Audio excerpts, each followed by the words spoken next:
hello. It is I, Cheese Louise, and today we're playing more Great Ace Attorney Chronicles. I think last time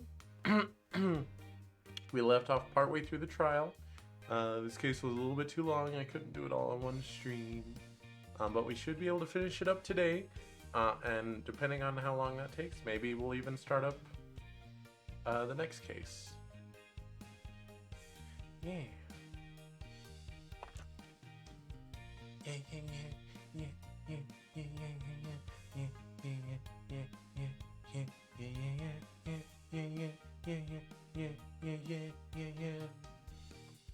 You know, actually, never mind. Let's just go to the game screen. Oh, loud game loud in ears.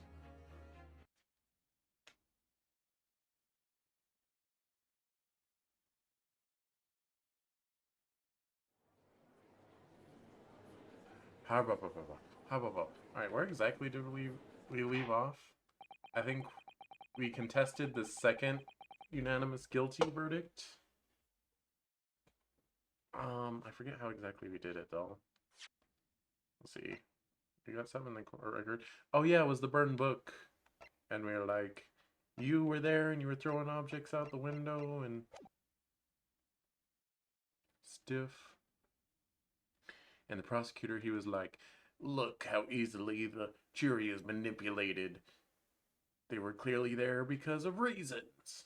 Anyway, let's just proceed. I've considered the defense counsel's request for a further summation examination of the jury. I have determined that the court must uphold the defense's judicial right to this procedure. Oh, we haven't done it yet? We were about to do it. For a third time?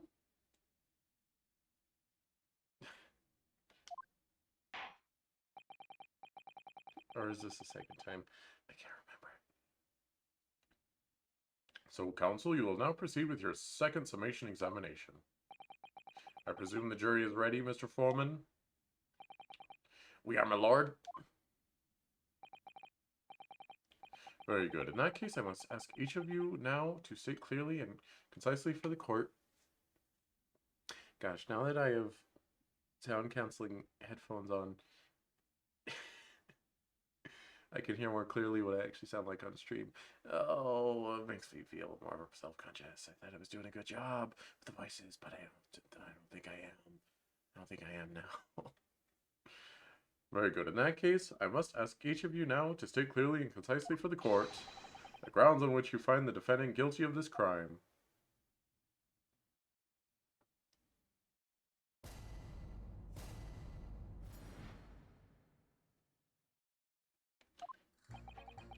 The accused left behind evidence at the scene, didn't he? Those 3 books of his. If there was some novel alternative explanation about how the victim was stabbed, I might reconsider. Even if the woman was throwing books, it can't be related to this crime if the window was closed, can it? Dearie me, it was only a little book. Hardly life-threatening, even with a direct hit. Look, I just want to get this over with. If I don't bring home some pay tonight, I'll be in a tiny bit of trouble.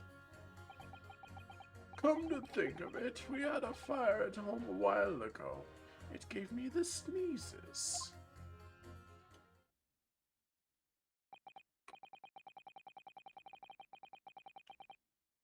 So we're gonna say because there was a fire that they opened the window to let the smoke out?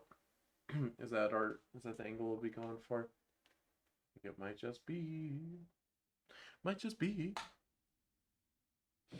Yes, considerably more tangible arguments from all members of the jury this time around, it seems. Are they? With one notable exception, of course. My learned student friend was unable to find fault in the previous witness testimony. Oh yeah, the last witnesses were the super cute couple, the cop and his wife. Oh, they're so adorable. I kind of want to see them again. So the court must accept the fact that this was indeed the accused seen fleeing from the scene. And moreover,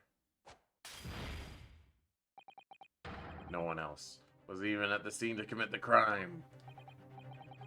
Well, if the eyewitnesses are correct, it would seem as if the conclusion is somewhat set in stone. Fail to see how it can be argued any other way. That means, I'm afraid, that during the summation examination, it's essential that you establish some other tangible explanation for the facts. But how? What would even constitute a tangible explanation here? The lady threw a knife out the window. What else? What's hard to understand? Isn't it obvious? Who stabbed the woman and how? Those two details are all you need to provide. Simply give us a name and a method by which the attack was conducted. I can do that. I can do that real good. I was thinking this might be hard. But Mr. Naruhodo, you have to do it, otherwise this really will be where the trial ends. How's the volume, by the way, if anyone's listening? How's the volume of the game? How's the volume of the cheese? How's the volume of me hitting things in the background? No pressure then. That's quite enough preamble. Proceed with the summation examination, please. I presume you are prepared, counsel? Oh, yes, my lord. Alright, Ryunosuke, focus your mind now. I suppose this scene is framed for you to come back to it, because it is right after a to be continued. So presumably that's where a lot of people would, save and quit for the day and then come back later, and they need to have it be re-summarized for them so they can figure it out. Clearly the key to this summation examination is going to be juror number 4, the maid. Or should I say, Mrs. Garadeb? We have a book that disappeared from the Garadeb's house on the evening of the incident, and the 4th book found in the victim's hand. There must be a way to link the two. Yes, that's what we have to find. Using every technique I've learned in my short career so far, whatever it takes. Don't forget to keep an eye on Mrs. Garadeb and how she reacts, even to things other people say.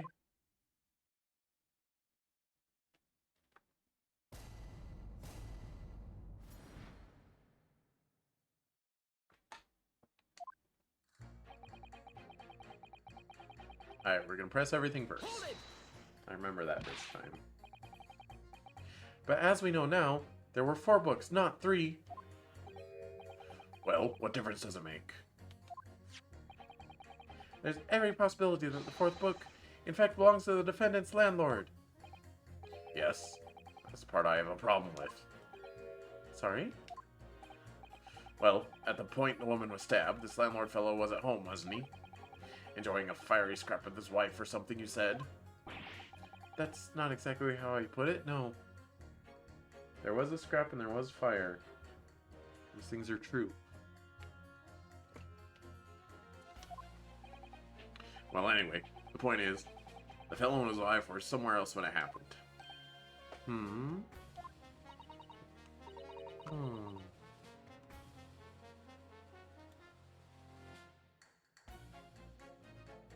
I think that's what you call a strong alibi. So it couldn't have been the landlord who did it, which only leaves the Nipponese fellow. Honestly, I can't see what all this palaver's about. It's a done deal, isn't it? What does palaver mean?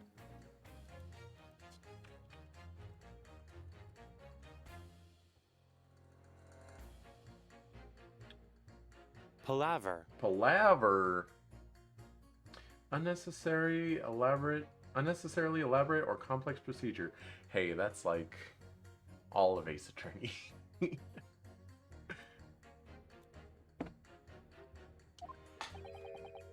I suppose it is, since I have nothing witty left to say.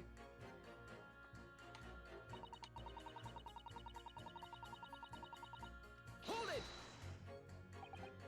So, you might be willing to change your decision, you mean? Oh my, such delight on your face, but I'm afraid I shan't be swayed by emotion. Despite what you think of me, I am a very modern, metropolitan, and rational woman. Uh-huh.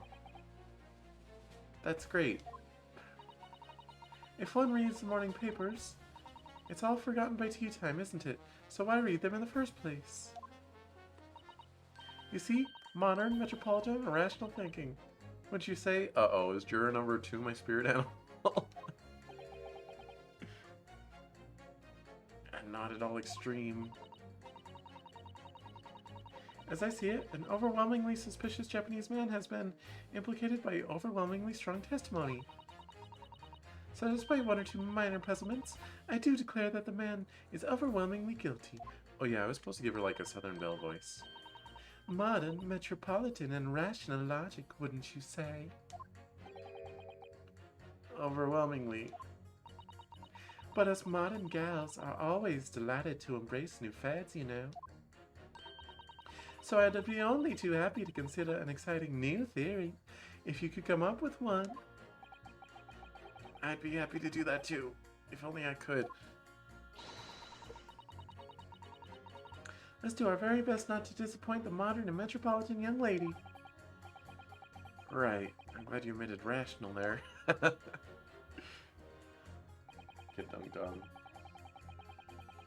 Oh. Hold it! But what about the possibility that the window was open? What about it? I mean, there's just no way it could have been. It could have been. How can you be so sure? The prosecutor fellow over there said it earlier, didn't he? Winters in London are no joke. You don't want to invite that sort of cold indoors. So no, that window wasn't open. Us Londoners like sitting by the fire and staying warm, see? But you couldn't categorically state the window wasn't open, could you? It just wasn't. They wouldn't have it. They wouldn't have opened it. Then what's the point of even having windows, huh? Counsel. You'll kindly refrain from childish bickering. Oh, sorry. Somehow I need to show that there's an undeniable possibility that the window was open.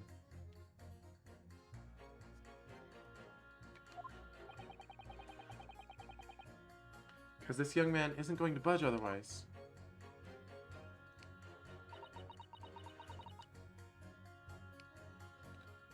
Only a little... Okay, I thought she said a little bonk.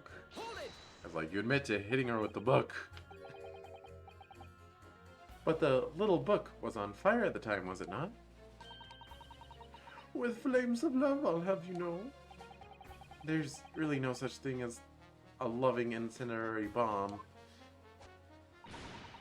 Well, he brought it upon himself. It's playing with fire to betray a fiery love.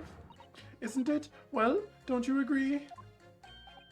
Oh, well, any kind of betrayal is certainly a bad thing, yes. But I think the argument might have arisen out of your misunderstanding, Mrs. Gardeb. Never you mind that. The point is, we were just having a jovial little dispute, nothing more. And I won't have any more of these suggestions that it was anything whatsoever to do with this crime. Right, well, we'll see about that. What about juror number 5? He doesn't seem to be turning a hair at Mrs. Gardeb's relentless onslaughts. It's almost as though he's used to it. What a gentle soul he is.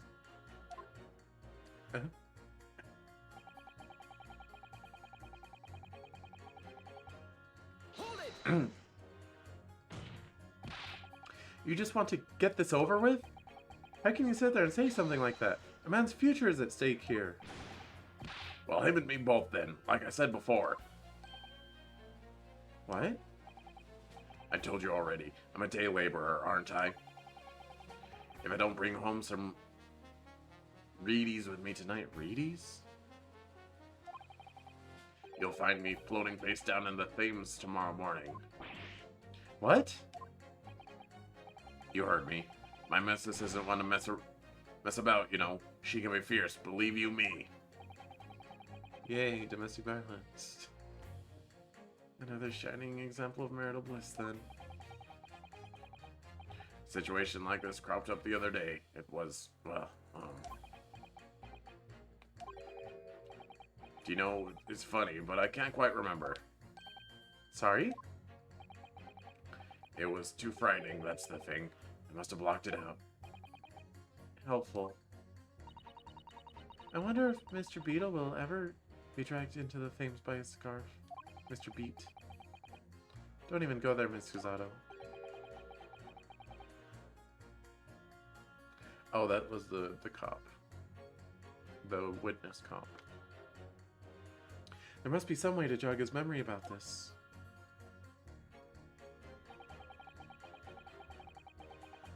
Come to think of it, we had a fire at home a while ago. It gave me the sneezes.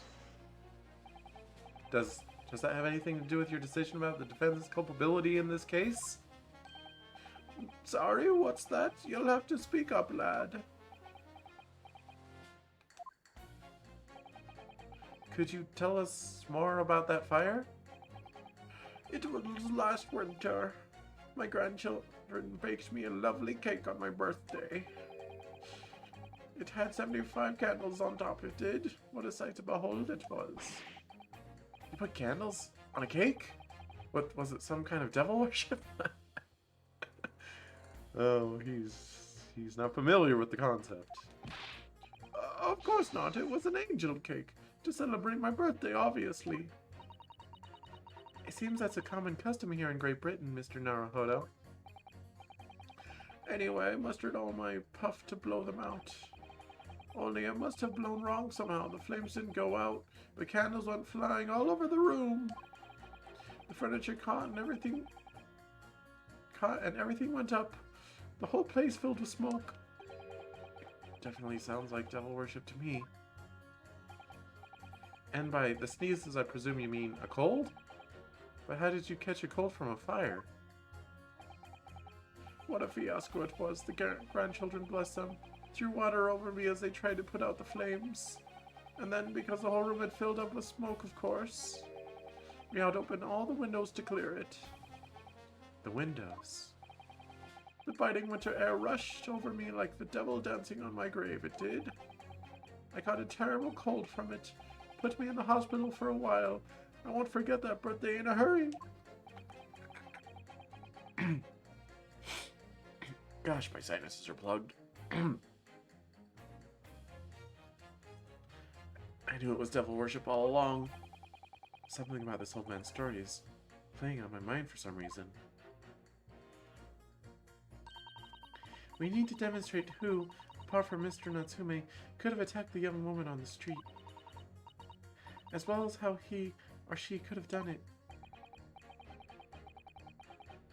Yes, but once again, the jurors' statements are full of personal prejudice.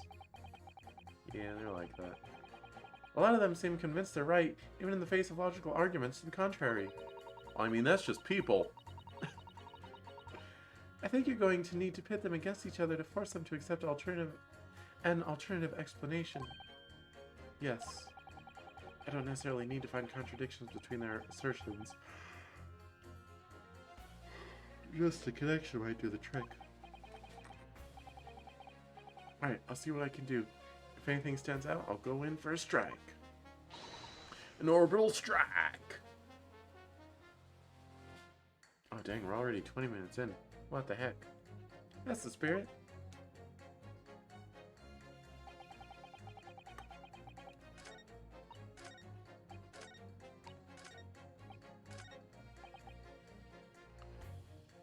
Winter house fires are dire. You have to open windows to clear the smoke. And that's when the chill gets, you see? Okay, I am gonna press it even though I know exactly who to pit it against. Did you change your statement from before?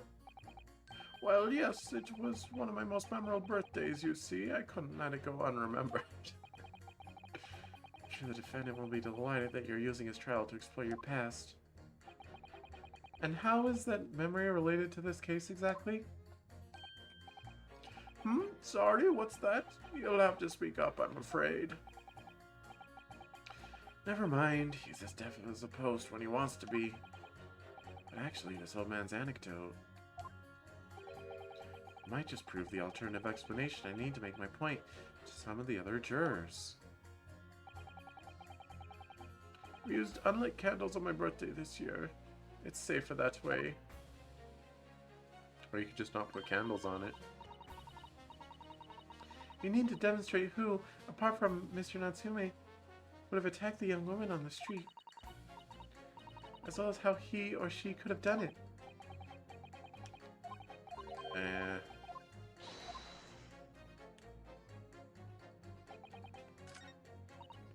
Alright, so I think I need to present something to him, but I'll think about that in a minute.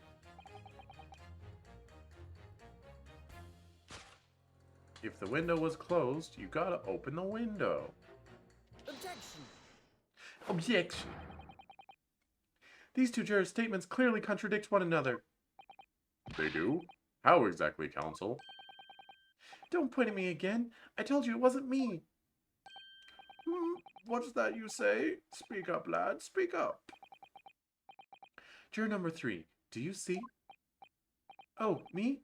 See what, sir? Did you hear juror number 6's account of his birthday celebration last year? It seems, despite being a Londoner, he once opened his windows in the middle of winter. Well, yes, of course, because it was an emergency. I mean, obviously, if the room was filled with smoke from a fire, then you'd be mad not to open the... Oh! Exactly.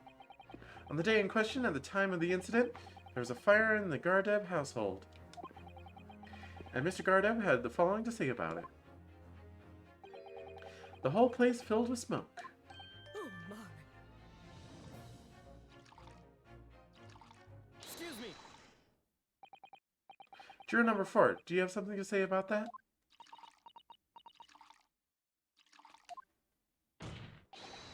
Mrs. Gardeb. Oh, dearie me. What is the meaning of this? How dare you imply that I'm hiding who I really am? It's imperative that you confirm something for the court. So please, it's time to drop the pretense now. What is it? When the fire started in your house that day, did you or your husband open the window? What? I beg your pardon, what are you insinuating? The room would have been thick with smoke after the carpet and bookcase caught fire as they did. In a situation like that, it's inconceivable that you wouldn't have opened the window. And what if we did? Oh, all right then. Yes, you're right. My husband was frantically trying to open the window, which can't have been easy, since I continued to give him a justly deserved book battering. Even though your house was on fire.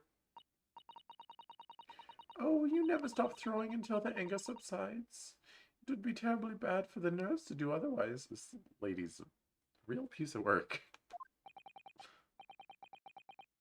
Of course, I should have realized. Is that a significant step towards... That's a significant step forward, Mr. Naruhodo. You managed to establish the window was open. We simply must have that added to Mrs. Gardeb's formal statement. Now that you mention it, yes, the window was open at the time. I'd clean forgotten, but it's true. I want to, like, repress him and go through without pursuing. But we'll press this first.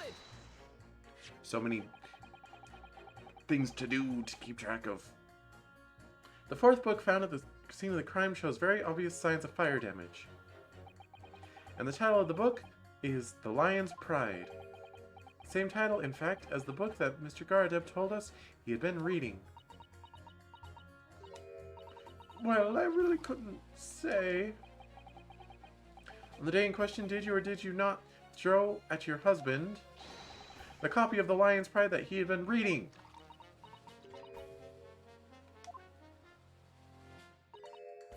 I did.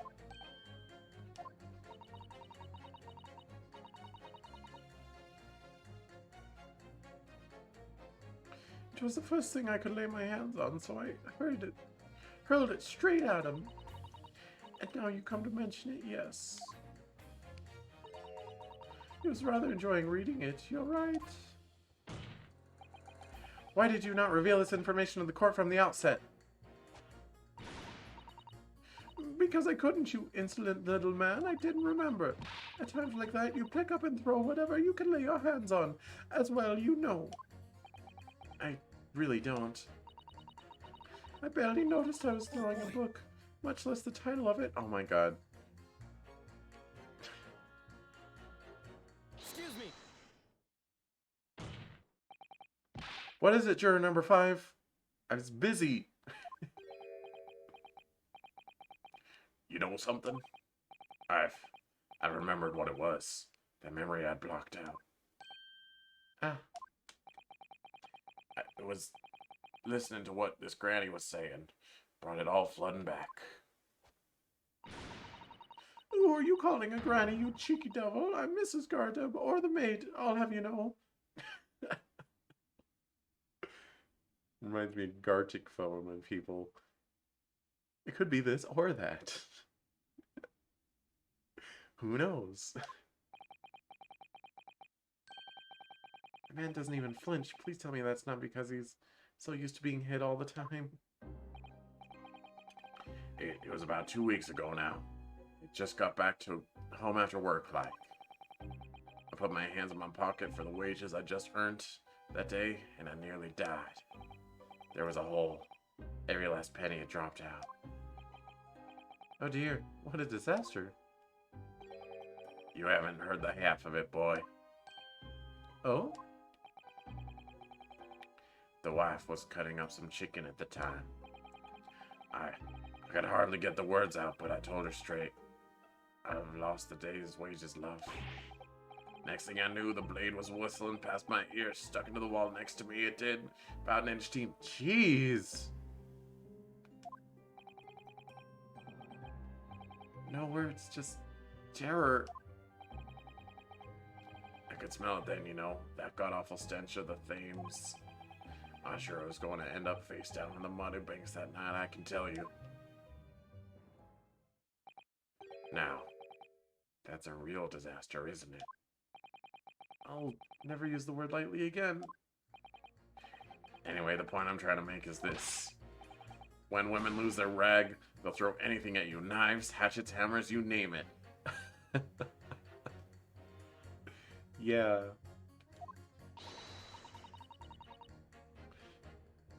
Mr. Naruhodo, you mustn't think that all women are so short-tempered and unrefined. No, I wasn't thinking that. Just married old hags. Throwing household objects at the people is, well, so uncivilized. At least attack with honor, using a bow or the like. Oh my gosh.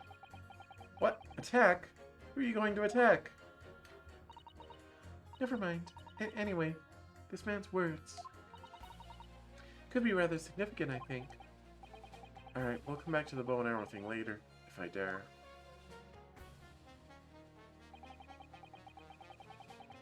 A woman in a rage. Did it? I said rag earlier. But did it actually say rag on the screen, or did it say rage? Well, I can look at the history, can't I?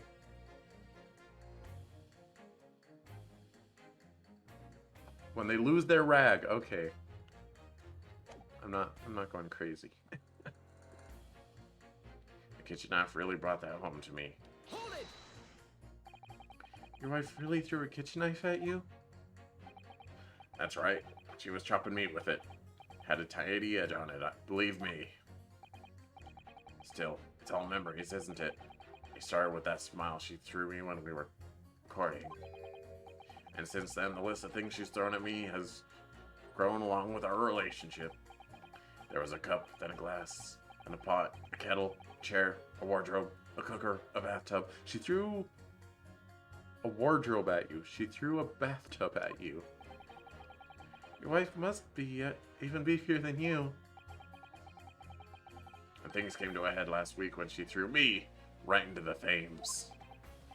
Still, she's not so bad when she's calmed down. She's a little sweetheart, really. I'm so happy for you. If you want to know what I think this whole idea of ladies first that we're so obsessed with in this country, was thought up by some clever lads who had been tossed in the Thames a few too many times by their wives. That's a very interesting theory. What a terrible thought. On the face of it, this juror's statement just sounds like a really extreme anecdote. But I think it might turn out to be an extremely powerful weapon. A weapon I might be able to use to make the jurors accept an alternative explanation here. Alright. Press this again. And this time will not interrupt. Thank goodness for fast forward through previously read dialogue.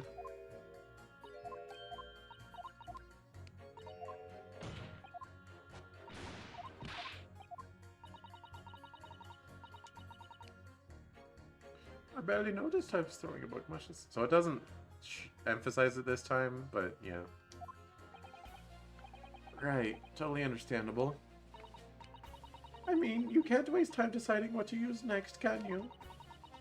When you feel the way I did, you don't care what it is. You just want to smash into its face. You see where violence can lead, Miss Susato? I'm disheartened to think you might believe me capable of such behavior. Anyway, I have a feeling I might have noticed someone reacting a little strangely to Mrs. Gardeb's remarks just now. Perhaps I missed something. Okay, so there's nothing else to be gained there.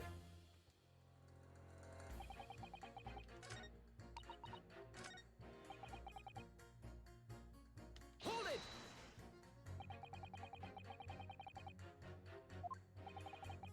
We know there was a small house on fire in the Gardeb household on the opposite side of the street. Well, yes, it certainly seems that way. And on account of the smoke, I imagine they would have had the windows wide open in spite of the cold. We also know that Mrs. Gardeb was throwing flaming books at her husband. Her husband, who was backed into a corner by the window due to his wife's frenzied attack. Yes, that's right. So there's definitely a chance that one of the books could have flown past the man and out the window. Only what? Only I can't really see how it could have gone all the way over to the other side of the road, that's all. Ah! So I don't really see how I can change my decision, really. Oh, I see. It's not that hard to throw a book. The other side of the road, they're on the 3rd floor. Like, that wasn't enough? What is it going to take to persuade these people? Alright. Let's reevaluate what statements we have. He was left behind evidence scene, didn't he? Those 3 books of his? Okay, can't fight that. If there was some novel alternative explanation about how the victim was stabbed, I might reconsider. Alright, I'm thinking it's her.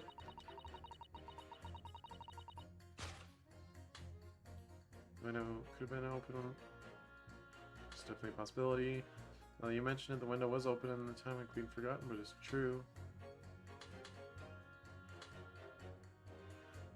Wait, he's saying it's a possibility that it was open, and she's just saying the window was open. When arranged, can her mom say anything at you? Kitchen knife. They brought that home. I took the windows, go to smoke. Okay, I think it's this though. Objection! Those 2 statements clearly have deeply significant connections. Oh geez, they don't. Good grief, you mean they don't contradict each other? Explain, counsel, at once. Oh, okay, it's not wrong. Juror number 2, do you think perhaps that this could be one such novel alternative? Oh my, whatever do you mean? An alternative explanation as to how the victim was stabbed in the back? What are you talking about? We've demonstrated that the 4th book, The Lion's Pride, was found at the scene of the crime. Originated in Mr. Gardeb's room at the top floor of his house. Therefore, it's equally possible that some other object besides the book could have found its way from the Gardeb household to the street below. What's this now? After all, Mrs. Gardeb could have thrown any number of different objects at her husband. Isn't that right, juror number 4? What are you insinuating now, you little beanpole? I'm beginning to think that ever since the true origins of this book came to light, perhaps she's had a feeling this might be what happened. Now listen here, you Eastern Gala. Gala? Gala?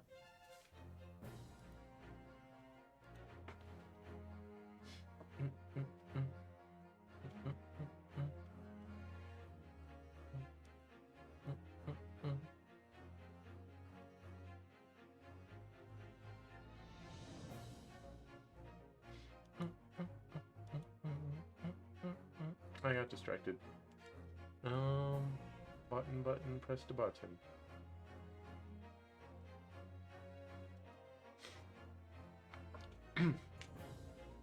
Oh yeah, I was Googling a word. I went to Google, and then I realized I had Discord notifications. Gala.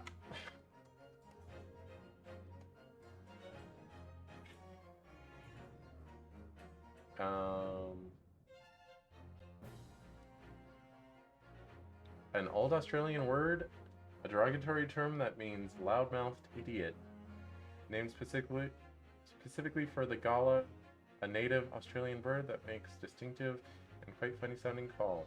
Interesting.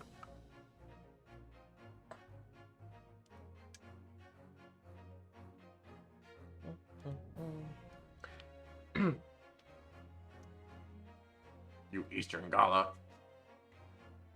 As the foreman of this jury, I demand a straight answer. You give us this yarn about some other object making its way out of the house, but what? What was it?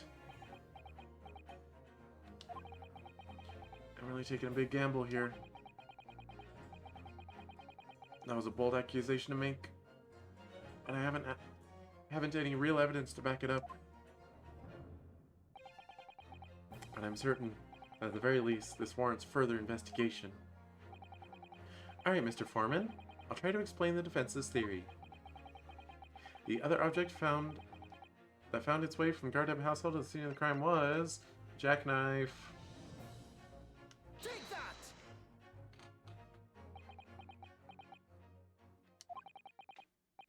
Juror number 4, Mrs. Gardeb. What? What now? I must apologize in advance for this,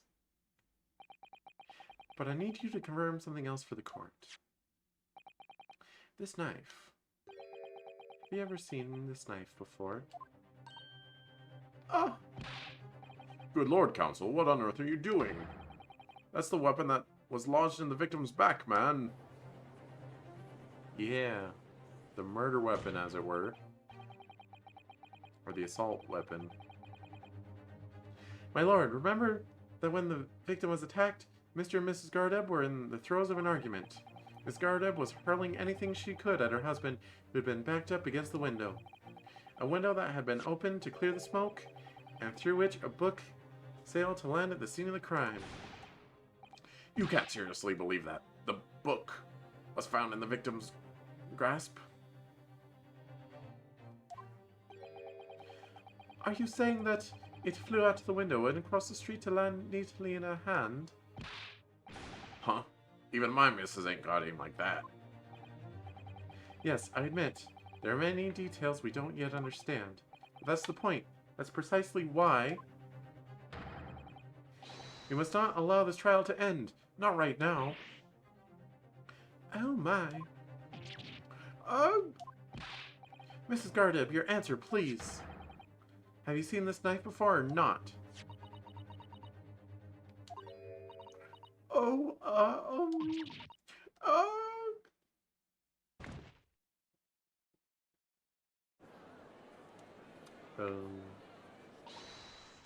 my lord. I wish to change my decision. I'm a woman of my word, after all. Thank you, madam. Yes, I agree. I certainly didn't see this coming, but I just don't think it would be right for this trial to come to an end now with so many unanswered questions. Wait, mind my noise canceling is going really weird with my S's, with like the percussive consonants, you know, like the S's and the T's. It kind of sounds like someone's like whispering in my ear when it's like canceling those. Kind of weird. I just don't think it would be right for this trial to come to an end with so many unanswered questions. Mr. Foreman. I'd have to agree. Not that I think the granny did it, mind. Yes, you know what? I'm not quite happy about this at the moment either. All together now, ladies and gents.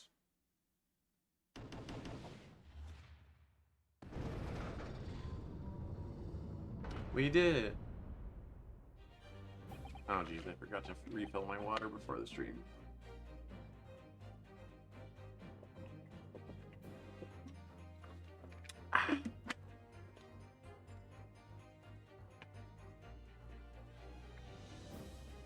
Dun, dun, dun, dun, dun, dun, dun.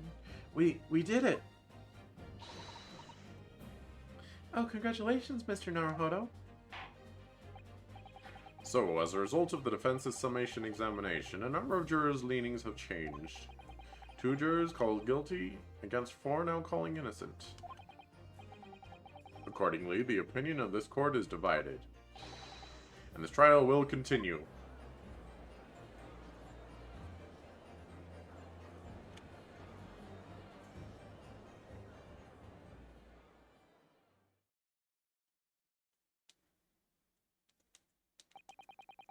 Now then, Lord Van Zieks, how does the prosecution wish to proceed?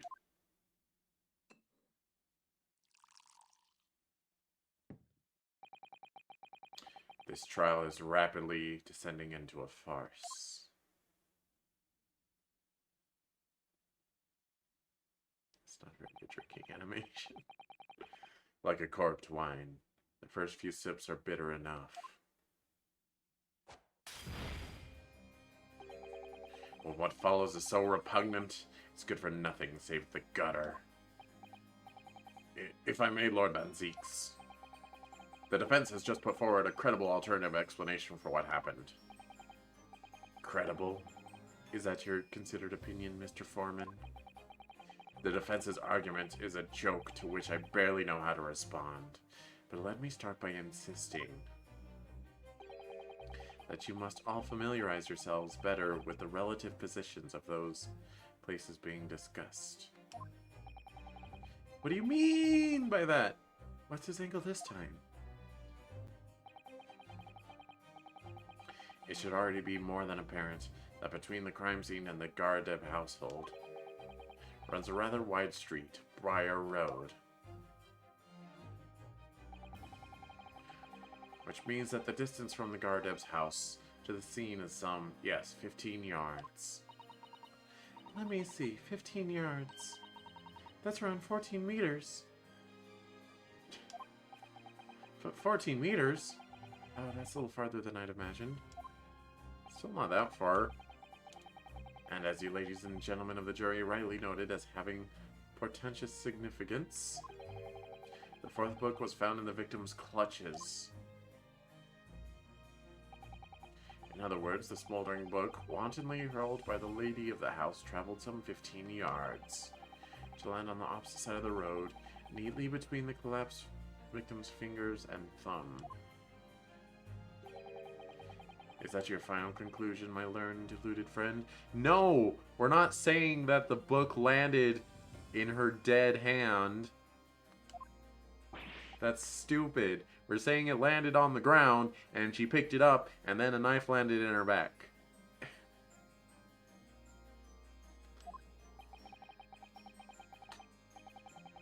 And did the jackknife follow a near identical trajectory to plunge into the middle of the victim's back? This fantasy is somewhat stretching the notion of having a bad day for the victim, I think. Even those pathetic serialized detective stories have more believable plots. Ugh! There's nothing I can say to that. I mean, it makes sense that they would follow a similar path. Not necessarily identical. That prosecutor loves the sound of his own voice. Miss Fusato. Serialized detective stories are pathetic, are they? How dare he? Maybe let's pick our battles here. My lord, might I be allowed to speak? As judicial assistant, you may speak for the defense. Yes, go ahead. Prosecution may consider the idea a fantasy, but what the defense has postulated was believable enough to persuade the jury to change its leaning.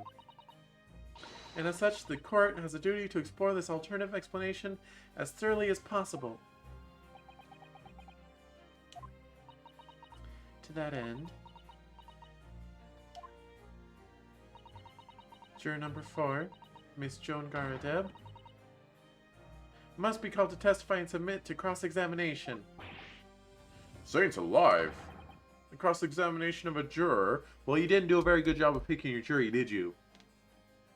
You're supposed to pick random people unrelated to the case. Order, order, order. Well, this is highly irregular. It is unprecedented for a member of the jury to be summoned to the witness stand. Objection!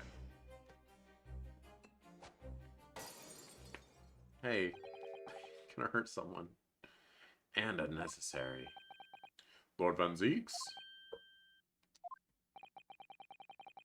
There are already witnesses in the stand whose testimony the defense may further cross-examine. If my learned friend's farcical theory has any truth in it, then both a burning book and a jackknife must have flown through the sky before this couple's eyes. And we must assume they would be able to testify accordingly.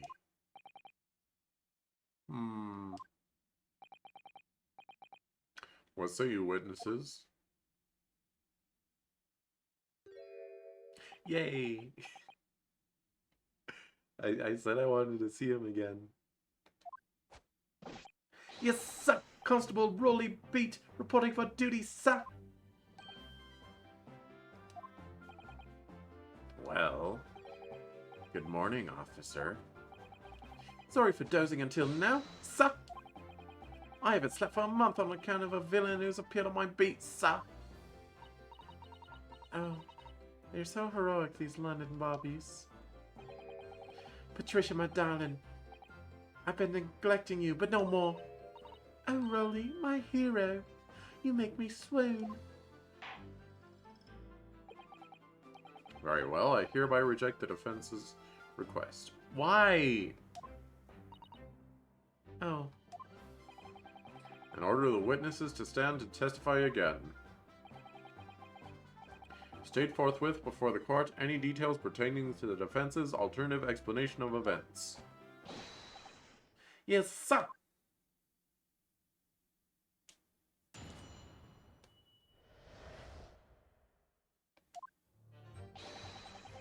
This case has nothing to do with Mr. and Mrs. Garadeb. Believe me, as a London Bobby is good for his word.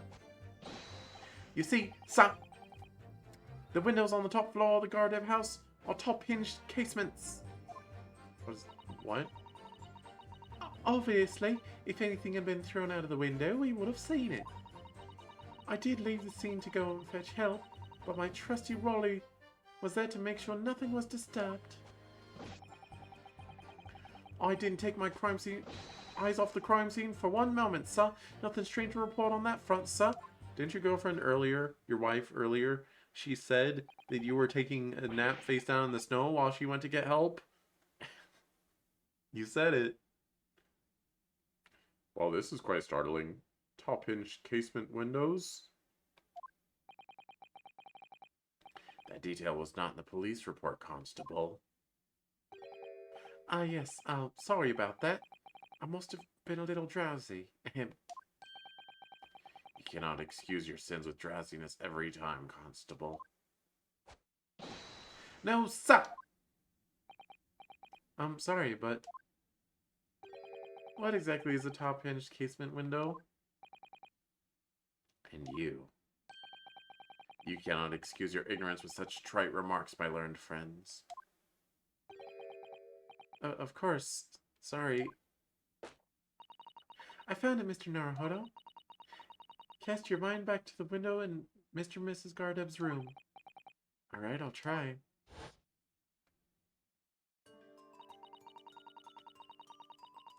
So the window opens in order to allow air to circulate inside the house. Ah. It's not a very big opening, is it? But as it's a top-hinged casement window, it swings open along the upper hinge, you see? I'm glad you've rectified your ignorance. A casement window's most prominent feature is its stay, a metal bar which prevents the window from being opened beyond a certain point. It prevents it opening? This is all news to me. Absolutely correct, sir. In other words, if a book or knife were to have been thrown through the open window, it would have clattered against the pane and fallen straight down into the pavement below. I mean, there is an angle where you can see something flying, but... No. You see the problem then? Good, your education in Windows is complete. There was never any possibility of either the book or the knife traveling 15 yards over the road. That is, unless the window pane had shattered, something we've discounted already. That can't be! Oh, you're so dramatic. Did you see that, Rolly? That young Japanese man just collapsed in agony. Isn't that romantic? Oh yes, my darling, I saw it. I saw how he crumbled before me. Oh, Rolly, you're so strong. How is this happening? I haven't even started cross-examination yet, and already my argument's been destroyed. Counsel, if you could drag yourself upright again, the court awaits your cross-examination. My lord. Oh, good. Another desperate situation. Me.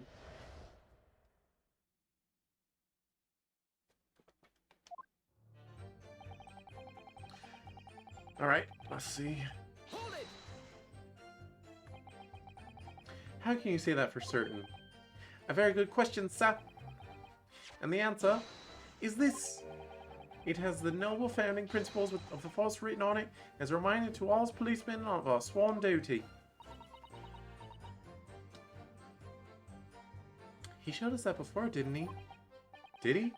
Can't say I remember. To patrol the streets of London town and uphold the peace of the common man. That's what the job's all about. And that's why I can stand here today beside my long-suffering wife and tell you Bobby's good for his word.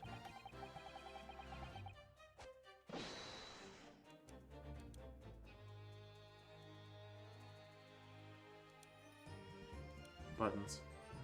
While rubbing my tired eyes, I adamantly suck. Oh, Rolly, you're so manly. Of course I am, my darling Patricia. Oh, Pat. Oh, Rolly.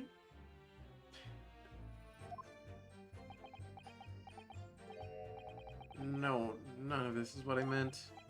I meant, how can you say for certain that this case has nothing to do with Mr. and Mrs. Garadeb? Ah, I see, sir. You should have said so earlier, sir. Yes, well, so could you answer the question? That was a waste of time, then. Absolutely, sir. I will answer to the fullest of my abilities, sir. There's a surprising reason why Mr. and Mrs. Garadeb's domestic dispute can't be related to this case. But before I get into that, sir, just one thing. Yes? I'd very much like you and all your countrymen to understand the great British institution of Scotland Yard. So I hope you'll take back some tales of us London bobbies and how we uphold our guiding principles. Is he gonna add the guiding principles to the court record? I wasn't planning on going back just yet. I've only just arrived here. So to that end, sir, I'd be happy to lend you my warrant card for your perusal. But I must warn you, you won't be able to get through it without shedding a few tears. Thank you. I'll try. Constable Beats warrant card has been entered the court record. Yo, let's get a good look at that sucker. Just gotta make sure to not accidentally present it. Small folding wallet that identifies London bobbies and contains the rules of conduct to which they must adhere. Principles of policing. Item number 1. A policeman will strive to preserve the peace within his allotted beat. Item number 2. A patrolling officer is expected to walk 20 miles around his beat every day for the furtherance of community relations.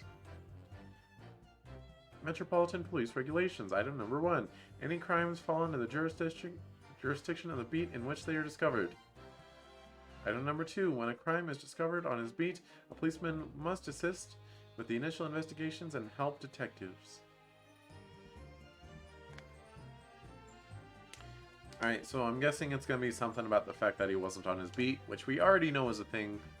He hasn't said it today, but I do remember him saying it last time that they found it not on his beat, which is why Patricia had to go seek help from the officer who did have that as their beat. You see, it's all the windows on top floor of the guard-up house or top hinge casements. By which you mean they don't open fully, is that correct? Yes, sir. They're just there to allow a bit of air through the house, you see? So they're restricted as to how much they can open. And therefore, anything thrown out of the window from inside the room would simply strike the pane and fall to the street directly below. For clarity, allow me to mark the map. Here is the location where objects would have fallen.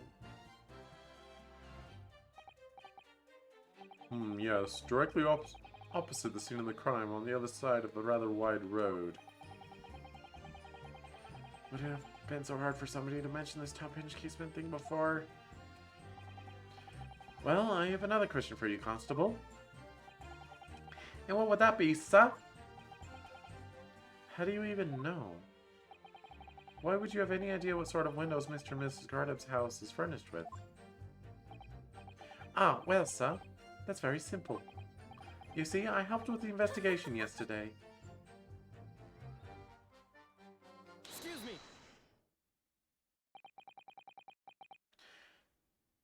Do you have something to add, Mrs. Beat? Sorry. You look, well, delighted. Is there some particular reason for that? I was just remembering, that's all. We really were so lucky. Lucky? What do you mean? Well, of course I feel terrible for the poor woman who was attacked. Don't misunderstand me, please. But we were just so lucky it didn't happen on Rawley's beat. He was so close, you see. Oh, I hadn't realized. Oh yes, that street, Briar Road. That's the boundary between Rawley's beat and the next one.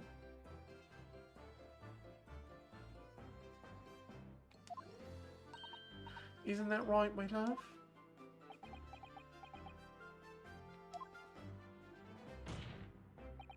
Did she move the body because she didn't want it to be on her husband's beat?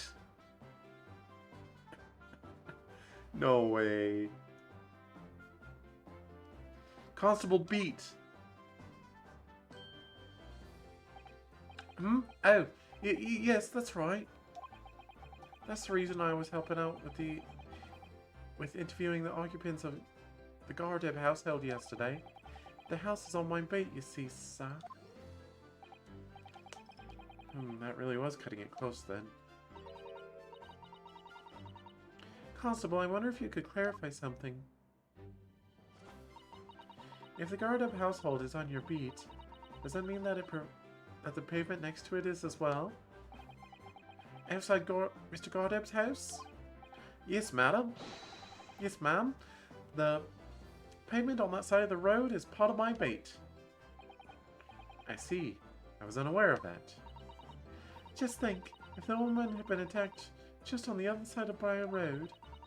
We would never have been able to go for that meal to celebrate our wedding anniversary. She moved the body. But it's the life of a Bobby, after all. Extraordinary people are Bobbies, tirelessly working for the benefit of all Londoners. Do you know what I think? I think it was the good Lord's way of rewarding my Raleigh for all his hard work. Don't you think so, my darling? That must be it, Pat, my love. That must be it.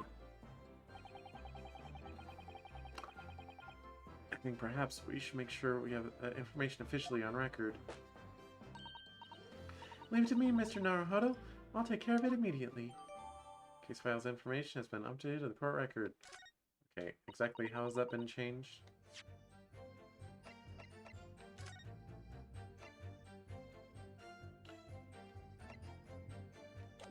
So it doesn't change the actual file, but it says Constable beat, border of which... Why? Okay. The victim was found just outside Constable beat. Okay, okay. And now it's my turn, I think. Obviously, if anything had been thrown out the window, we would have seen it. I guess the question is, why were you walking on that side of the road? Why were you specifically walking outside of your beat instead of in your beat?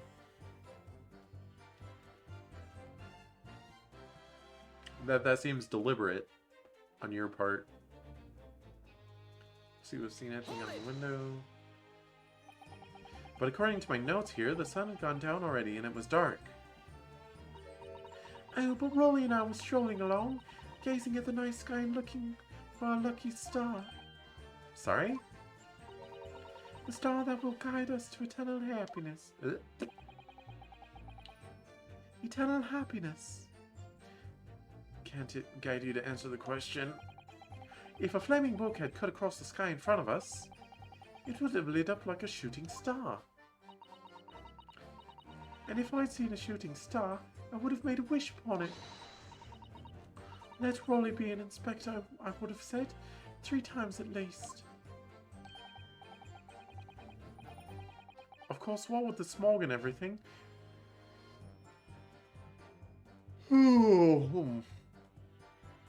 Sorry. We couldn't actually see any stars. In short, are you trying to say that neither a book nor a knife crossed the sky before you? Yes, sir, that is correct, sir. As sure as the night sky in London is starless, sir.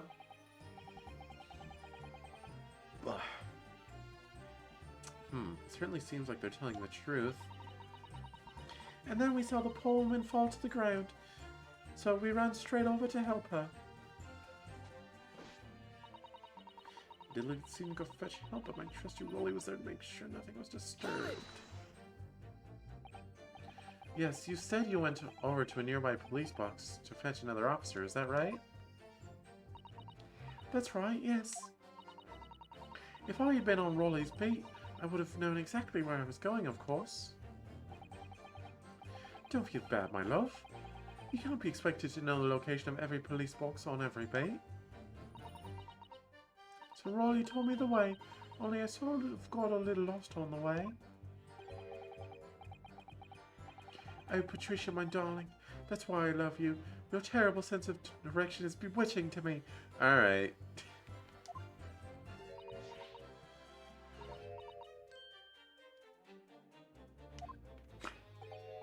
There's loving your partner, including their flaws, and then there's loving their flaws specifically.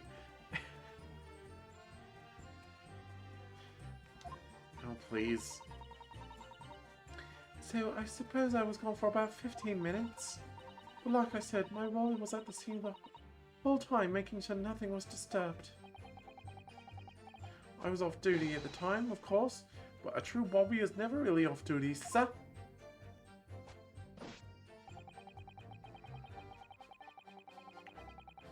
Hold it! Nothing to report. That's correct, sir. I had my eyes open the entire time. Never looked away for a second. No one else approaches the scene and nothing... No one else approached the scene and nothing was removed from it. I can swear that on the yard's honor, sir. Really? That seems a little strange. Beg your pardon, sir. Strange, sir. Seems altogether regular to me. This burnt copy of the Lion's Pride was originally in the Gardep household. So the question remains, how did it find its way into the hands of the victim? Can you shed any light on that, seeing as you were at the scene of the crime the entire time?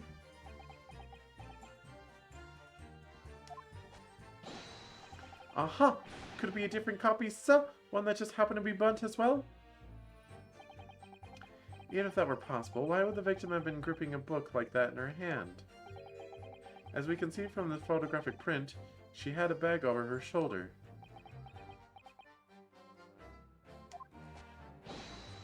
Well, sir, that book was in the lady's hand from the moment we arrived at the scene. Is that so? Something about this statement that's not sitting right with me. The two mysteries of how that knife ended up in her back and how the book ended up in her hand.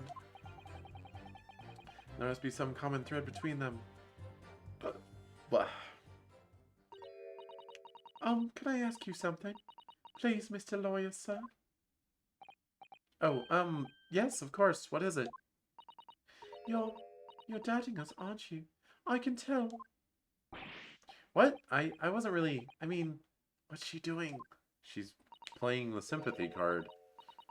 Please, just because I'm a woman, it doesn't make my testimony any less valuable. You might... I still love this animation. It's so good. You might just see me as the wife of a policeman, but I'm a woman of my word, I am. I really don't remember ever suggesting I doubted you. No excuses, I don't want to hear it. My voice will be heard. My lord, you will let me speak, won't you? Yes, Mrs. Beach. I will allow you to supplement your testimony if you so desire. Sometimes the path of least resistance is the sage one. That was a very loud mutter. I heard that. That Japanese man thinks a policeman's wife word counts for nothing, does he? Well, watch out, sir. I might let you get away with something like that, but my Rolly won't. Duly noted, Mrs. Beach. Please, I humbly ask you to continue. What could she possibly be about to say, I wonder? I know what I saw. My eyes never let me down.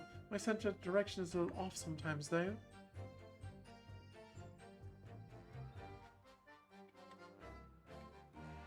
Hold it!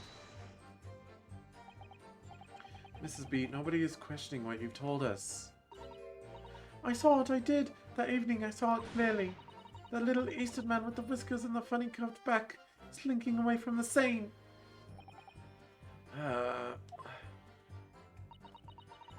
And I know that what I didn't see as well. I didn't see any flaming books or knives flying through the sky. All very clear. You also mentioned something about having a poor sense of direction? Oh, yes, well, that's a little embarrassing, really. I'm always ending up at the wrong place when I've made arrangements to meet Rolly. He gets ever so cross. Hello. Constable Beat, is there a problem?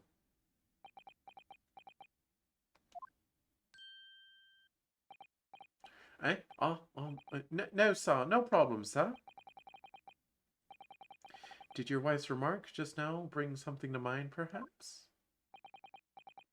Oh, well, in a way, sir. Yes, sir. I was just remembering that the same thing happened that evening is all. You mean Mrs. B lost her way on the night of the incident? Well, you see, I sent her off to find a police box in the next beat over from mine. But she was gone a fair bit longer than what I was expecting. I thought she'd be back inside 10 minutes, but my darling was gone in a good 15. Don't strike your loving pose while you say that.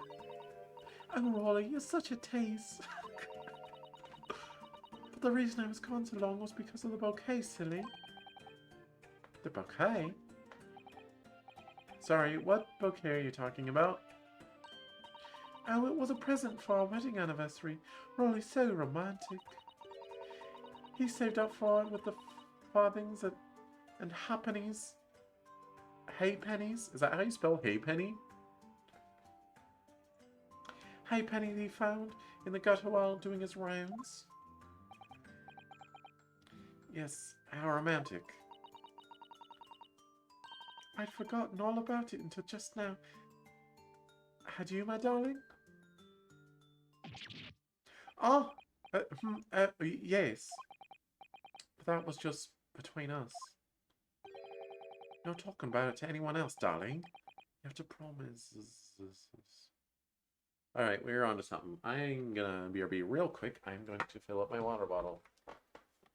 But it will not be long enough to warrant a BRB screen. Sleep away.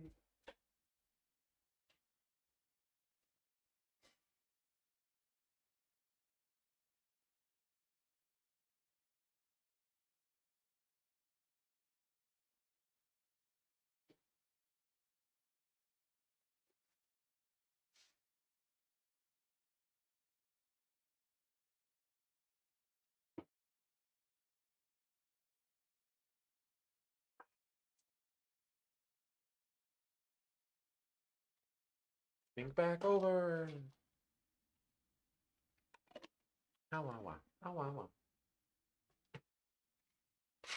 I also grabbed a box of nerds. Can you hear it? Maybe I should put my headset on before I test. That does not pick up on the mic. Like at all. Ah.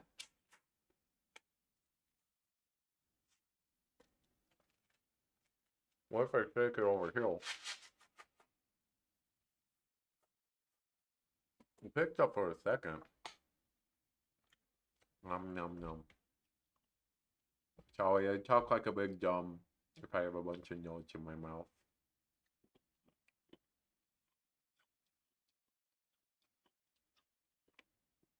Mm. Mm-mm-mm. I always think of nerds as one of my favorite candies. So I often, well, not often, but if I see like the big box like on sale, I typically buy it. But gosh, it takes me so long to get through a box. I think I bought this box like 2 months ago. It's still like half full.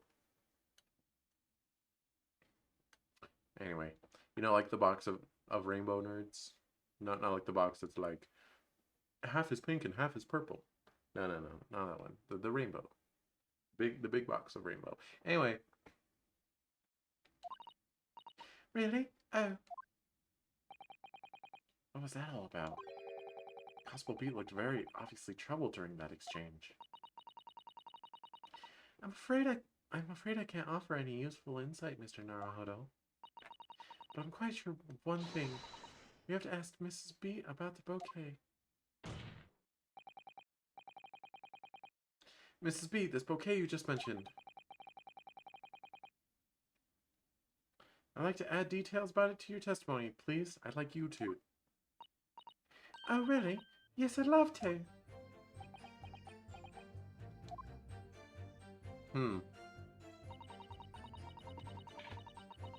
What happened was I dropped my bouquet and ended up losing my way for a while.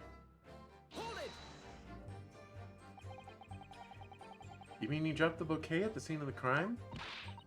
Yes, that's right. Oh, I was so upset. When we ran over and saw it was a woman with a knife in her back. I was so shocked I dropped the bouquet Rolly gave me. It was in a dark spot where the streetlights weren't casting any light, so I didn't notice at first. And then you went to the police box to report it to the policeman whose beat it was on? Yes, I came back to the scene together with the other constable, you see. Well, at first I was thinking that just she moved it, but now I'm starting to think that was Rolly's idea to move it. Move the body across the street. That's when I spotted my bouquet again.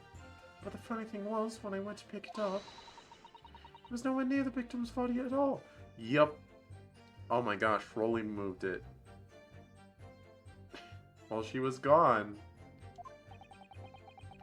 In case you need reminding, Mr. Beat, the victim is not deceased. I was all flustered for a moment before I heard a voice calling me from the other side of the road. Your husband, presumably? That's right, silly me. I'd gone over to the wrong side of the street. Although I'm going to blame the bouquet this time. I can't think how it got there. I really can't. So the bouquet somehow moved from one side of Briar Road to the opposite. Rolly. To be fair, the system is overworking him and he just wanted a friggin' break. I get it, but... Tampering with crime scenes, dude. Curious indeed. Isn't it? But the worst of it is, I forgot to pick the bouquet up again when we left the scene. The beautiful rose Rolly bought me. With that change from the gutter he spent so long collecting. By bouquet, do you perhaps mean this sorry solitary rose? Oh yes, that's it. That's the bouquet Rolly brought me from our anniversary, with all bits of change he found in the gutter. Maybe just call it a rose? Tell us, Lord Van Zeeks, why did you come by the flower? According to the report by the police officer in charge of the crime scene investigation, it was found on the edge of the pavement in front of the Gardeb household. In front of the Gardeb's house? Although it wasn't noticed until the morning, as it lay where the street lamp cast no light. I'm gonna chomp a cough drop here.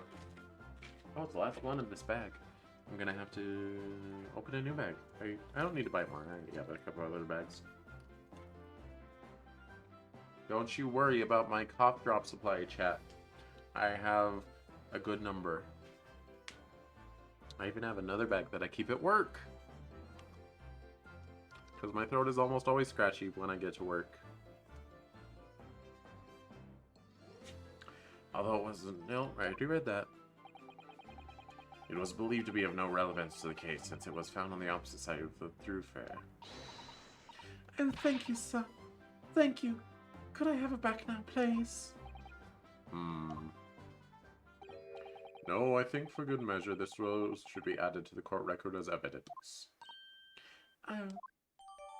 Anniversary bouquet has been entered in the court record. But it's a symbol of our love. I want it back after the trial. Do you hear me? I want it back. Good grief.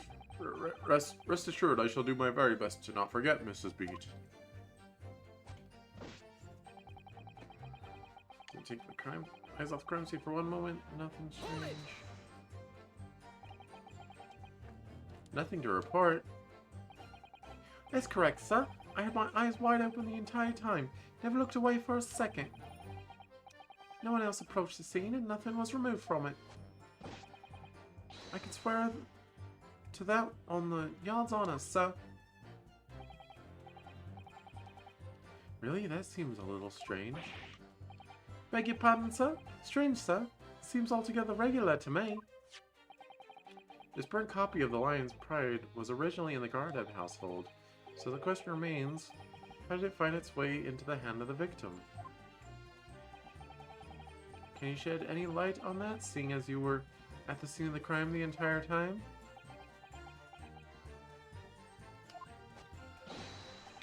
Aha!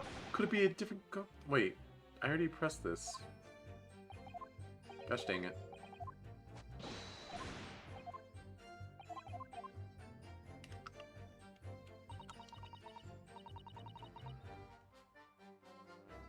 Well, Mr. Naruhodo, what do you make of all this? Yes. The whole idea of an invisible attacker has been troubling me all along. But I believe I'm starting to get a picture of what really happened here now.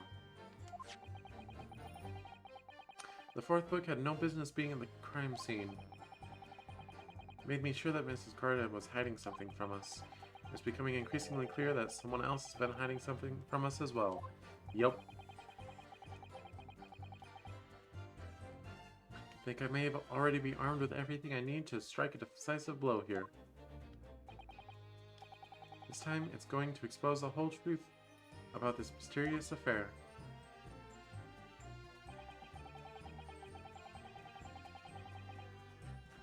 Alright, so what do I actually do here? We're obviously going to present either the rose or the warrant card. Chuck from seeing the stab victim caused her to drop it where she stood.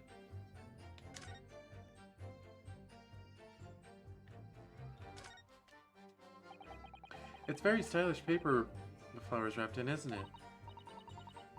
It's just an old newspaper, Mr. Naruhodo. Oh, I suppose it's because I'm not used to seeing English print. It looks so exotic to me. Ah, I see.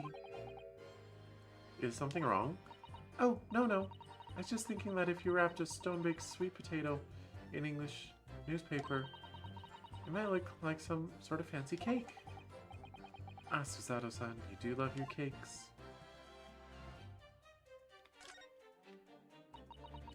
An English rose.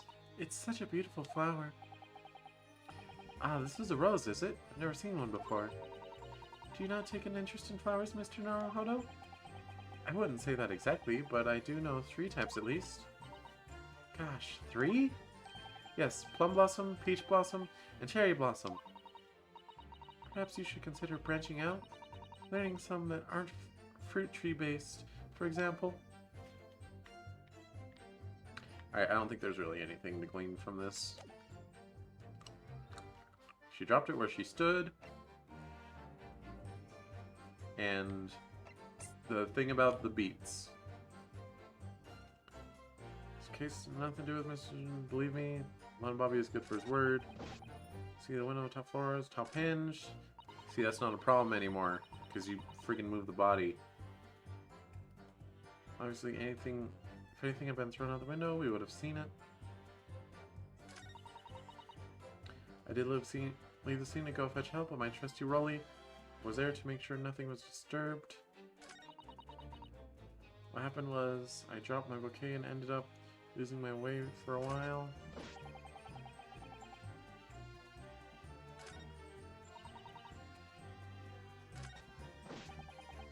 I should take my eyes off the crime scene for one moment, not to change your floor on that.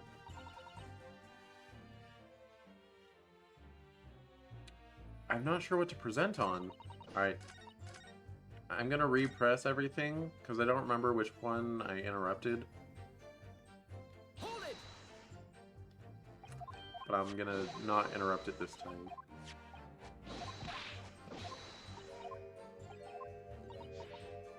Bloom, bling, bling, bloom. Bling.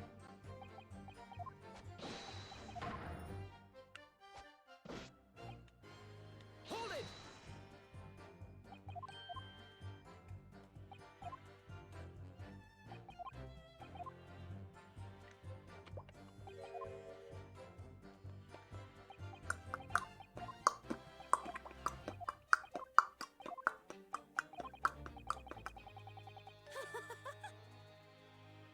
You see, I helped with the investigation yesterday. So it is giving me the opportunity to re-pursue that, but I'm not going to. You helped? In what way? Various members of the public were questioned in order to gather information about the case. That's right, sir. Sad truth is, we're all overworked. So even though it wasn't under the jurisdiction of my own beat, I obviously wanted to help.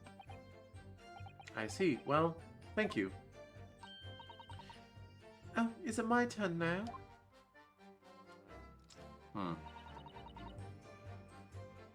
What do I present on? Okay.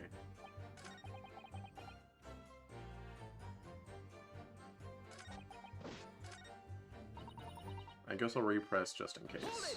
Sometimes you gotta repress. And if it doesn't let you skip, then it's new.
Hmm.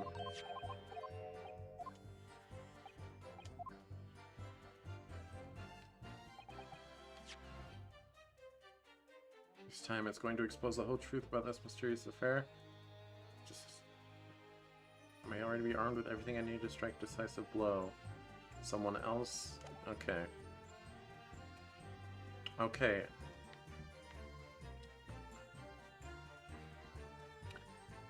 Okay, nothing doing this, Miss Scarda. Believe me, a London Bobby is good for his word. I could present the code of ethics or whatever, the warrant card. I could present the warrant card to him on that, maybe. Nothing to present there. Obviously, if anything had been thrown out the window, we would have seen it. I did leave the scene to go and fetch help, but my trusty Rolly was there to make sure nothing was disturbed.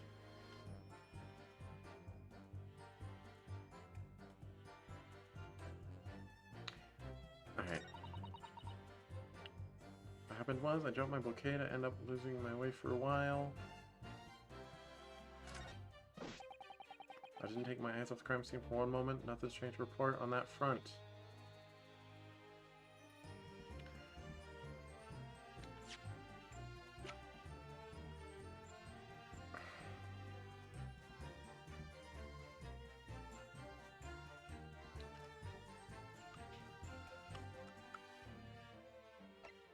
I could present the rose on this, maybe?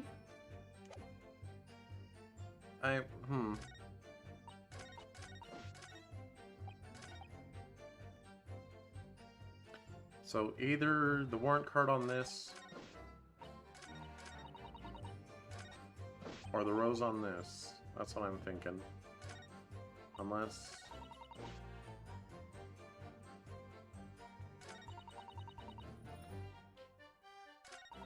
Although it says Trusty Rolly was there to make sure nothing was disturbed, except he was the one disturbing it. Obviously, if anything had been thrown out the window, we would have seen it. It was on top floor guard, top hinge casements. Alright, I'm just gonna examine the other evidence real quick. Or I'm just gonna read their descriptions. It usually says in the description when it's important.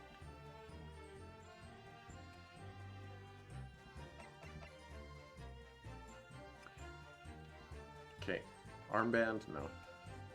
Showing locations relevant to the case. They didn't feel the need to mark whose beat was where. Like, I don't know, use a blue line to indicate that, like, there's a beat separation down this road or something. Secondhand book receipt. I don't think so. Found just outside Constable Beats Beat, border which runs. I don't think I would present that. Jackknife.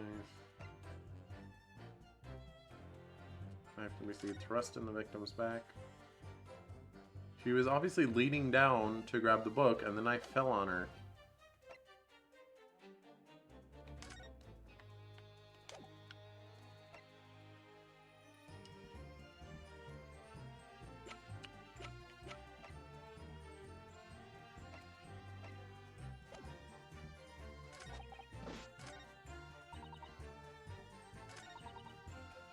Alright, I think it might be this one. I'll present the rose on this.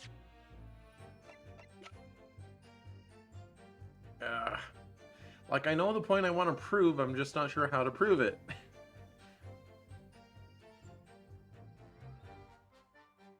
Objection. Crap. The music didn't stop. There's clearly something odd about the last statement made by the witness. There's clearly something odd here indeed. Your behavior, counsel. Oh, haha. Please, don't mind me. It would be significantly easier if you would lower your hand. I won't lower my hand until I prove my client's innocence. As long as it's quite quick. Okay, that was wrong. I didn't take my eye off the crime scene for one moment. Nothing strange to report on that front. Nothing strange, huh? Oh, okay. Then how did the rose move? That's the angle they're getting at. Like, I thought about that, but that's like what they want you to think here. Objection. That's the... okay. You claim, Constable Beat, there was nothing to report in the 15 or so minutes you were guarding the scene. That cannot be. Well, what do you mean to say? Also, I was a little unsure because the description... okay, it does say that she dropped it where she stood, but the description doesn't also say, like, was found on the other side later.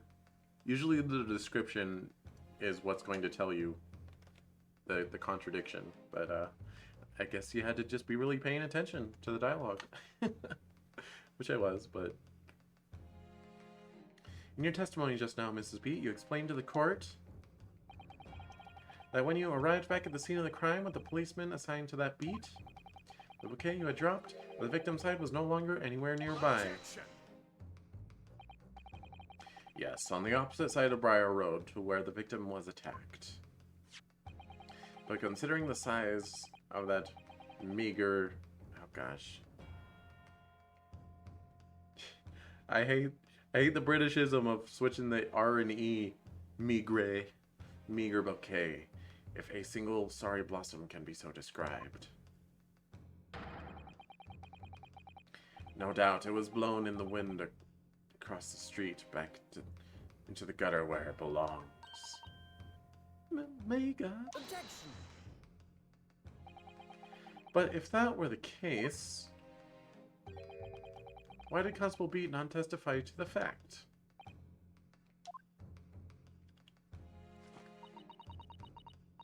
No one else approached the scene and nothing was removed from it. Constable Beat swore to that on Scotland Yard's honor.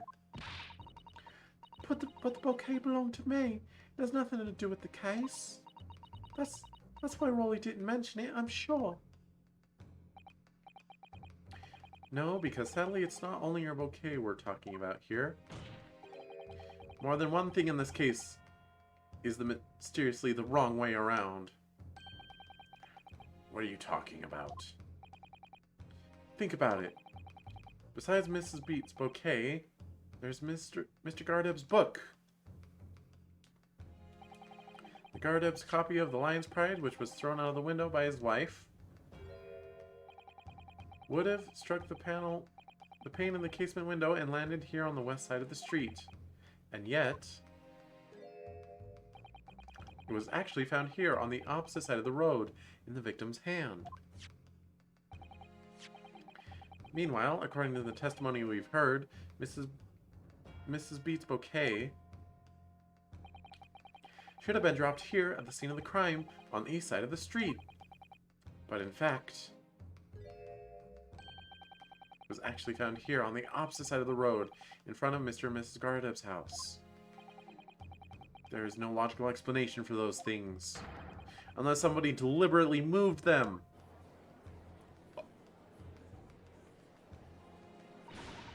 What are you trying to say? When you're talking, it sounds like you think my Rolly's done something wrong.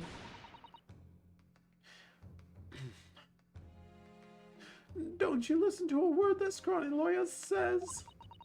Wittering on about books and bouquets, why should we care?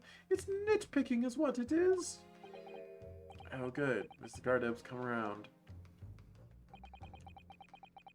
You might call it nitpicking, Mrs. Gardeb. But deliberately meddling with the scene of a crime is a criminal offense. It's called, tampering, Mr. Naruhodo. But the person responsible for this tampering cannot admit to it, for a very subtle but compelling reason. Objection. Tampering? You've barely heard the term before. Tell us, my learned friend, who would possibly have had cause to carry out such an elaborate deception? Yes, there is someone who tampered with the scene of the crime that evening. All the evidence and all the testimony points to that one particular person. Before this testimony, I would have said Patricia, but Counsel, I must demand that you substantiate this conjecture. Who are you saying is responsible for tampering with the scene of the crime? Take that! Obviously, there's only one person it could have been. Constable Rolly beat that it was you. What? A policeman? A member of Scotland Yard? What nonsense! Why would my Rolly do something like that? There was no one straighter than my husband. No Bobby works more tirelessly for the people of London. Mrs. Beat, you said in your testimony that your husband asked you to go to a nearby police box to fetch the officer on duty.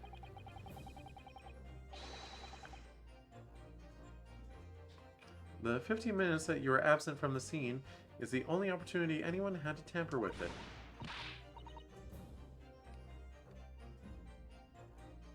You're making it up. It's all nonsense. It's all lies. What about that Japanese man with the whiskers? I bet it was him. He did it. If that was true, Constable Beat would have seen him do it. Oh. The punch. And forgive me for pointing it out, but when you dropped your bouquet, Mrs. Beat, it was after the defendant had fled the scene.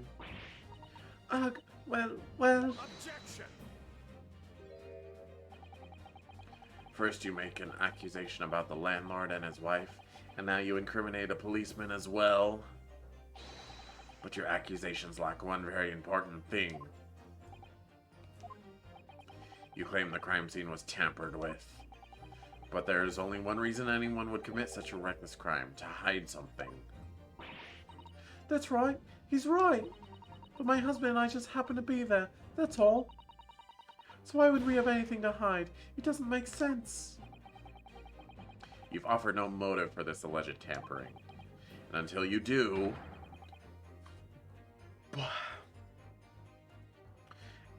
your accusations are nothing but empty threats. Constable Beat had a very good reason for wanting to tamper with the scene of the crime. That's the key to this entire affair. Mr. Naruhodo, have you managed to solve this mystery?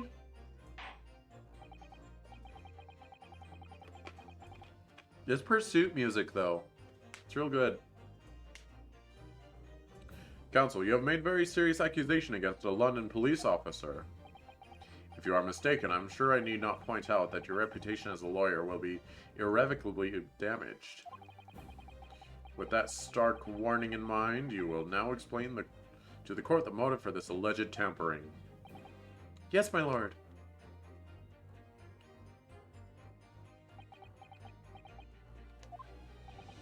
Constable Beat's motive for tampering with the crime scene was to hide where the victim fell. Where the victim fell to the ground. That it was this Bobby that is what this Bobby had to cover up at all costs. Wow, I can't read. What? Where the victim fell? You mean where she was attacked? What are you talking about? We told you at the very start, didn't we? On the pavement of Briar Road. We saw it happen, remember? It's right here, as if anyone didn't already know. That's certainly what everyone has been led to believe. But in fact, that isn't where the victim was stabbed at all. What? What? Dun, dun, dun, dun, dun, dun, dun. I'm beginning to wonder where the tumultuous trial will end, Counsel. If that's your assertion, then the court is dying to know, my Nipponese friend. Where are you proposing that the crime actually took place that evening? Where, indeed? Oh my gosh, that's crazy. But that's on the opposite side of the road? I don't understand. Are you all dumb? On the evening in question, Mr. Gardem's book fell directly down from the open window above. And your bouquet, Mrs. Beat, never moved at all. What did move was the scene of the crime itself. Good gracious. Objection!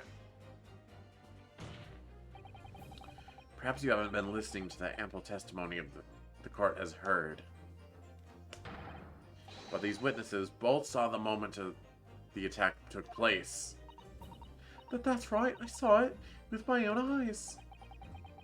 It was 5 o'clock in the evening and already dark. There was a typical London fog on the ground.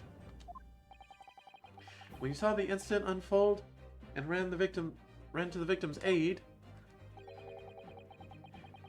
that was actually on the west side of Briar Road. No, that's not true. It can't have been. Constable Beat then arranged for you to be absent for a while by sending you for help. And during the 15 minutes you were away, he transplanted the crime scene. He moved all the things shown in the print. The victim herself, the 4 books. He moved everything, in fact, to the pavement on the east side of Briar Road. Extraordinary. But the constable overlooked one thing. What? What did he overlook? Is he just sleeping during all of this? The bouquet, I presume. Exactly. The prosecution told the court just a few minutes ago about the discovery of the rose bouquet. Lord Van Zeek said it wasn't noticed until the morning as it lay where the street lamps cast no light. Yes, it couldn't be seen in the dark, obviously. Which is why it was only the bouquet that was found in its original position on the pavement on the west side of Briar Road. And that is the defense's theory about what really happened that evening. How do you respond? Constable Rolly Beat.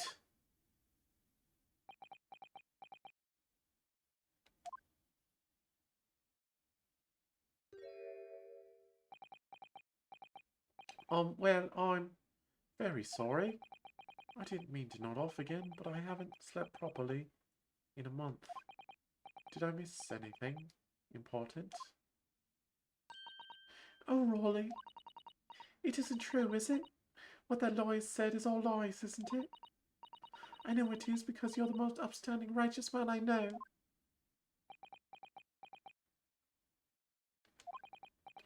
I had a dream.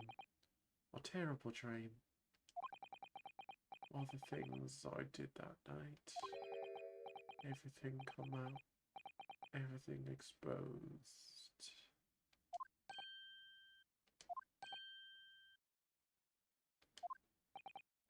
Only it seems it wasn't a dream after all. Good golly. Good golly gee whizzum. Order.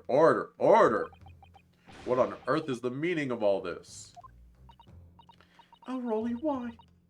Why would you do something like this?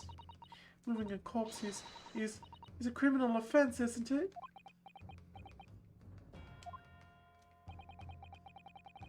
Wishing the victim dead should be one too. Constable, explain yourself. Why would you do this? As a respected member of Scotland Yard, your duty is to protect the good people of London town. I can't say so. What? I really am ever so sorry about all this. For damaging the Yard's reputation, for everything.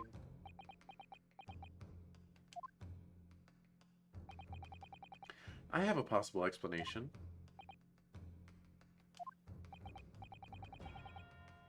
For why, on that particular evening, Constable Beat felt compelled to move the scene of the crime. I can think of one reason. What? How could you possibly know? You, a foreigner, presuming to understand the mind of a Scotland Yard policeman? Why are you shocked by this? And yet, Lord Van Zeek, it is this foreigner who has uncovered the startling truth of the matter thus far. Drink time.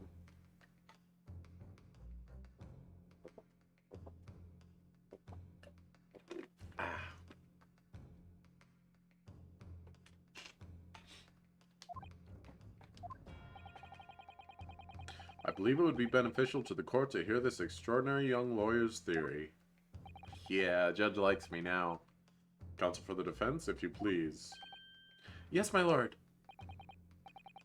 Now then, I think you had better show us some evidence. What? At once, my lord. England, Japan. It makes no difference where you come from. Human emotions are the same. And I think I have a fairly good idea of the feelings behind this man's actions. What gives away the motive for Constable Beat's unthinkable actions? Take that! I realize... Is realize spelled with an S? Or Z?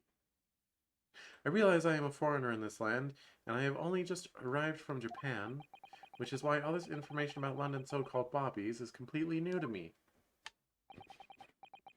I've learned that through honorable patrolling the beat is the most demanding work in the world, for example. Though honorable, I see. Keeping the peace, looking after the citizens on his beat in all kinds of ways. There's no doubt that the young Bobby is charged with a great deal to do each day, certainly. But for Constable Beat, the day in question was special. Special? How? On account of this bouquet, my lord. Oh yes, it was our very first wedding anniversary. Constable Beat had worked so hard to be able to afford this simple gift for his wife, and was so looking forward to taking her out for a celebratory meal. When he and Mrs. Beat stumbled upon a crime scene along Briar Road.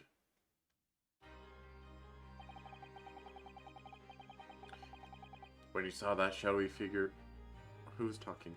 When he saw that shadowy figure through the fog, collapse on the pavement ahead of them, what must have gone through that man's mind? But sir, just on that one particular day, I was looking forward to celebrating my wedding anniversary. Mrs. Beat puts up with a lot being married to a bobby like me. I want to show my dear wife how much I care.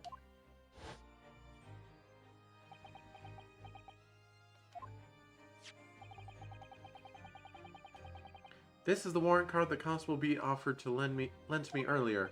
Inside, among the rules for patrolling policemen, it says, when a crime is discovered on his beat, a policeman must assist with initial investigations and help detectives. Aha! Constable Beat. Is that or is that not the reason why you moved the whole scene of the crime that day? Yes. Everything you said, it's alright. So that's it. It is all to do with the boundary of your beat. Oh. Exactly. To summarize, the incident actually occurred on Constable Beat's beat. Good gracious. Constable, do you realize the gravity of what you have done? It was the first time since I'd become a copper that I'd ever cussed God. Stay close to me, Pat. The criminal could be lurking somewhere. As we ran over to the scene, I had every intention of doing my duty as a police officer. We've got to report this to the station as quickly as possible. But then it dawned on me. I realized where we were, where the victim was lying, and what that meant for me. When a crime is discovered on his beat, a policeman must assist with initial investigations and help detectives. Why here? Why did this have to happen here? Why tonight of all nights? Why? Why? It's a copper's job to guard the scene of the crime, so I told Pat she'd have to go to the nearest police box and fetch whoever was on duty there. It was then when I opened my mouth to speak. It just came out. I couldn't believe the words that were coming out of my own mouth. This is the bait next to mine, Pat. So you have to go to the police box that covers it. Turn right along Meerschaum Street and then...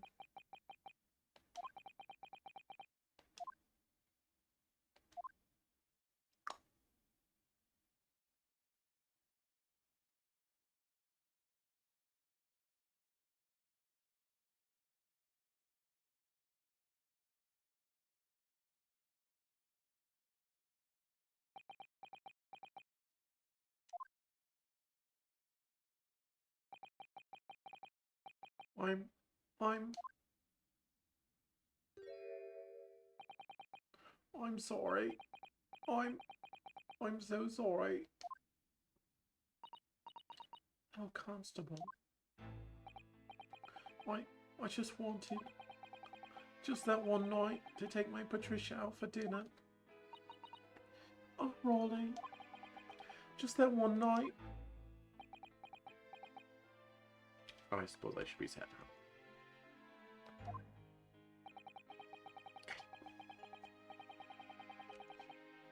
You knew that if the incident was on your beach, your evening of celebration would be ruined. And so you decided to move the entire crime scene outside of your jurisdiction. Just across the street to the east pavement of Briar Road, which falls under the neighboring beat's care. You see, I thought... well, I was sure the victim was dead, you see. I beg your pardon? Oh, of course he did. Otherwise, my Rolly would have never left the poor woman on the freezing cold pavement. Ah, I see your meaning now. But God got me back for my sins, didn't he? That's why I missed the rose I bought for Pat. Oh no, Rolly, that was all my fault.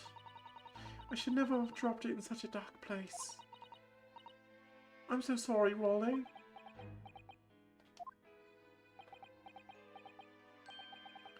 And can you tell us, Constable, how many books did you move from one side of the road to the other in total? 4 it was? Yes, sir, definitely 4. 3 of them dropped by Mr. Natsumi, and the 4th being the one that fell from the window upstairs in the Gardev household, of course. But what made you place that book in the victim's hand? When all the others were scattered haphazardly around, I mean. Oh, well, sir, that's because that's how I found it. How you found it? What do you mean? When we first ran over to the scene, the victim was already holding the book. So, when I moved everything, I made sure it was still in her hand. You sure it was this book, The Lion's Pride, that the victim was holding? Oh yes, sir. No doubt about it, sir. Interesting. Updated? Okay. Book and title was found in the victim's hand when it was being... okay.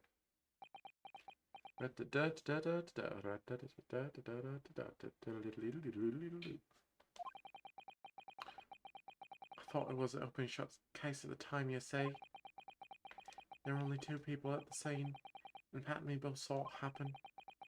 However, which way you looked at it, it had to be the fellow who ran off who done it, I thought.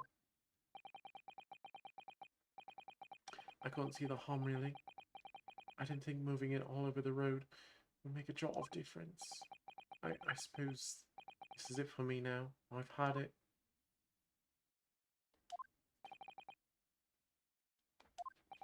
My lord. Yes, Lord Van Zeeks? I believe that concludes the cross-examination of the witnesses. Constable, you may withdraw. Yes, sir. Mr. Prosecutor, sir. What will become of my Rolly? What will happen to him? I'm gonna murder it. For now, you are free to go home. The police will contact you in due course. Please don't punish my husband. This was all my fault. It's because I'm always moaning at him for coming home late. Leave it now, Pat. Let's go home. I'm tired. All right then, my love. One last thing, Constable. Sir, let this be a lesson to you. In a criminal investigation, every detail matters, however insignificant it may seem to you. Yes, sir. Carve that lesson in your mind.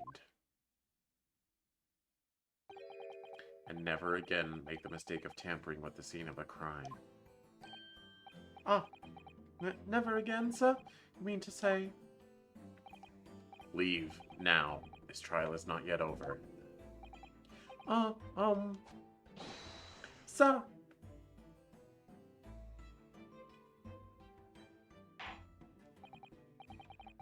Well, quite a startling revelation, I must say. Whoever thought of a third party transplanting the entire scene of a crime like that? Indeed, my lord. Nevertheless, there are some immutable facts here. Principally, that the accused, Mr. Soseki Natsume, is the only person who could possibly have committed this crime. Objection. No, I disagree. Now that we know the true scene of the incident, there's someone else. Another person who could be responsible for the knife in the victim's back. Forgive me for being presumptuous, but I believe the prosecution is probably well aware of this possibility already. Lord Van Zieks, is this true? Very well.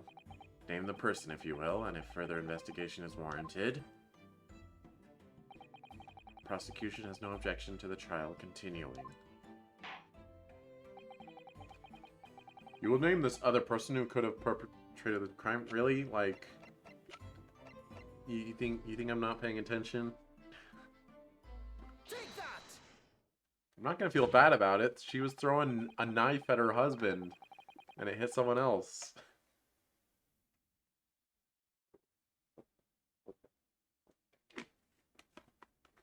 Wow, you throw weapons and someone got hurt. Imagine that. Reap the consequences. The defense would once again like to request the cross-examination of a new witness, my lord. Once again? My assistant made the same request earlier. In order to finally reveal the truth about this case, it's imperative that we cross-examine juror number 4, Mrs. Joan Garadeb. Me? Oh, dearie me. Objection. No, I don't want to do her voice. That request has already been denied. But the situation is very different now. Mrs. Garadeb, answer me this. What do you want now, you little toad? At the time of the incident, you were engaged in a violent argument with your husband, Mr. John Garadeb. In the course of the argument, a minor house fire was ignited. And to clear the smoke from the room, your husband opened a window that looks out over Briar Road. Well, what of it? You threw this book at your husband when he was cornered with his back against the window. Upon striking the pane of the open-hinged casement window, the book plummeted directly below, finding its way to what we know now to be the true scene of the incident. Yes, and as I said, what of it? During the argument, you were beside yourself with rage. As such, you threw not just books, but anything you could lay your hands on. So, let me ask you one more time, Mrs. Garadeb. This knife, the one removed from the victim's back. Have you really never laid eyes on it before? Oh!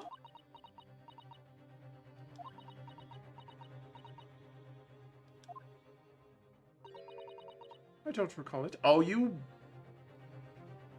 You're really gonna be that person, huh? Seriously? Am I supposed to remember everything I picked up and threw at my husband? Yes.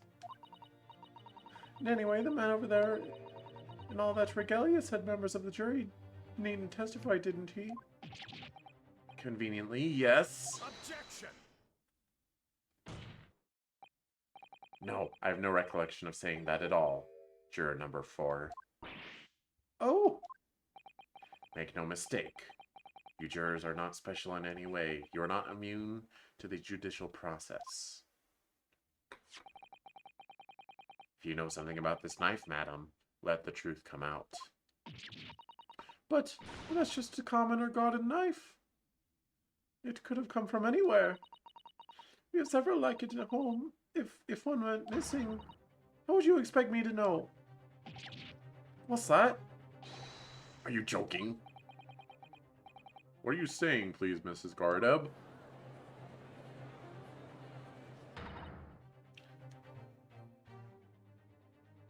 Now you listen to me. No, I refuse to believe all this nonsense. I couldn't bear the thought that I'd injured someone. Do you hear? I couldn't bear it. You threw a knife! Oh, the poor woman. So, yes, I want evidence. I want to see hard evidence if you're going to insist on this being my fault. You're going to have to prove to me that I threw that knife, if that's what you think. Come along now, chop chop. Do your worst. Well, Mr. Naruhodo? If I had evidence like that, believe me, I would have thrown it at her already. Then take the stand, juror. Oh.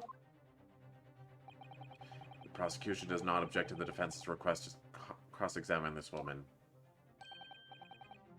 Thank you, Lord Van Zeeks. I'm going to have to testify. Juror number 4. As I'm sure you will appreciate, having observed it with your own eyes today, witness testimony can lead to the most extraordinary truths being unearthed. Truths of which the witnesses themselves may not even have been aware. Oh, dearie me.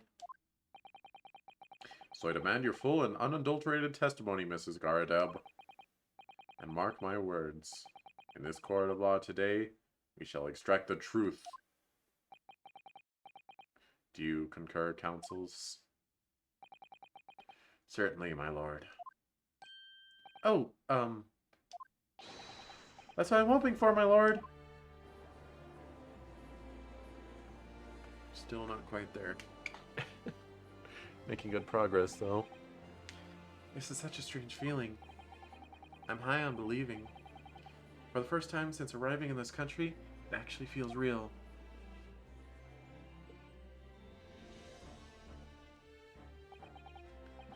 I'm here in the Old Bailey, and I'm a lawyer. Hang on, I need to click a button. Oh, no. Well, that's okay.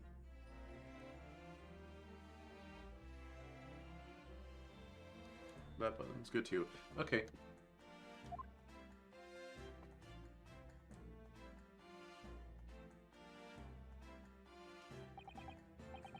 Witness, state your name and occupation. Oh, yes, my name is Joan Garadeb. And I'm, well, I'm a juror and such like. Sounds like even she doesn't know if she's a housewife or a maid. Or what anymore.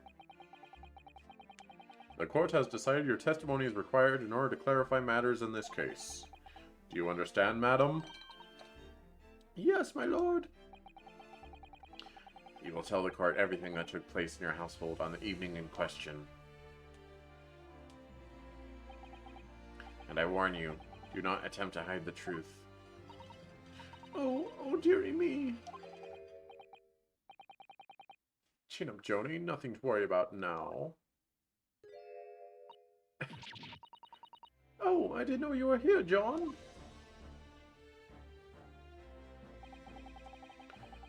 Wasn't only you in the room that day, old thing, was it? Rather, I think I ought to testify as well, don't you? But what about your knee, dearie? Don't you worry about that. Hardly notice it. I can barely even feel it compared to all the burn wounds on my leg. I'm not the sort of chap to leave a comrade to face disciplinary action alone. Oh, John. I presume you are Mr. John Gardeb? Yes, former 2nd Lieutenant of the 3rd Regiment of the 4th Northumberland Fusiliers, seen my fair share of action and now living the quiet life, as it were. I kind of forget what voice I gave him. The quiet life. Were you not engaged in an incendiary battle with your spouse on the day in question? Ah, well, yes, quite. I believe this may represent a first in the proud history of the British court. Calling a juror to the witness stand is unprecedented. However, the court will hear your testimony now, juror number 4, and that of your husband. You will recount clearly and concisely the events of your home, in your home at the time of the incident in question. Sir, at once.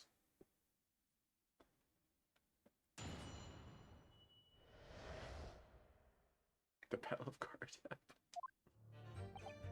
Yes, on the day you're referring to, the wife and I did have a bit of a skirmish. Can't recall the reason now. Knocked a candlestick over and set fire to the carpet. Soon had it out, though, and got the window open. Meanwhile, I was picking up whatever I could find to throw at him. Plenty of knives around our place. Can't say I'd notice if 1 and 2 went missing, I'm afraid. Okay, that's evidence against you, not for you. If that body thing in the victim's back really was one of ours, you'll have a job proving it, I think. Okay. Do we have fingerprint technology? Sounds as though it was quite the battlefield in your household that evening. Although an entirely one-sided assault, it seems. The enemy caught us on the hop, sir. Had no choice but to dig in and take defensive measures. To be honest, if the enemy had kept shelling us for another minute, we'd have been toast. Of course, a veteran such as myself is only too aware that on every battlefield you're just a gnat's whisker from death at any moment. Are we still talking about marital quarrel here? Well, I must say I'm dubious that this testimony will shed any light on the origins of this jackknife. In combat, one's focus narrows such that surroundings are barely noticed. These witnesses may not be able to offer anything more than they have testified already. This may be a dead end. Van Zeeks may well be right. Well, whatever the chances, we only have this last cross-examination to uncover the truth, Mr. Naruhodo. Yes, I'm afraid so. Say that like it's a bad thing. Very well, counsel. Begin your cross-examination.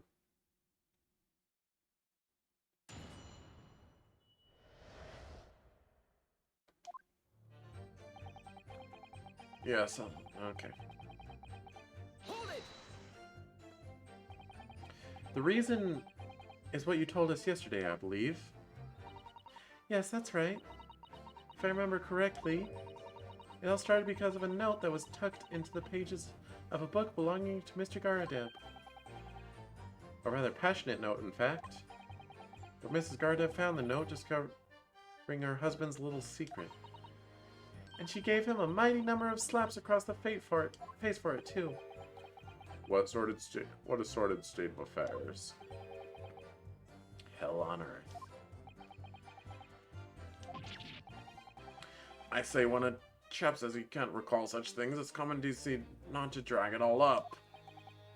Besides, half of it was wide of the mark anyway. A likely story. These waters run very deep. What transpired next after these multiple blows to the face? Knocked the candlestick over, set the fire to the carpet, soon headed out, though. Got the window open. And the fire also spread to some items of furniture, didn't it? The bookcase, my armchair, anything of mine, really. Just so happens there was some bathwater around that evening, so I sloshed that about to put it out. A most precarious situation you put yourself in. Ours is a three-story town house on the west side of the street, where the water main isn't connected yet. I have to draw water from a public water pump during the day if you need any, you see. The lodgers are always moaning that they can't get any water at night. Although that little mustached Japanese man buys water in bottles, I believe. The defendant, Mr. Natsume, you mean? Yes, he receives a stipend for his studies, you know, from his home country. Can you imagine being able to brew a pot of tea at all hours? He's obviously very well off. Uh-huh. Stipend, not whatever I said. Have you actually seen the state of the man? I believe he uses all of his income to buy books. Well, anyway, the point is, I was able to douse the fire with water, fortunately enough. Meanwhile, I was picking up whatever I could find to throw at him. Even though the room was on fire, as far as I was concerned at the time, it was more important to extinguish my anger than the flames. Well, when a woman wants to throw, she must throw. You're something. That is most certainly not true of a Susato takedown, Mr. Naruhodo. How did she know I was thinking that? So, please cast your mind back and try to remember. Was the knife among the items that you threw at your husband that day? In all honesty, I don't recall. But I feel I must point out that I'm no monster. Let me see. Some bread, a cabbage, garlic, a towel, and a sponge. A napkin. Excuse me. Yes, sir? She's listing soft things. Do you disagree?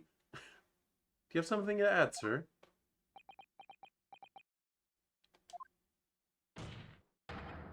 Mr. Gardeb. Don't shoot. Ah, sorry. I beg your pardon. Did your wife's remark just now bring something to mind? Nothing of any significance, no. Just that the barrage of projectiles the old thing launched in my direction was somewhat more solid than she implies. Books, bricks, and the fire poker I seem to recall. Wow, fire poker. Yeah, you'll definitely hurt someone with that. I mean, as well as bricks. Ouch. And the woman's aim is uncanny. She landed directly on with everybody. Ah! Good grief, woman. We're not at home now. This is a court of law. Oh, dearie me. I'm ever so sorry, dear. What's she even doing with the teapot in here? She poured it into his pipe. Honestly, John, I would never have thrown such things at you, obviously. Well, take a look at this, then. How do you suppose that happened, then? Your pipe, sir? Had this thing in my hand as usual at the time of the onslaught. Now, to clean out with one of a soft projectile, she did, yes. And when I went to pick the thing up, it was broken in two. I'd like to see a sponge do that sort of damage. I see your pipe was broken. It would never have been sent flying unless it was hit by something pretty soft. Pretty solid, I can't read. Anyway, I managed to bandage the thing up for now. Huh, you're one to exaggerate, aren't you, dear?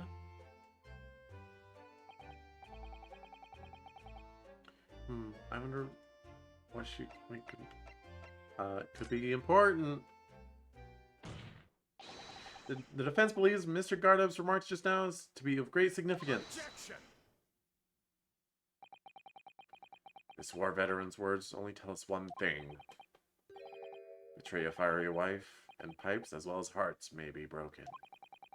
Sentimental wisdom, perhaps, but hardly worthy of adding to the formal testimony. Indeed, common sense, one might say. Might one? In that case, would you at least permit us to examine the pipe, sir? Well, I don't see why not. It's full of tea now. Oh, dearie me. There you go again, trying to ingratiate yourself with a young lady. What? Very well, the court will accept the gentleman's pipe as evidence. Pipe has been entered the court record. Apparently it fell to the floor during a domestic dispute. And he had his wife and... Alright, that... If it has a cut mark on it, then we got it going on. Alright, that looks more like a chip than a cut. There's a small nick out of the bowl here. Look, it appears to have been made relatively recently. And see how there are little scrapes and dents all over it? It's clearly a well-loved pipe. Yes, you're right. It seems to me recently that being well-loved goes hand in hand with getting some battle scars. This particular nick is catching my eye, though. Because it's clearly new. Bro, you got a shard of glass? Inside your pipe? Oh, something just twinkled inside the chamber of the pipe there. Yes, I saw it. Something stuck in there, I think. Let's turn over and give it a shake. Oh, what's this? It's a tiny fragment of metal! The tip of the blade! The tip of the blade. I forgot that the tip was cut off. It looks like the tip of a blade or something. The tip of a blade? Surely it couldn't be. Fragment of metal! Oh, false piece metal looks like it might be... Alright, this isn't important, but we'll look at it anyway. Looks to be in sorry state with a bandage around it, doesn't it? I didn't even notice the bandage on it earlier. Like in the investigation phase. But for some reason it feels slightly ominous to me. Like it's trying to shout out a warning. Probably because it's the same blue as Mr. Gardep's dressing gown. I suppose it must have considerable sentimental value to Mr. Gardep, given that he's gone through the trouble of repairing it like this. Either that or he can't afford to replace it.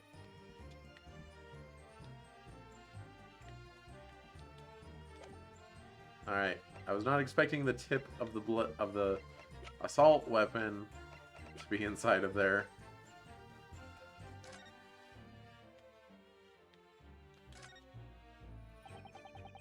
This is a tiny piece of metal we found in the chamber of Mr. Gardep's pipe. It looks like the tip of a blade or something. The tip of a blade? Wow. Is something wrong, Mr. Naruhodo? I don't really know. There's just something niggling me. But I can't quite put my finger on what it is.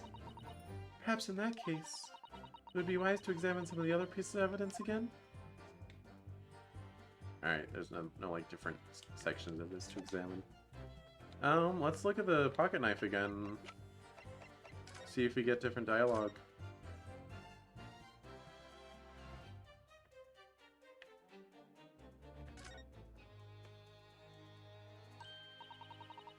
Oh, look here, Mr. Naruhodo. It's just at the tip. Small piece of blade appears to be missing. Wait, part of it's missing? I could be wrong, but I've just got a feeling. You remember this? Ah, that's a tiny fragment of metal we just found inside Mr. Gardep's pipe. Yes, and just maybe. Oh my, it's a perfect fit. Somehow I just knew it. Yep. I hope I didn't speak out of turn, Mr. Naruhodo. I was just feeling rather disappointed for you that your request was turned down. Oh no, it's fine. Thanks to Suzato-san, we have some new evidence to work with. We should examine it carefully. Done.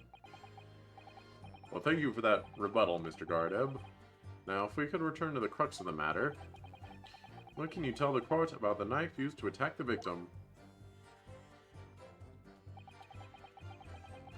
Plenty of knives around our place. Can't say you noticed one or two went missing, I'm afraid.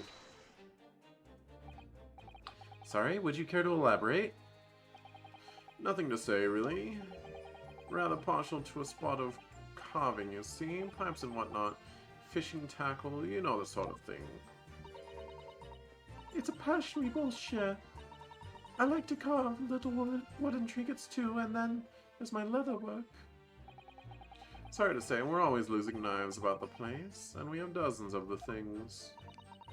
They sell them at the market sometimes. 20 for the price of 19. Needless to say, I snap them up. John prefers to use 2 knives at mealtimes too, instead of a knife and fork. What? No, Joan, we don't want people to think I'm some kind of ah! Here we go on with the scaldings. Why are they being so evasive? I imagine it's because they don't want to believe it. They can't bear the thought that it might have been one of their knives that injured the victim. Which is entirely understandable, of course, but still. Go on with your testimony, witnesses.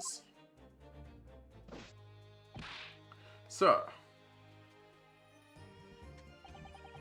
And that bally thing in the victim's back really was one of ours, you know, G1's proven it, I think. I'll press it even though I know to present evidence.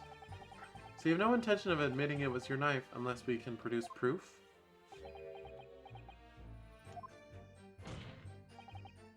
Even though there's no other credible possibility of Mr. Natsume is innocent?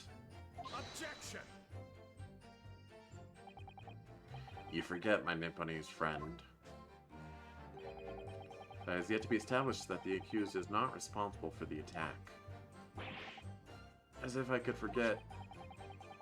If only there was some way to know who had handled the knife. I suppose wizardry like that is just a dream.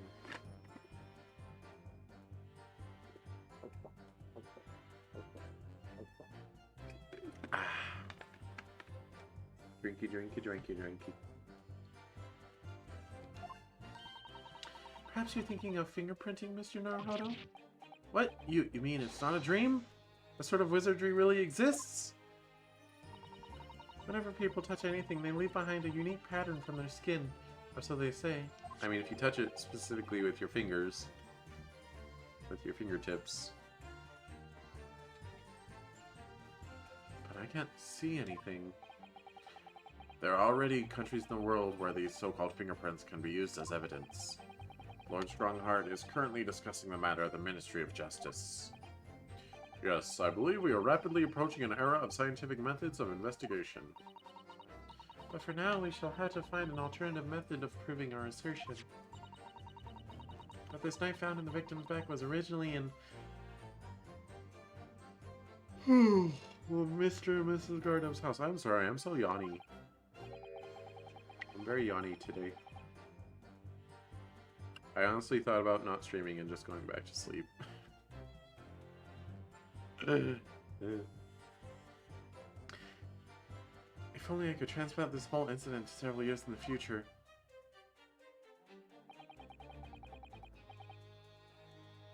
Begs the extent to their testimony, isn't it? What do you think, Mr. Naruhodo? Well, I think we've heard all this before, to be honest. Can't say I'm particularly confident that we'll be able to prove anything new from this testimony.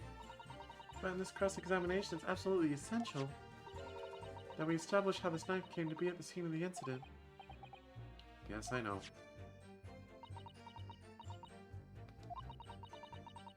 I'm sure both of them must be feeling very worried. Worried that it was, in fact, a knife belonging to one of them that caused the victim's injury. If we could find even a tiny shred of evidence to support that theory, it would clinch this trial for us. It would explain everything. Yes, it would. So for Saseki-san's sake, we must. We must find that last crucial piece of evidence.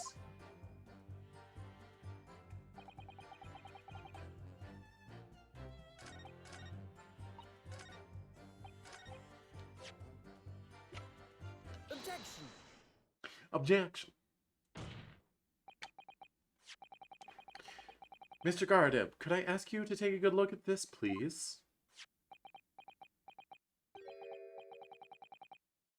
You can ask, but I can't see a bally thing. You can't? You used to call me Dead-Eyed Deb back in the regiment, of course. But that was some time ago now. Even when I'm trying to enjoy a large print book by the fire these days, I struggle to tell a B from a D and a P from a Q, to be honest. So he does. Dearie me, it's rather wearing being asked about every other letter and every other word. You must D very dusty to dizzy.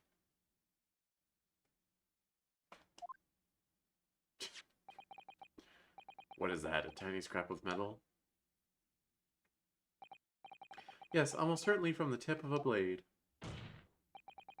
And what may appear at first to be just a tiny scrap is in fact a crucial piece of evidence.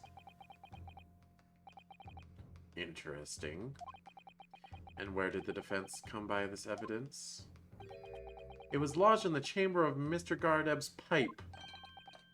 My pipe, you say? By Jove, I wonder how that got in there. Why didn't you, like, announce to the court when you took it out? Because the prosecution could just be like, that wasn't actually in there. You made that up. You just found it in the snow. What precisely does this fragment of metal signify, Counsel? Are you suggesting that it is some way related to the matter of the stabbing on Briar Road?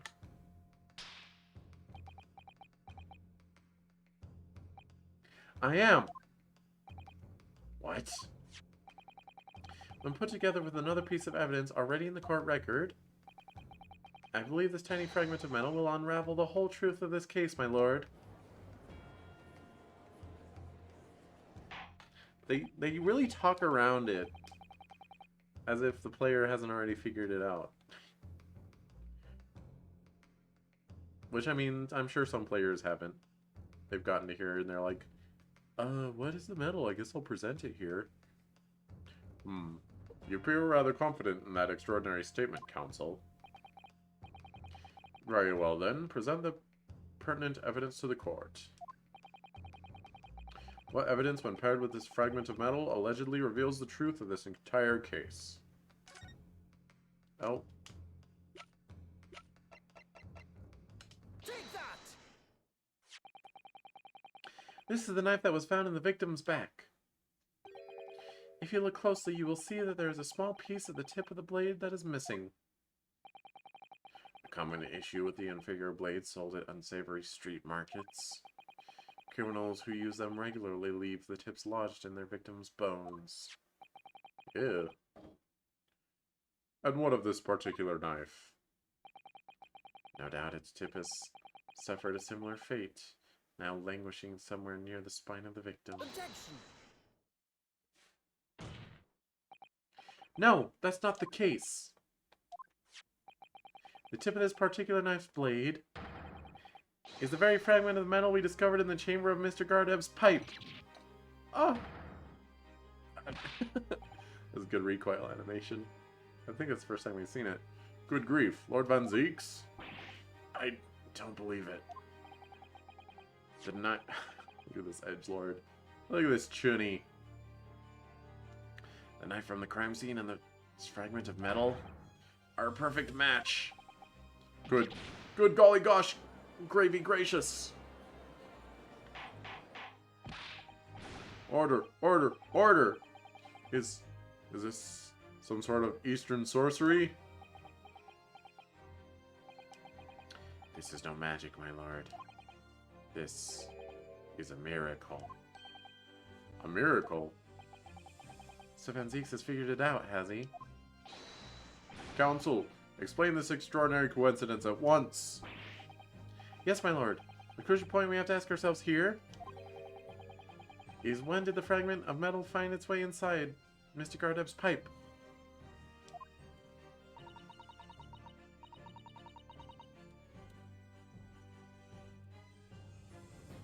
Something that was clarified for us in the most recent witness testimony. Had this thing in my hand as usual at the time of the onslaught. Out to clean out with one of her soft projectiles, she did, yes.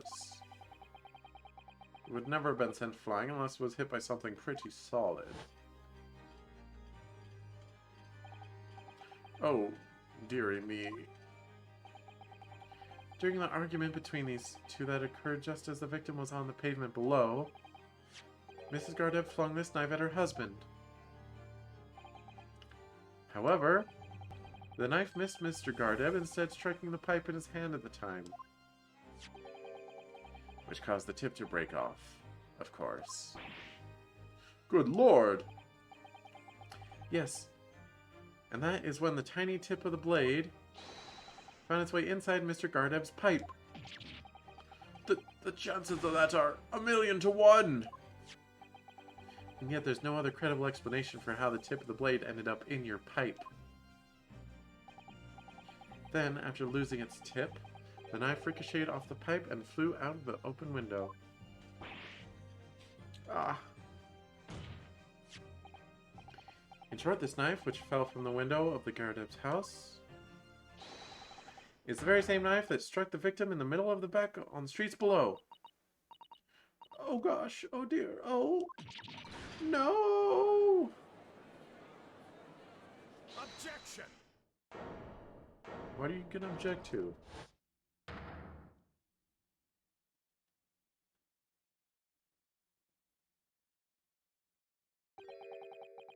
A full-bodied theory, I'll give you that.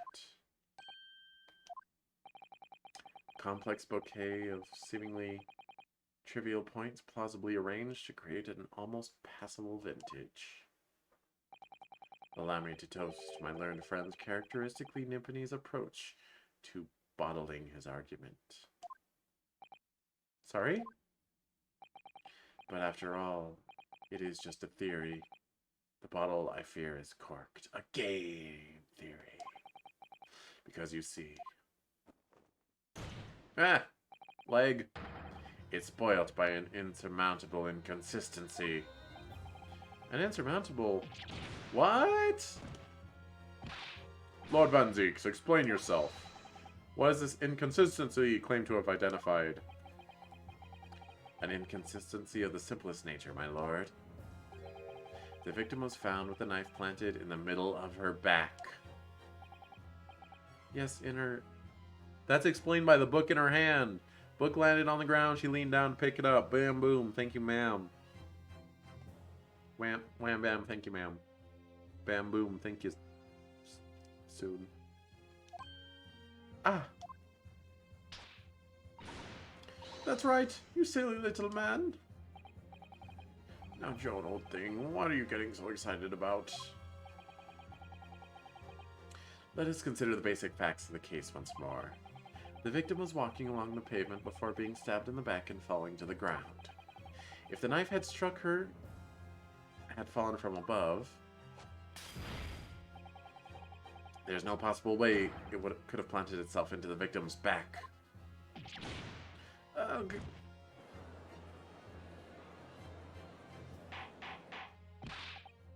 Not true. I mean, in theory, it could have landed on something behind her and ricocheted off and then planted itself into her back. But, you know, order, order. Quite right, you see. That's exactly right. If the knife had fallen on her from above, it would have struck her on the top of her head. Or in her shoulder.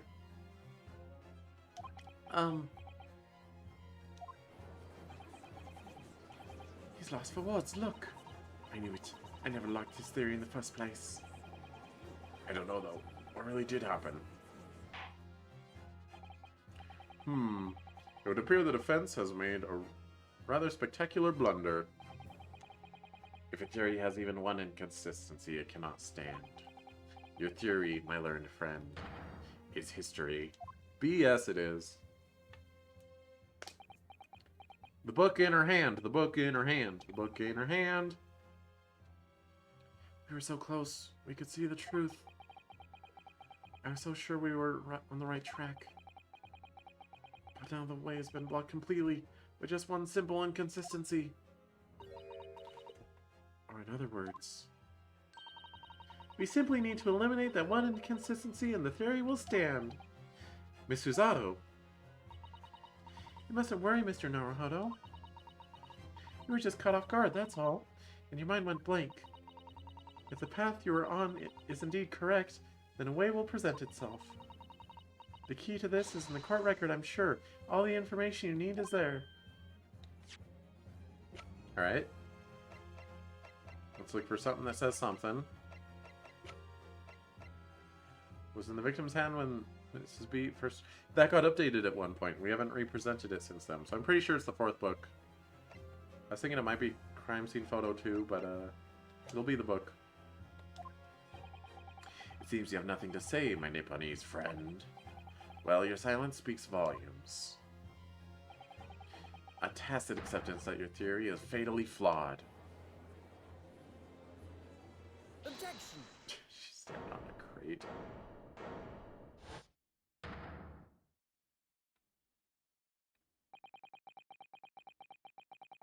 This inconsistency doesn't mean I was on the wrong path. It means I need to sharpen my mind and dig deeper for the truth. It's a test! Wrong track, not wrong path. I hate it when it auto-advances text. Yes! If the knife fell on the victim from above, there's no way it could have hit her in the middle of her back. Under normal circumstances, that is. What are you implying? Counsel? There is a piece of evidence in the court record that can explain this inconsistency. That can explain how the knife that fell from above could have pierced the victim's back. We already have the answer. Goodness. Utter madness.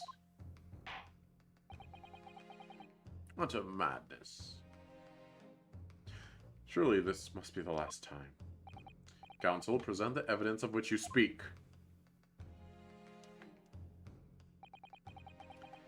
This is the last inconsistency, the final piece in the puzzle. If I can successfully make sense of this, the truth will be laid bare at last.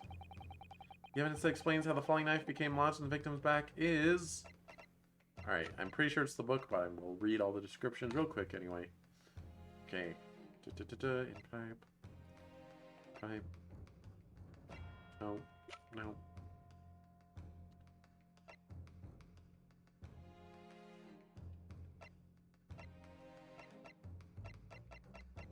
You know, I'm pretty dang sure. This, the 4th book found at the scene. This is the final piece of evidence the defense will present. The burnt book? Is that not Mr. Gardov's book?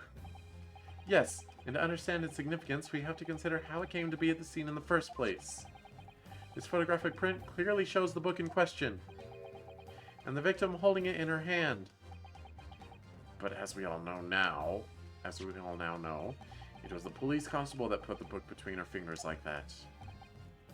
Quite so. As part of his wholesale transplanting of the crime scene to the opposite end of the road. That's true, however. As part of his testimony, Constable Beat made an extremely enlightening statement on that point. But, what made you place that book in the victim's hand? Oh, well, sir, it's because that's how I found it. When we first ran over to the scene, the victim was already holding the book. So when I moved everything, I made sure it was still in her hand. In other words, the victim was already picked the book up of her own volition. And clearly that must have been before she suffered the knife wound. Well, I should say so. After being attacked with a knife, I don't imagine she'd have been doing much of anything. So the question becomes, why did the victim have that book in her hand? By Jingo! I think I'm beginning to see what may have happened now. Oh, dearie me! We know that the book fell from the top floor to the Gardev household onto the pavement below, at precisely the moment that the victim was walking past.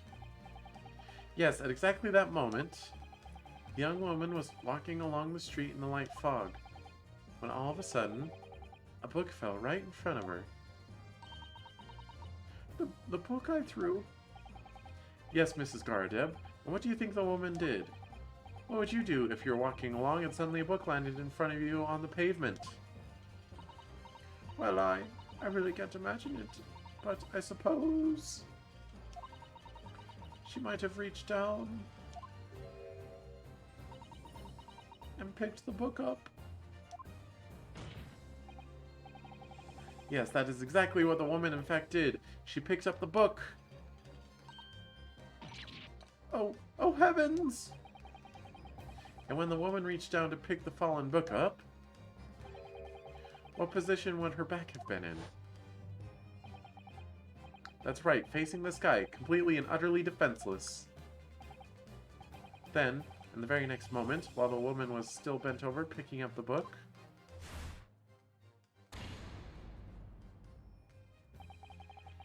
the next object fell from the room above, the jackknife, straight into the middle of her back.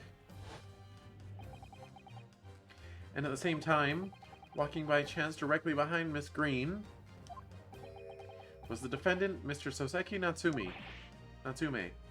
Well, I never. It appears that Mr. Natsume, that the woman simply collapsed on the floor, and in the dark and the fog, he didn't see the knife falling on her from above. Oh! And from the other direction, the constable and his wife saw no one but the victim and her apparent attacker. So there never was a real culprit to run from the scene in the first place. Never said there was! Nope, there was nothing more than a series of unlikely events that culminated in an unfortunate accident. And that is the real truth behind this case.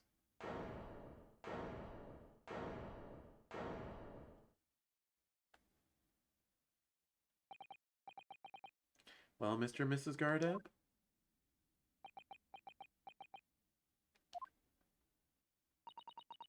The very first time you showed me that knife, I had my suspicions. I wondered if perhaps it might have been something like that. There, old bean. Poor Mrs. Garadeb. I don't feel bad for her. Of course, I never meant for anything of the sort to happen, but it was all my fault, wasn't it? These things happen when you angrily throw knives. Feel bad about it.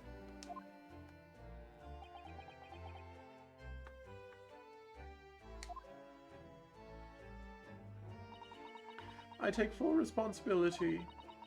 I let my anger get the better of me. I threw that book, and I threw the knife as well. Why were you willing to let someone else take the death penalty for it? John, dear. It's alright, I know. I'm ever so sorry. Truly. I'm sorry! He fell into the... Okay, whatever.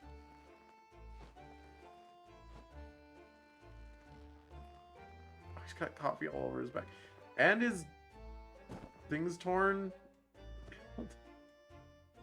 His butt's torn. Why was his butt torn?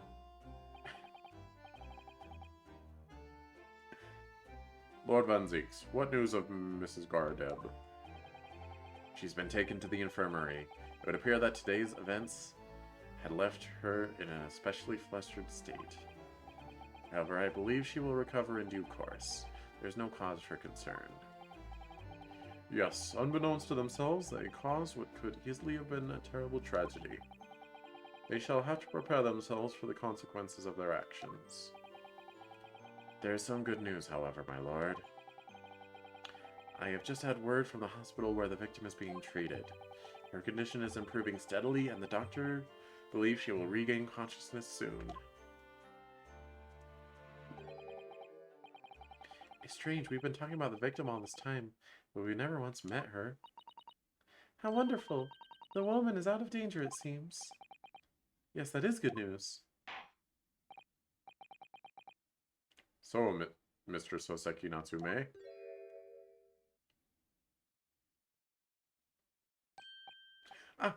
Yes.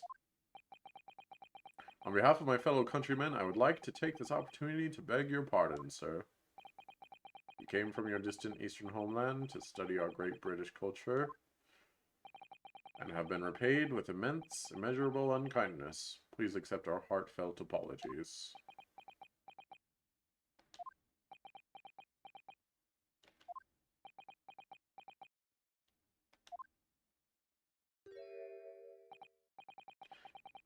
I do not remember what voice I gave him. No, it was me who should be begging your pardon. Oh no, Mr. Natsume. That evening, when the young woman just collapsed on the pavement before my eyes, I jumped to the wrong conclusion again in my confusion. What conclusion, sir? I was sure that the woman was dead. Yes, Constable B said the same thing, didn't he? He thought she had been killed too. He thought. I suppose she must have looked completely lifeless.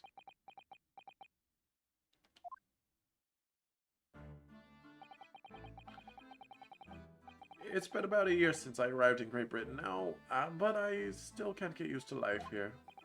I can't relax. I'm sure there are evil spirits lurking in the fog, like they're haunting me. Poor Soseki-san. His imagination really has got the better of him. Yes, poor man. So, when it happened, I thought the young woman had been taken by the fog spirits. I should never have dropped my books like that and run away. I should have called for help, for a doctor, for the police. Instead, I managed to create a rift in the relationship of trust between our two empires. And for that, I am truly sorry.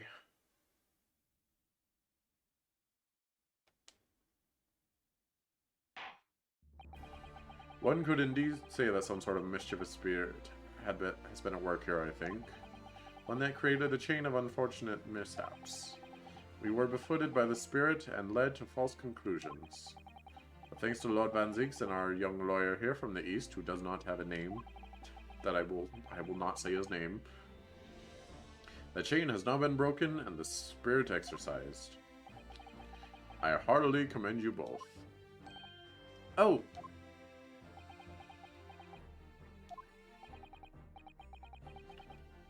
Now then, ladies and gentlemen of the jury. Yes, my lord. In concluding this trial, I must ask one last time for your decisions regarding the defendant's culpability. Are you ready to present your findings to the court? As the foreman of this jury, I can assure you we've reached a fair and just conclusion.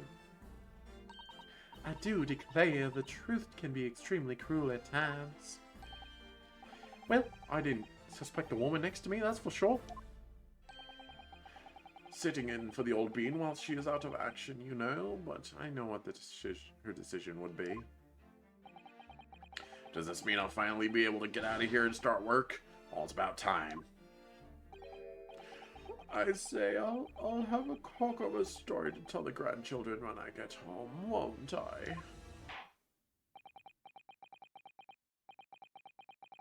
Very well, ladies and gentlemen of the jury, I hereby demand your final decisions.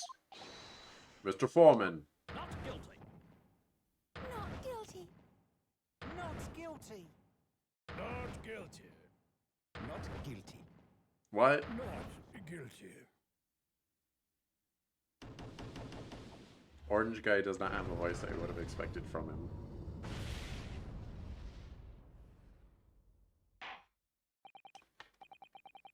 Very well, Mr. Soseki Natsume. I hereby pronounce you not guilty. Yay! It only took us 3 hours. I think we can get a decent head start into case number 5, maybe. We can try.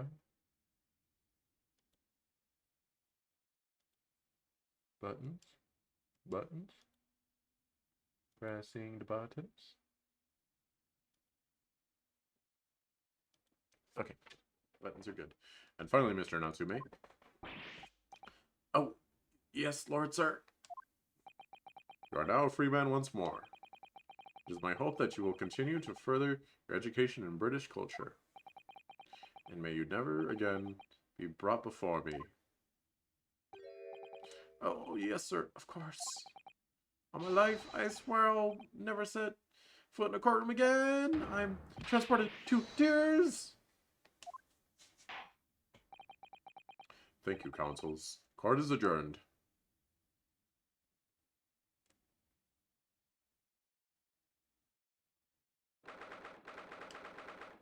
20th February, 3:17 p.m. Drinky.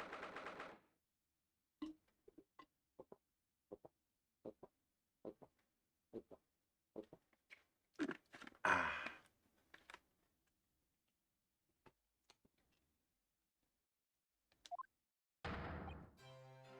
Oh, locum. Wait, you mean me? Of course! Is there another locum here? Is there even one? Compared to the original locum student, Mr. Naruhodo Esquire, your name has become rather short, hasn't it? What's wrong with using my actual name? Oh, at last I'm free! I'm free! Joyful, joyous, jubilant, jubilation! Heady, hearty, happiness, hurrah! Oh, I am pleased. Mr. Natsume is delighted. Would it be so hard to just say that then? Locum, you did it! You saved me from the brink! Well, what happened to the poor woman was in no way your fault, after all. I'm just glad everyone can see that now. No, not that. Lovely, loyal, locum lawyer! Yes? I mean, as I said before, I just never got used to life here in Great Britain. Every time I looked over my shoulder, I see foreigners. I see towering brick buildings. And from high up windows, I see them looking down on me, laughing. Look at that little hunchback. Oh dear, I'm sure it's all in your head, Mr. Natsume. But today, you locum lawyer gave my gloom the boot. You stood firm behind that baronial bench before all those babbling British. Baronial? Hello?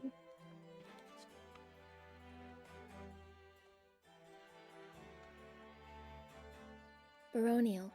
Belonging or relating to a baron or barons suitable for a baron. I guess. I guess so. You battled to the bitter end, laying bare the baffling truth. And when I beheld the blinding fireworks among the beams of the Bailey's roof, I bellowed, "Behold the best barrister ever born!" Well, that's very flattering, and we're very pleased for you. This has given me a wonderful anecdote to recount to my old friends back in Japan. An anecdote? Is that what's to become of all my hard work? Ah, there you are, my dear fellows. Holmes. Sholmes. I apologize for keeping you waiting. I rose late this morning. Oh, Mr. Sholmes, what a pleasure to see you. I see I am here not a moment too soon. A disaster has been averted, I'm glad to say. Oh. The trial shall begin presently, Mr. Naruhodo, and I wish you the very best of luck. It's just finished. What? No! Then my haste was in vain? Ah, it's you! Hairlock Sholmes! Oh, have we met, sir? This is Mr. Natsume, the man you had arrested, Mr. Sholmes. Ah, I see. I failed to recognize you at first. Our previous encounters have taken place in the gloom, either your bleak lodgings or that prison cell. I simply couldn't place that curious face in the light. Charming. This is all your fault, Hairlock Sholmes. You're the reason I had to go through this terrible ordeal. I'm going to give you a piece of my mind. My apologies, sir, but I assure you I have placed you now. You're the fellow who abandoned that poor young lady and ran off, are you not? Ah. Had she been taken to the hospital more urgently, I feel perhaps she would have had regained consciousness by now. Oh! But it was unavoidable, I'm sure. We are but human, after all. Anyone would have been shaken by such an experience.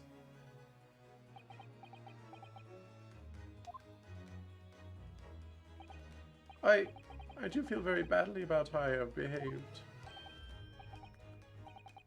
Well, never mind. Now then, what was it you wanted to say to me, sir?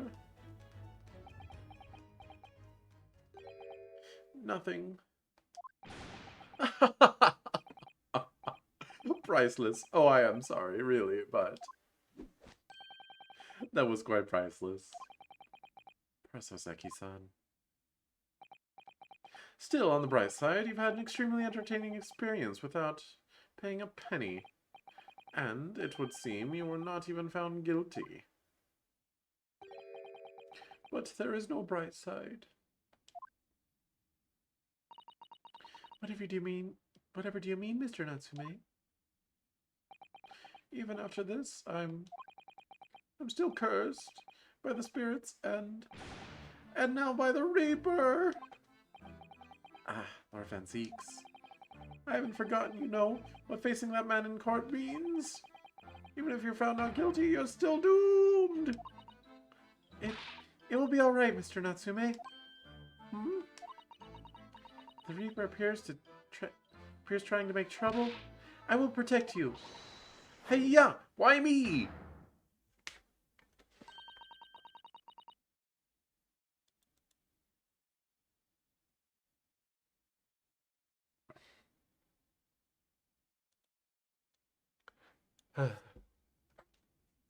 With a perfectly executed Susato takedown. Much as I like being turned on my head, a bit of warning might be nice next time, Miss Susato.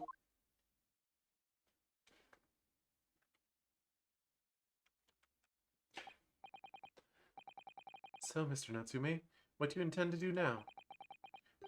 You mentioned something about recounting your experiences to your friends back in Japan?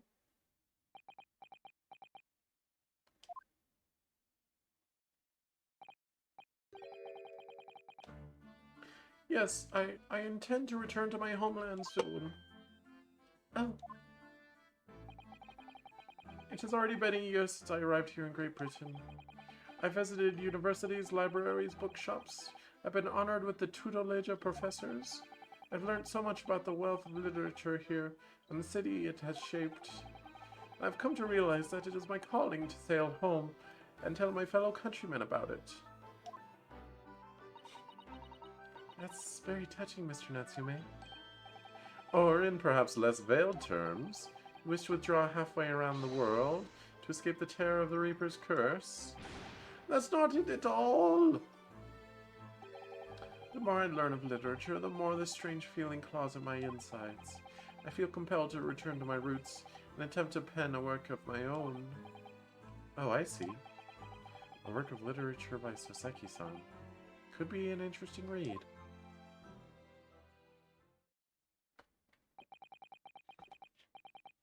And what about Miss Susato and yourself, Mr. Naruhodo? Sorry, what about us?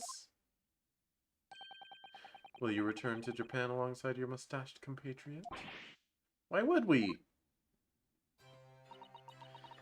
A week has not yet passed since we arrived in London, and only now does it feel as though we have finally found our feet. And you are accommodated in a hotel at present, are you not? That's right, but we need to find lodgings before it bankrupts us. I've calculated we can only afford another 10 nights before our entire budget is exhausted. Well then, you could take my lodgings. Oh, the windowless room? Ah, but it lacks in windows. It more than makes up for with a floor, ceiling, and walls. Great. And of course, I'd be happy to leave behind the accursed evil spirit. Oh my, an evil spirit? Oh yes. It tries to suffocate you while you sleep. It's an infallible wake-up call. We'll think about it, if that's alright. Perhaps I can offer a more welcome alternative. Would you consider taking lodgings with me? Really? Well, a vacancy has conveniently presented itself. Though it is up in the attic, I might add. Are you sure it isn't just a storage loft? I spoke with the landlady this very morning on the matter of price, and Iris is cleaning the room as we speak. You must come at once. I presume you have no luggage to speak of. Oh, this is simply wonderful.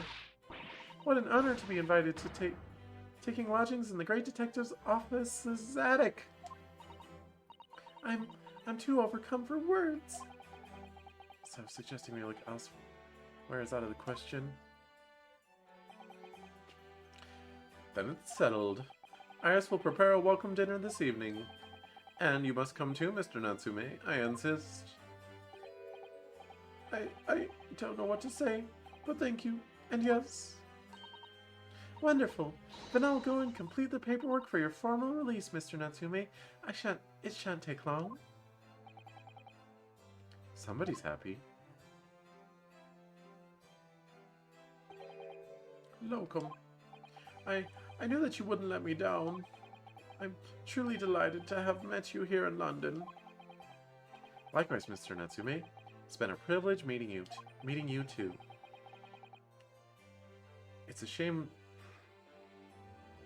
It's a shame we're going to have to say goodbye so soon. Well, I've come to realize that I belong in Japan. But Locum, we'll meet again one day. Yes, I'm sure. Hopefully by then, I'll be a successful lawyer. Hopefully by then, I'll be a successful author. Well, my dear fellow, our carriage appears to have arrived. Shall we go, Mr. Naruhodo? Yes, Mr. Sholmes. I've little doubt Mr. Natsume will be released in time for dinner this evening. And so, with Soseki-san's innocence successfully established, we rode with Mr. Sholmes to what was to become our new home. 221B Baker Street. 221. 221. 221. The old 221. Okay. I was gonna wait until it officially finished the case and was like, now you can pick case 5 before I hit a BRB screen. But gosh dang it, who knows how much longer that's gonna take. I'm gonna BRB.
I am back.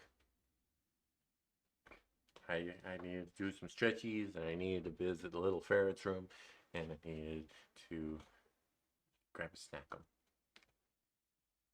I grabbed some trail mix, or as it likes to call it, Peanut Lovers Mountain Mix, but it's trail mix.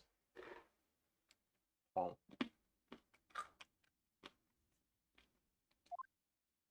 The attic room.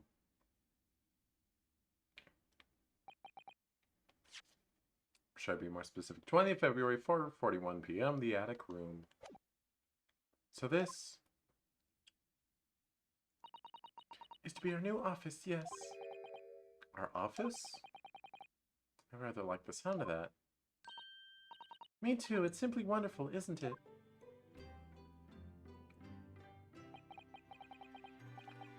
I hope you can see this, Kazuma.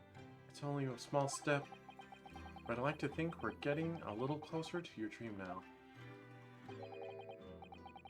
Oh, so my dear fellows, do you like the place? Whoa. You look so different without your hat on. Ah, Mr. Sholmes. Yes, thank you so much. It's a delightful room, Mr. Sholmes. I simply adore it. Good, I'm pleased to hear it. Iris and I are delighted to welcome you. I hope everyone's hungry. Oh wait, I gave her an accident. I hope everyone's hungry. It's nearly time for dinner. We'll eat as soon as Mr. Natsume arrives. We have a lot to celebrate. Iris, why'd you have to say that? Now he's gonna die. Iris, you must let me help you. Alright then, Susie. You can be in charge of the salad. Splendid.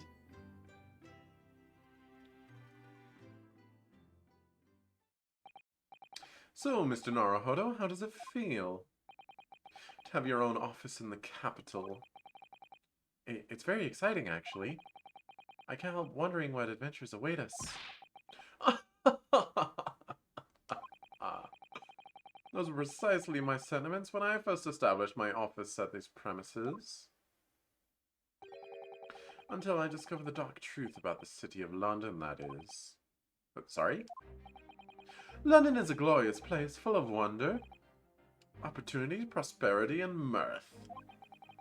But the brightest of lights cast the darkest of shadows. Shadows? What do you mean? Well, I believe you're well aware of the murkiness that lies behind London's facade already. So once again, Mr. Naruhodo,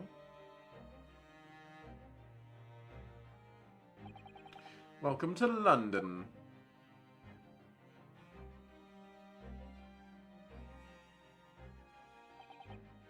Of course, at the time, I had no idea the significance of those words Mr. Sholmes so casually spoke. But it wasn't long before my turn came to lift the facade and see the true depth by the murk that lay behind it.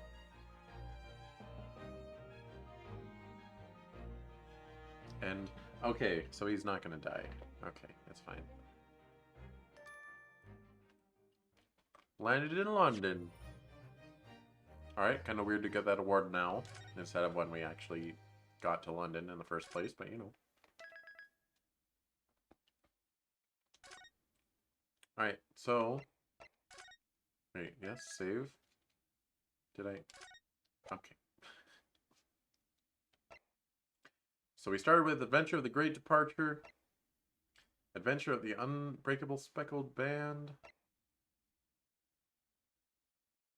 Adventure of the Runaway Room, and that was the Adventure of the Clouded Kokoro, which did not give any hints. But now we got the Adventure of the Unspeakable Story. What?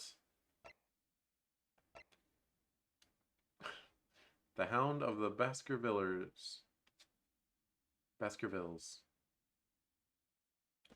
I can't read this. A hound it was, but not such a hound as any mortal has ever seen. Its eyes glowed with a smoldering glare. The whole of its ox-sized body was outlined in white-hot flames. Okay. Oh, there is like a dog in the background. I see it now.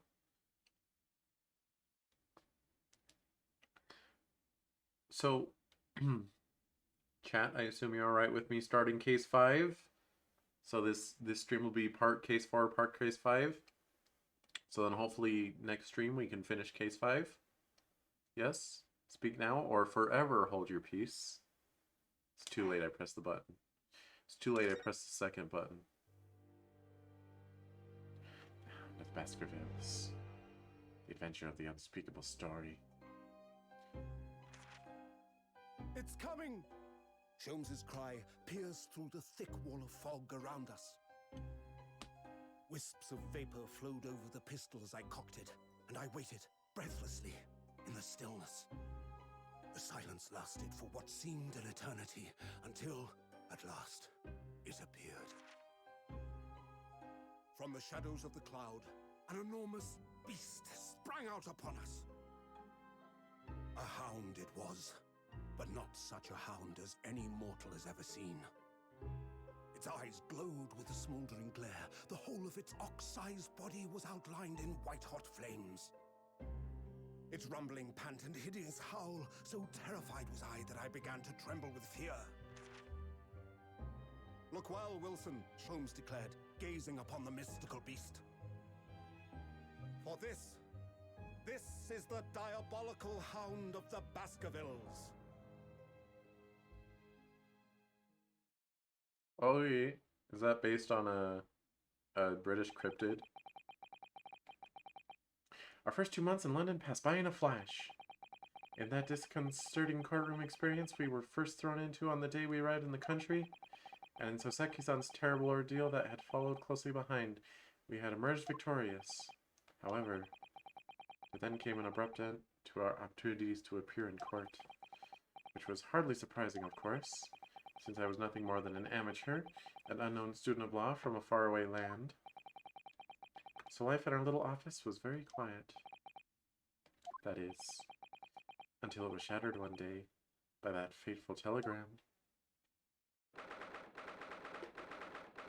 15th of April, 9:13 a.m. Naruhodo's Legal Consultancy.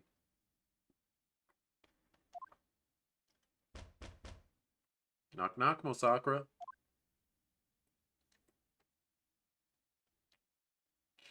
Telegram.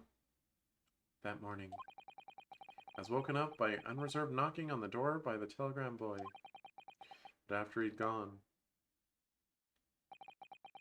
Susato-san's behavior became very obviously strange. Susato-san? Yes! Is it time to leave for the court already? Let me see. What case is it today? I don't think I'm scheduled to defend anyone at the moment, am I? Oh, no, of course not. How silly of me. But I think Iris said she would make us breakfast this morning. So shall we go down to Mr. Sholmes' suite? Yes. Iris makes the most delicious breakfast food. She does, doesn't she? And once our bellies are full, we can leave for court in fighting fit form. Let me see. What case is it today? Here we go again.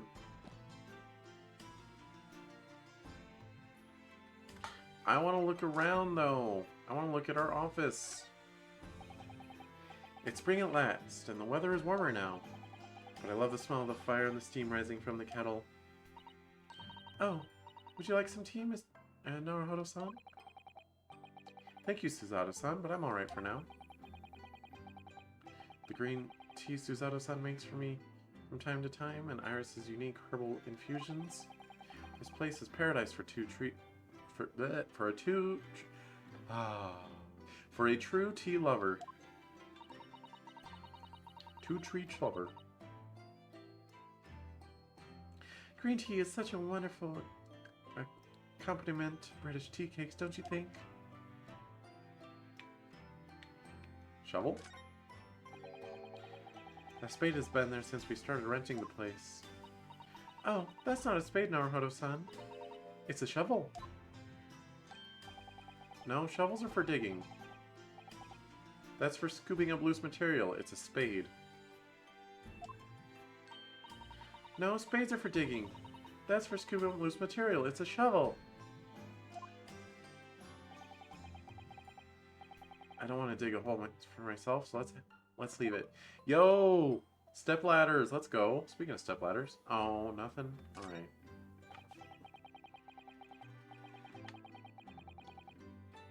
We've only been here in London for about 2 months, but my desk is starting to look a little messy already.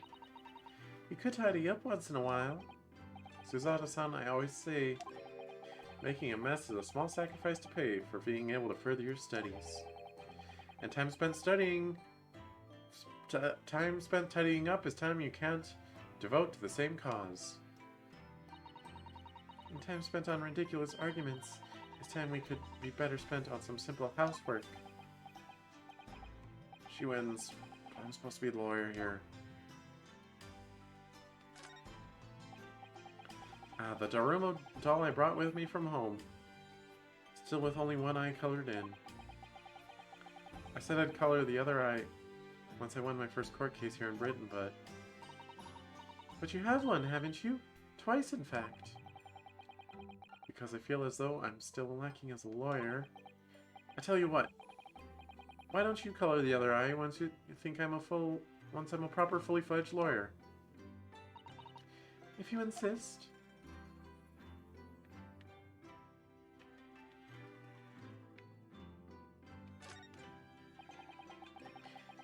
So this is the tea set that Susato-san brought with her from Japan. Let's hope she hasn't noticed me slipping sugar and milk into my cup when she makes it. It's just so bitter. Tea is a drink to be enjoyed, Naruhodo-san. You really don't have to force yourself to drink it, you know. I don't like to see you screw up your face, so... Mop. What do you mean the mop's not interesting?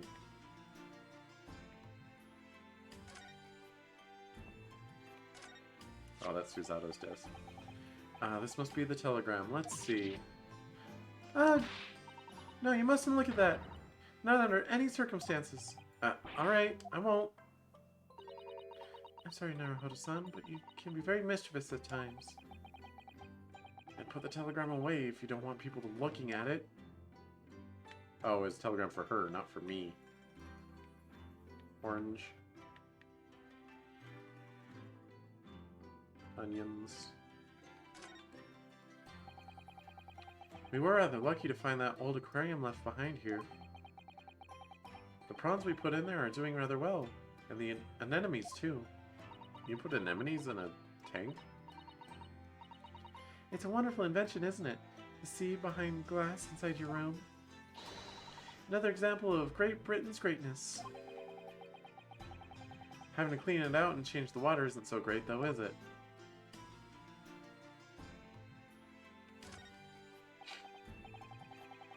Do you know, I've never seen inside your room there, Susato-san. Never even peeped inside. I should think so, too. The young maiden's private chamber is a place of bittersweet secrets, you know? Bittersweet? Whatever you say, young maiden.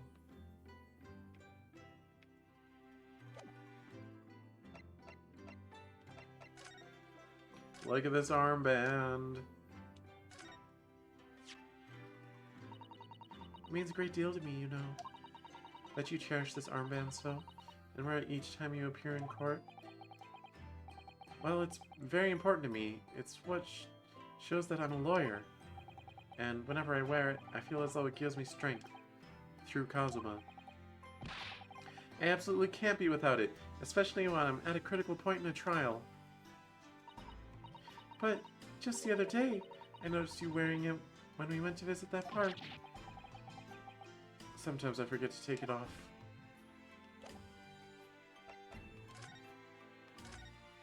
Telegram.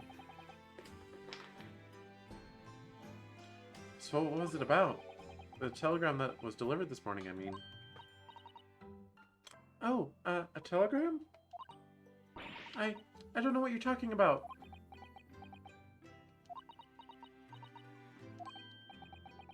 Sorry, but you're not going to get away with that. Well, I didn't think I would. Actually, don't give it a moment's thought. It's nothing. Nothing interesting. Boring, in fact. Ahem. It was just a boring old telegram. There's 3 times now she's tried and failed to convince me it was nothing.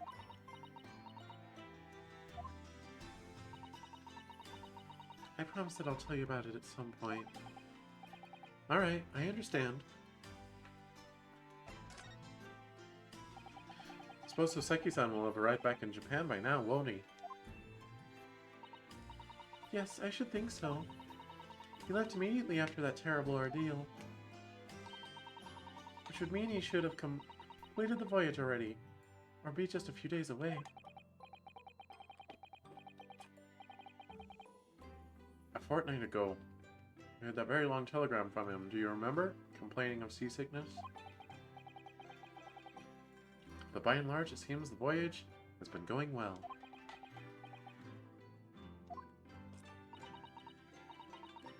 Is something wrong, Naruhodo-san? I was just wondering what might have become of Soseki-san had he stayed in London, that's all. You mean, as regards Lord Van Zeeks, the Reaper? Yes, I can't help wondering if seasickness would have paled into insignificance in that case.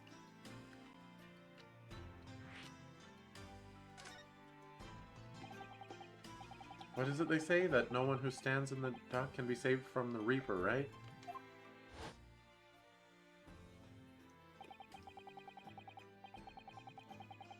Like the way that nightmarish trial ended on the very day we arrived in London. Even 2 months on, the cause of the dreadful fire is still a mystery. Yes, but at least Hoseki-san is safely out of the country now. Presumably that means that the Curse of the Reaper can only take effect within the confines of the City of London, perhaps? Even if that's the case, it's little comfort. I have a terrible sense of foreboding. If the legend of the Reaper is to be believed, it would mean that he wields the Sword of Justice himself. Come to think of it, I wonder what he's up to these past 2 months. Surely not wielding that sword against more acquitted defendants. No, I don't think so. Apparently, Lord Van Zieks hasn't appeared in court once since our last encounter. Oh? Yes, since Hoseki-san's trial, he's withdrawn from judicial service again, it seems. Really? Just like before, when he wasn't seen in court at all for several years. So it's just been me who's had to face him in his recent spate of trials then? Oh, it's just my luck. That's how it goes, man.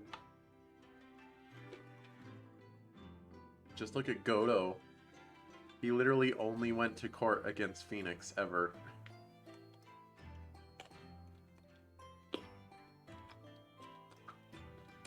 Chomping, nomming, chewing.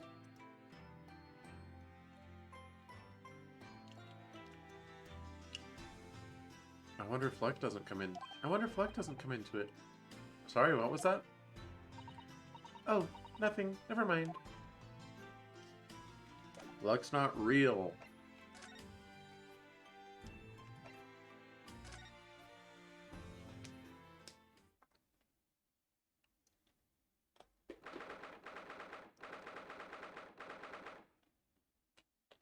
Still the 15th of April. Sholmes is sweet.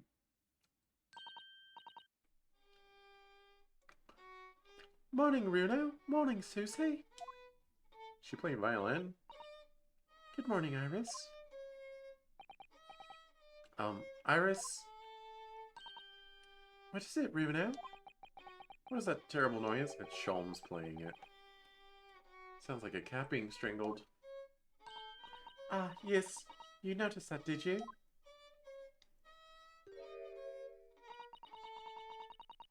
Oh, they couldn't be bothered to animate him playing it? Come on. Come on. Hurley isn't in the best form this morning, it seems.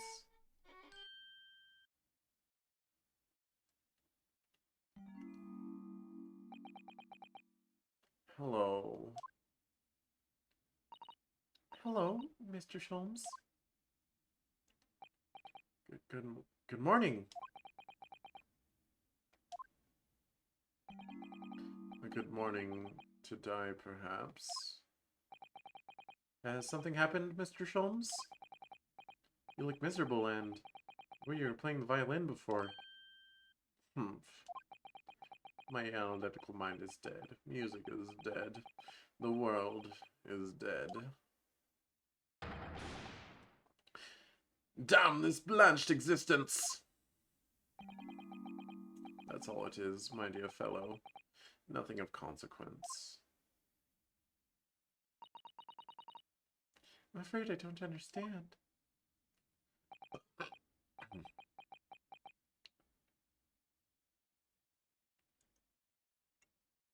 Well, Iris, isn't it time we ate? Some dry toast and insipid coffee for me, if it's not too much trouble. Meow. Hey. Have we seen that cat before? Oh look, it's Wakahai. Good morning, boy. Meow. That would be some sort of tiny door for cats to use. But how did it get there? Where did we see that cat? Was it here? Well then, everyone, time for breakfast. Oh, wonderful. Let me help you, Iris. Ugh. It would indeed be a fine day to die. I knew something looked different. Something's missing from Mr. Sholmes' desk.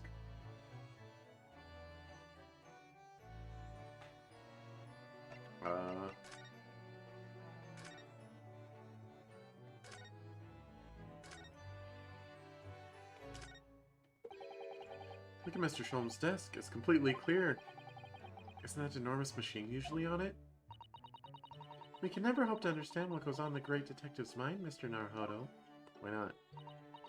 Why, next time we're invited, we may find he's vacated the entire suite. That's scarily plausible, actually.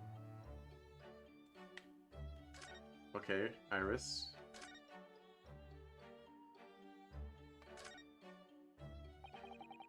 Mr. Natsume's cat's... Oh, it was Natsume's cat. Okay. He lives here now, because he couldn't bring the cat back with him. That makes sense. Mr. Natsume's cat seems to have settled into his new home then. Oh, yes. And I've become very attached to the little waggy. It appears previous owner has completely forgotten to him. Cats are unfeeling creatures. Their mews as empty as their haunts of the muses. Yeah, but they're cute though. If Mr. Natsume had no intention of taking Waggy back to Japan, I wonder why he kept him in the first place. I expect he would have taken him if he could. But pets are strictly forbidden aboard steamships in our experience. And for good reason. Terrible things can happen if the rules of passage are not obeyed. Well, I don't mind, because Waggy is adorable.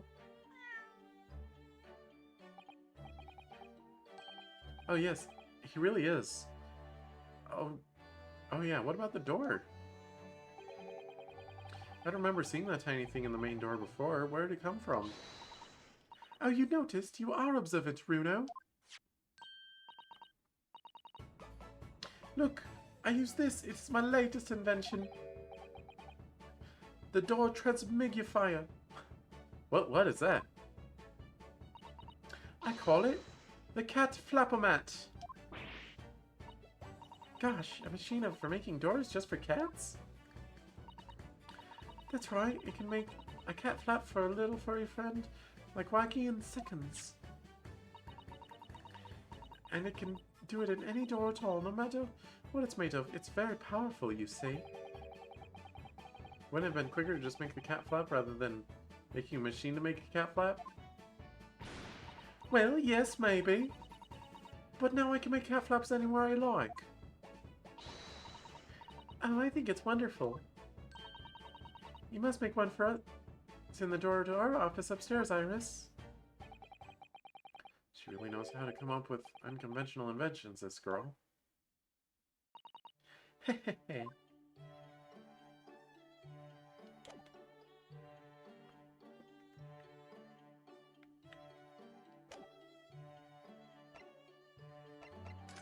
Hey Sholmes, look at this. Look at this armband. Mr. Sholmes, could I ask for your opinion about this?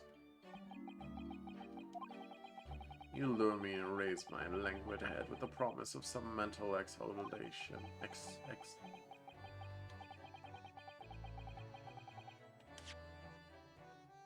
Exaltation. Yet in my morbid depression I am confronted with the most mundane of problems. Oh. My mind finds greater stimulation in the unforgiving monotony of the floor than in your miserable offering. Always glad to help. Oh, my head weighs heavy on my shoulders. Yeah, depression sucks, huh? You seem to be very unhappy this morning, Mr. Sholmes. What happened?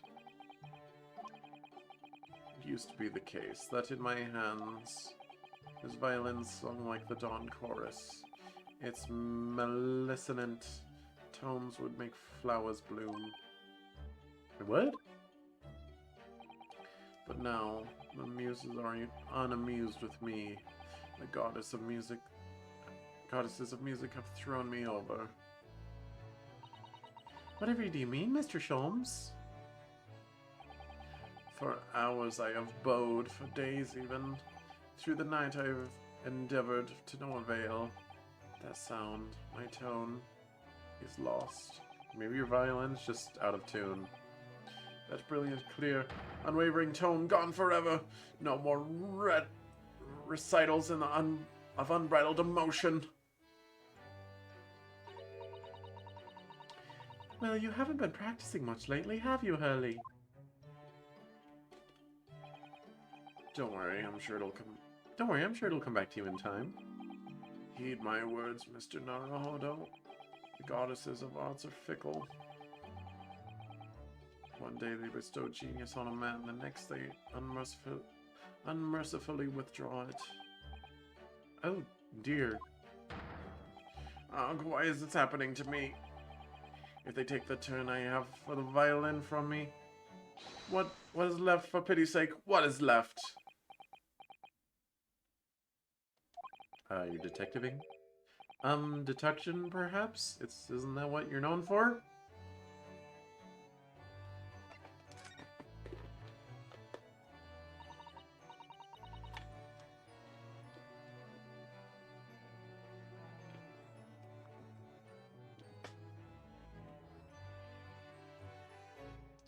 Mr. Sholmes, I don't like to pry, but... your desk looks rather empty today. Ah, well done, Miss Suzato. Your observational skills do you credit. Oh, no, Mr. Sholmes, they pale into insignificance when compared to yours. You'd struggle not to notice, wouldn't you? You mean Halley's great analytoscope? It's at Windibank's now. Sorry? It's at a windy bank? Yeah, Windibank's. The pawnbrokery. What? You mean you've pawned that enormous machine of yours? It had some considerable value, you see. Quite undeservingly. But isn't that a very important machine for your work? I'd wish you had consulted us if your situation had become so desperate. I should have gladly passed what little income I have to you. Dear madam, things are far from desperate. But the pawnbroker has your wonderful machine. How can it be anything but desperate? Making use of a pawnbrokery is quite ordinary here in London, I assure you. Is it? It doesn't sound ordinary at all. It would seem that neither of you fully understand how pawnbroking works. Oh, what's to understand exactly? Okay, then tell us. Nerd. Nom nom.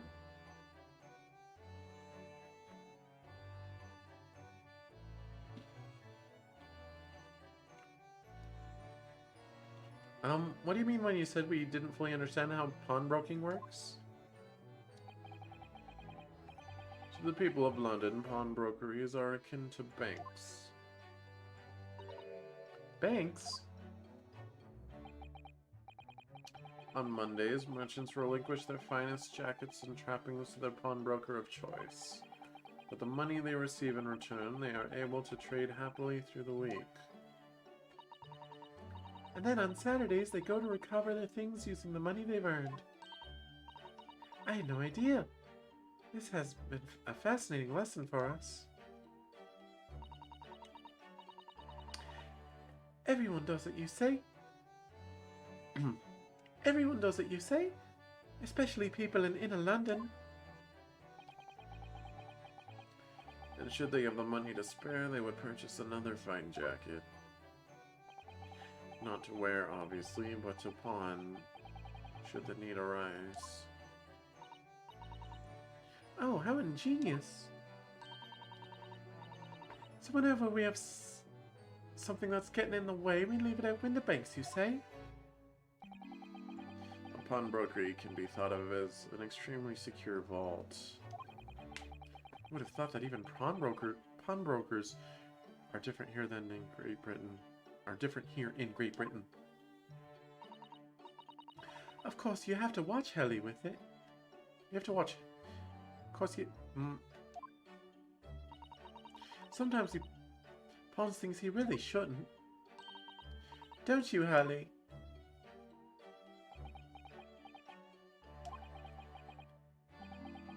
What does it matter? The world is dead to me now.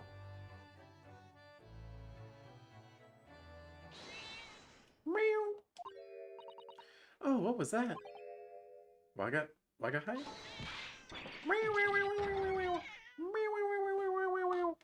Oh yeah, I should update the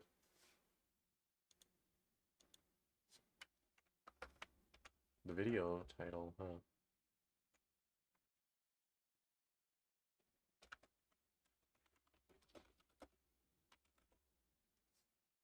Since we're not on 1.4 anymore, if someone were to click the stream and discover we're on 1.5, boy, would they be upset with me. Oh my goodness. Clatter, clatter, screech.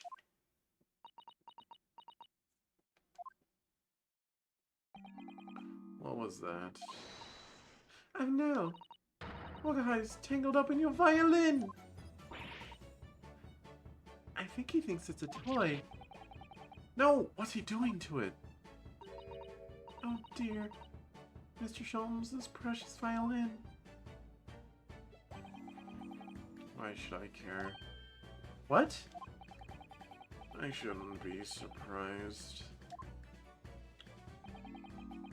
If the cat is more accomplished musician than I now.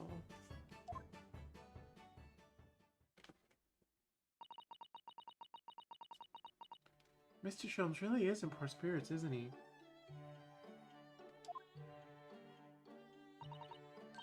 Well, anyway, I'll put it back where it lives, shall I, Holly? Out of the cat's reach, if possible. Maybe we should assess the damage.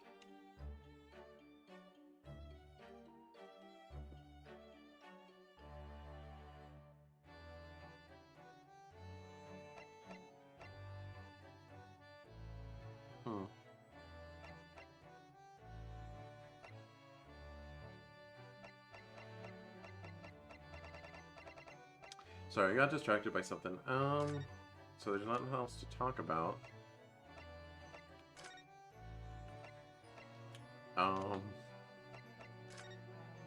We'll look at stuff, I guess.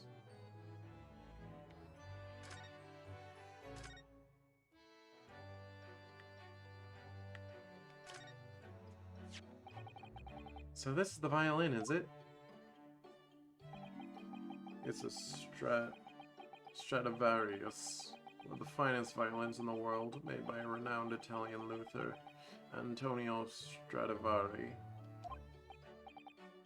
Oh, I see. Doesn't really look like anything special to me. I happened upon it, covered in dust, languishing in a pawn shop down on a nondescript back alley. The broker had no idea of its value, so I was able to purchase it for a mere 55 shillings. How honorable of you. Hey man, that's not dishonorable. And until today, it had been my faithful companion in every great Paganini-inspired performance I have made. I ask you, is there a reason to live in a world devoid of music? To tolerate this blanched existence? No. There is none.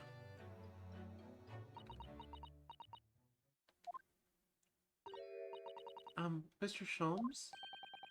What is it, dear madam? What? My thoughts are preoccupied with fancies of release from this dull routine. Well, it's about the violin. It looks very different to normal, don't you think? Hmm? What do you mean, Miss Susato? Oh, Susie's right! Yes. The tone of the wood is completely different. And that's not all. I'm sure there was no crack here before.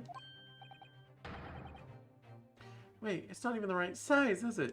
It's a viola! Not a violin. What's this?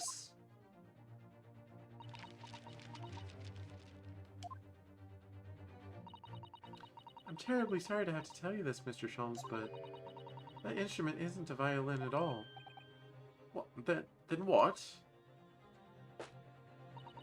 I believe it's an entirely different instrument called a viola. Aha. What? Oh, Mr. Sholmes, are you alright? You're right. You are quite right. This isn't my faithful Stradivarius. So what, pray, is this piece of stringed flotsam? Flotsam? Flotsam? Not your faithful performing partner, then? Ah, I see what must have happened. You do, Iris? This is just a simple mix-up. Sounds like Iris might be able to tell us exactly what's happened if we ask her.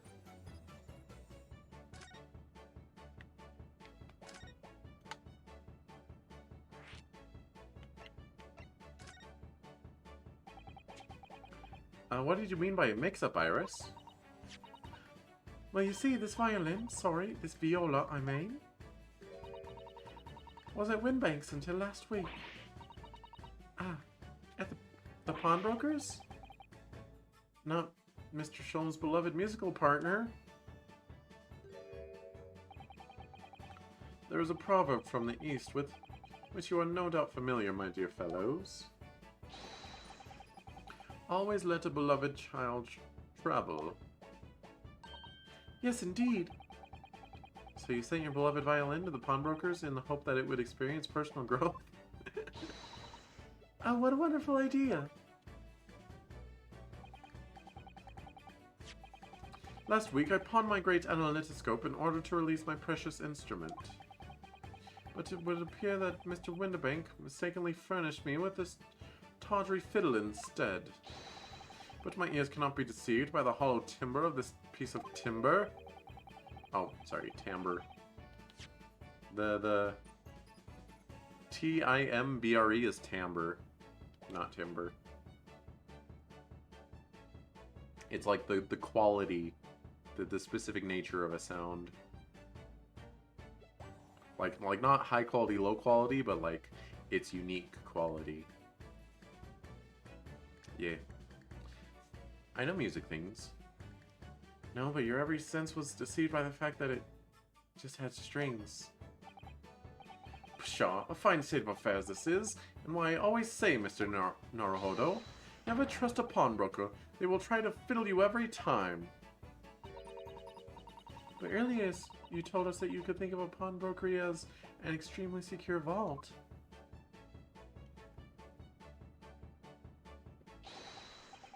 Come, Mr. Naruhodo, dilly-dallying will get you nowhere. Sorry? Crunching your toast with that vacant aspect. Pressing your coffee so obtusely. Are you not a little embarrassed by your own conduct, considering the urgency with which we are faced? We must visit Mr. Windibank's brokery at once. That's right, isn't it, Mr. Sholmes? Precisely, Miss Susato, without a moment's delay. But I haven't finished my bacon and eggs. My dear fellow, surely you do not still intend to crunch your bacon with increasingly vacant aspect, to press your eggs even ever more obtusely. Stop saying these things. Alright, say no more. Let's go then. Stop insulting me. Don't worry, Runo. I'd be happy to heat it up for you again later. Oh, thank you, Iris. As it happens, I am rather curious to see what a British pawnbroker's looks like.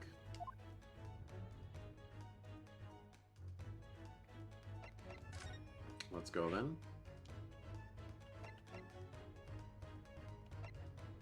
Is there a reason we would go to Baker Street first? We're gonna get interrupted on Baker Street on the way, probably. Oh no.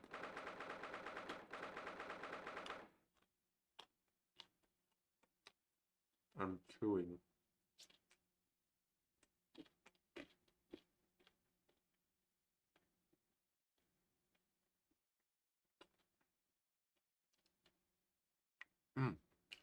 15th of April, Windibank's Pawnbrokery.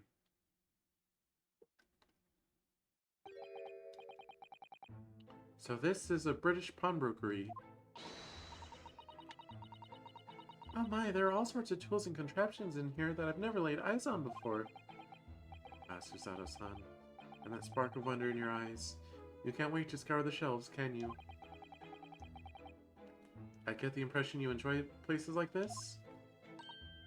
Oh yes, I don't know why, but seeing such a lot of things I don't understand is a real thrill for me. My dear fellows, let us not forget why we are here. Oh, Mr. Sholmes. We are calling on matters of business, not pleasure. And clearly Mr. Sholmes means business too, judging from the spark of fury in his eyes. Blah, blah, blah, blah, blah. Ah, Mr. Sholmes, sir. Welcome back. Did you hear that brazen welcome? Well, yes, we are potential customers after all. We are disgruntled customers, Mr. Naruhodo, and it's time to inform Mr. Windibank of our ire. Come, the fight is afoot.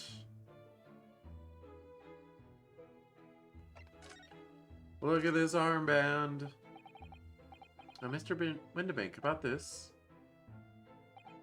Let me see. I'll give you tuppence for it. No, I don't want to pawn it. Oh, I want to look around this place. Scales of justice? What are you doing, my dear fellows? We're not here to browse for interesting curios. We have come to teach this broker a lesson. Oh, but there are just so many fascinating items. It looks as though we'll have to talk to Mr. Windibank first before you can explore it in here, Miss Susato. Dang gummit. Alright.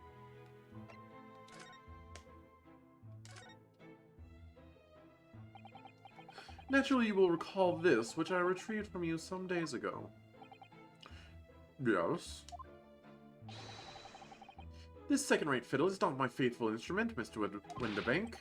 The color of the wood is different. It has holes in it. It's not even the same size.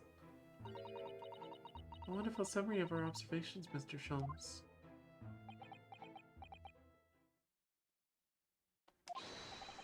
I'm ever so sorry, sir.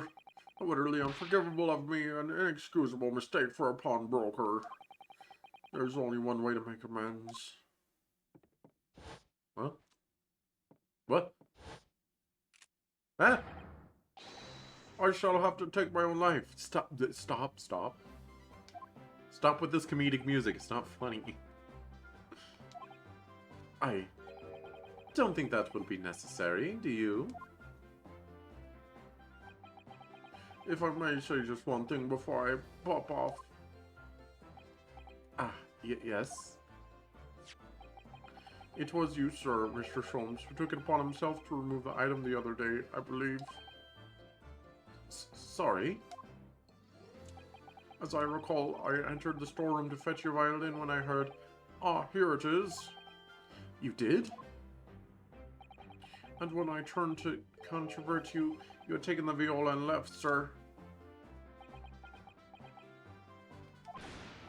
However, there can be no doubt that the blame lies firmly at my own door for allowing you to leave.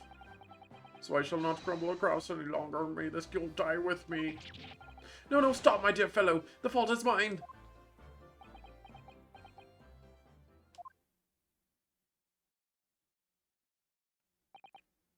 Phew. It would appear that the fight is over. I do humbly apologize, Mr. Windibank. Evidently my questionable disposition precipitated this tragedy. Well, you wouldn't be Mr. Herlock Sholmes without that questionable disposition, now would you? Aha, I do believe you may be right, sir.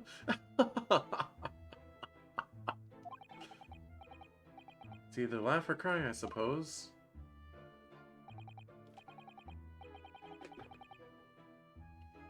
Oh.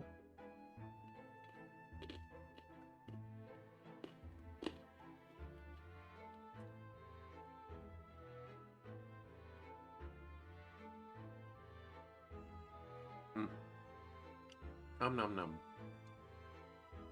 You are, it must be said, one of my more challenging customers. I need to remind you of the peculiar collection of items you brought through my door in the past. Oh, peculiar items? In the extreme, ma'am, for example, the unpublished manuscript of an eponymous work, the novels of Sherlock Holmes or some such. Oh my, a new full-fledged novel? An unpublished? A story I've yet to read, you mean? Forgive me. Ugh, I don't like that that's an animation that he defaults to. Haha, suicide's funny. Wait, before you die, you must tell me more.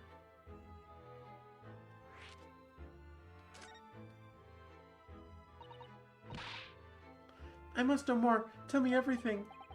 Wow, Susato-san is really fired up now. Is there really an unpublished story under this very roof? Well, one day the gentleman here brought me an old metal chest, you see.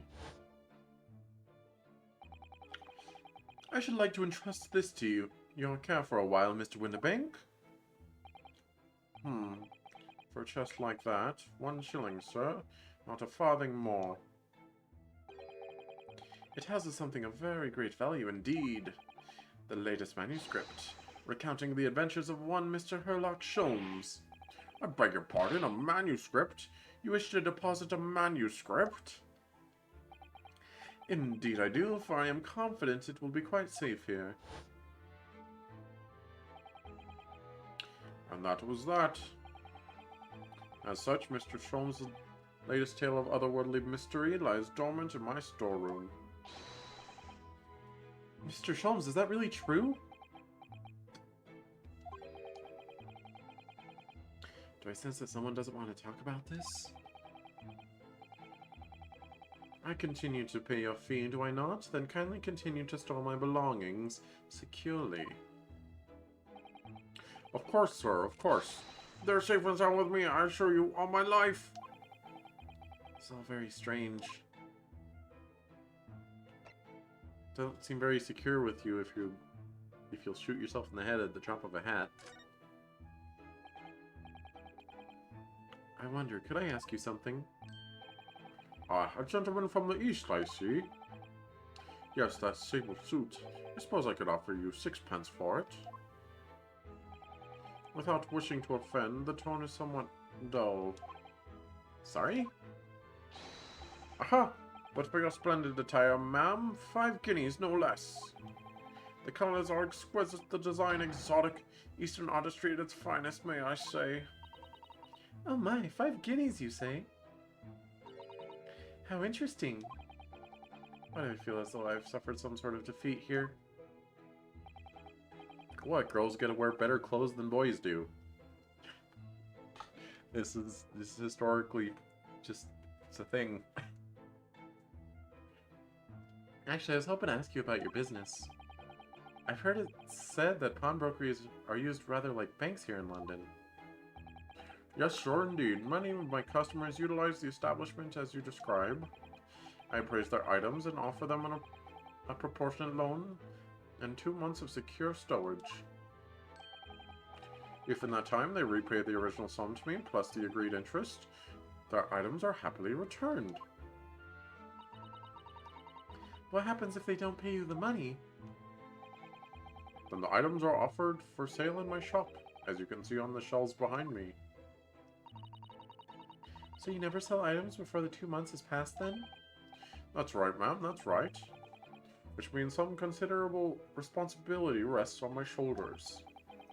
Should a customer's precious belongings be lost, the only recompense is for me to end it all. The very idea, Mr. Winterbank, is an absurdity. One should never talk of one's demise so casually, says the man who was telling us all it was a good day to die only this morning. And let us not forget that I have already helped you take measures to ensure such tragedy never occurs. Oh, what sort of measures?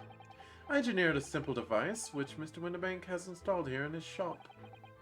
I call it the red-handed recorder. Is that not so, Mr. Winterbank? Ah, what was that deep sigh about?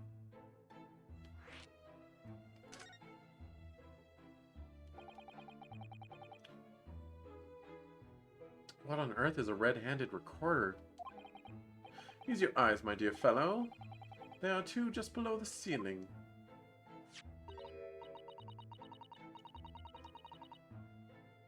I can see what appears to be a camera attached to some sort of timing device. Very astute. It is indeed a camera furnished with some 100 pieces of celluloid film. And every 30 minutes precisely, the camera automatically records the appearance of the shop.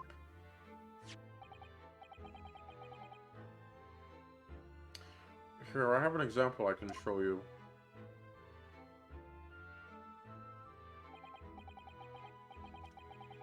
Ah yes, a print from the camera set to record the activity at the shop counter. I developed a special type of film so sensitive it produces crystal clear images even in the dark. Really? That's extraordinary. Yes, you can clearly see the counter and the door behind it. Look. There's a picture of a dog there. Looks like a golden retriever. So you see, were someone to enter the premises with ill intent, his identity would be summarily exposed. But did you not say that the photographic prints were taken at 30-minute intervals? Indeed, as you say, my dear madam. Then what if the incident were to occur in between times? One could only say. That would be a cruel twist of fate. Yeah, those never happen. I must confess, your devices have been giving me some cause for distress of late. I beg your pardon, Mr. Winterbank. Surely they are anything but distressing. Reassuring is the word. It's the cost of the film, sir. You most graciously placed not one but two cameras in my shop, after all. Which means I must pay for 900 utterly useful prints every single day. I'm afraid the cost of the film will break me before I'm very much older.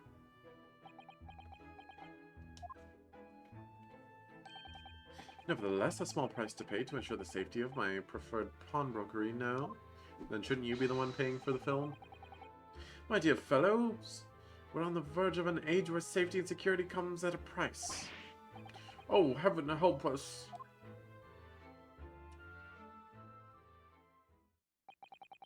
Now then, Mr. Sholmes, allow me to return your precious violin. Ah, the very thing, thank you, Mr. Winterbank. Perhaps this might mark the end of the peculiar items you try to pop, Because if anything were to happen to one of them, this would be the only answer. I really think you ought to stop waving that gun around. Someone could get hurt. Fear not. Sorry?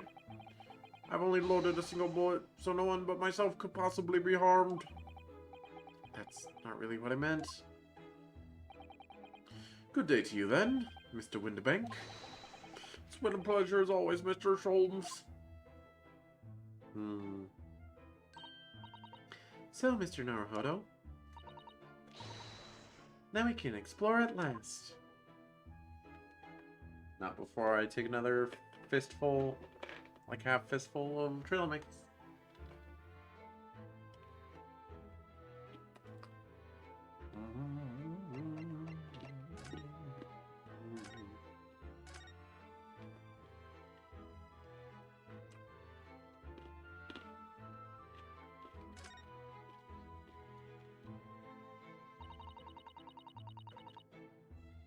See, look at that golden retriever up there.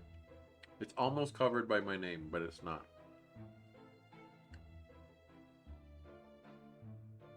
Look at that enormous ledger open on the counter there. Mr. Winterbank is, if nothing else, very particular about recording the items he accepts.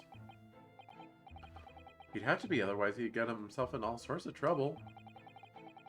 Which might explain the thing that catches my eye far more than the ledger.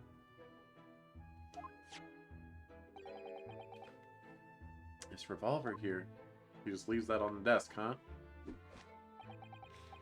Do not entertain even a single thought of pilfering an article herein, my dear fellow. Hmm? I assure you, Mr. Winterbank would not hesitate to draw that weapon with a speed belying his portly size. Oh, you don't mean he'd blow his brains out, indeed, in recompense for his blunder.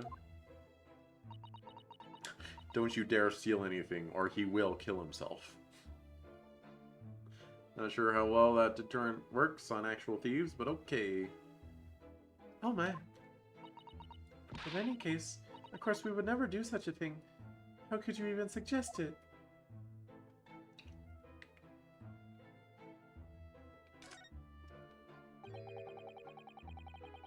Though wouldn't he have done it when Sholmes walked off with the viola then? He's not as committed as he'd have you believe. There seems to be a little door hidden behind that curtain there. That leads to the storage room where Mr. Winterbank keeps articles that are currently in pawn. Ah, I see. There's nothing of particular interest inside. I certainly wouldn't recommend any larcenous activity. Recommend it or not, it's not something I tend to do. There is but one key, and Mr. Winterbank keeps it in his pocket at all times. Before he sleeps, he places it into a small pot, which he slides under his pillow. Oh, how on earth do you know about that, Mr. Sholmes? I am a detective, sir. It is my business to know what others do not. I am frequently assailed by information that I neither care for nor wish to retain. Mr. Sholmes, you are a wonder! And the prime suspect of the pawnbroker is ever burgled.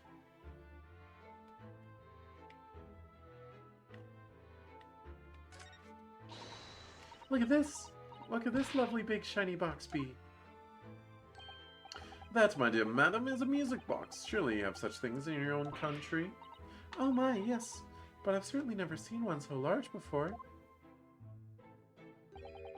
Shall we listen for a while?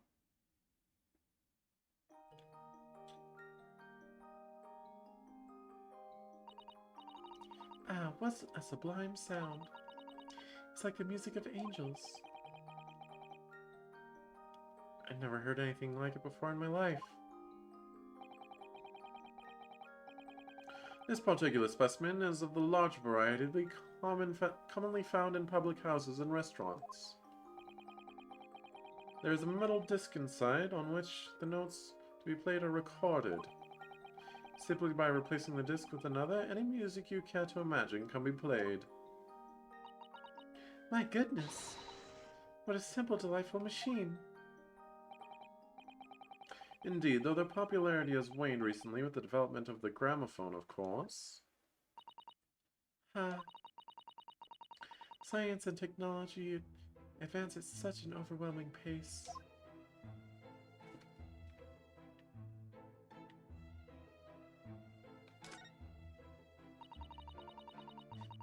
What an assortment of things there are on these shelves here.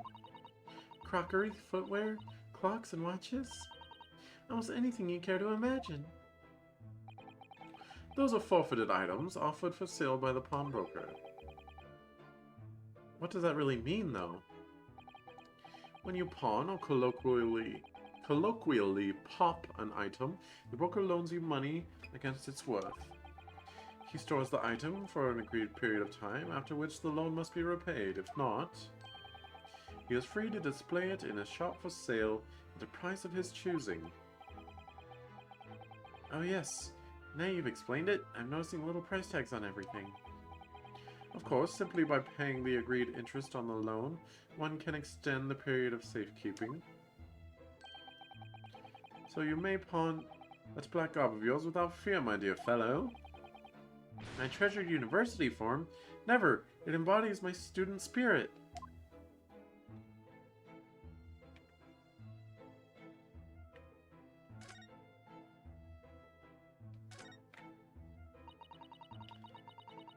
Now what do you suppose this rather enormous machine does? It seems to have two little windows for looking through. Allow me to enlighten you, my dear fellows. What you're looking at is a stereoscope. A stereoscope? Phenakistoscope? Fascinating.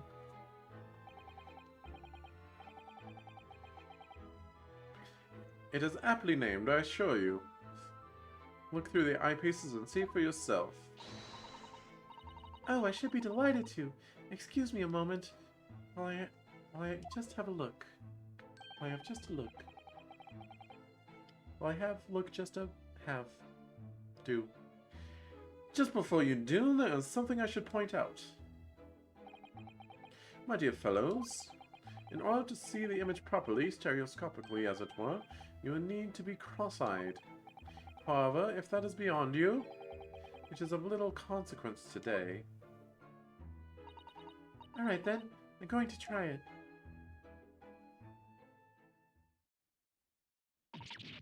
Ah!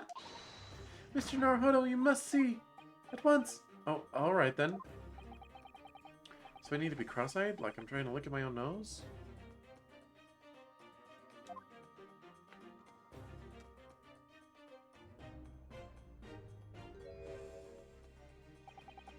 What the? I don't believe it. It's just a photographic print, but it seems like you could reach out and touch it. Yes, the sense of depth is startling, is it not? Stereoscopes are one of London's many fads. They're often found in little stalls in the park. People queue for hours to see them. Why? Why are people meddling with such black magic? It is no magic, my dear madam. It is, well, far too complicated to explain at present. We shall have to save this lesson for another day. Oh. Ba-da-bum, ba-da-bum.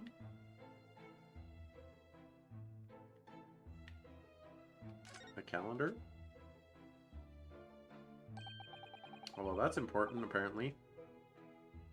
That's not a calendar you can easily miss, is it? 15th April, today's date. Yes, that's not for sale, I must point out. It is an Eastern-style page-a-day calendar. Every night at midnight, I tear off the front page to reveal the following day's date. The perfect calendar for a tearaway fellow such as yourself, Mr. Winterbank. What does that mean? And who was it who walked out of here with the wrong violin before? Well, when the agreed storage period is passed without repayment, articles are forfeited, you see. So I have to keep a close eye on the date. It's something of a pawnbroker's obsession, you might say. Oh yes, I can see you're very dedicated to your job.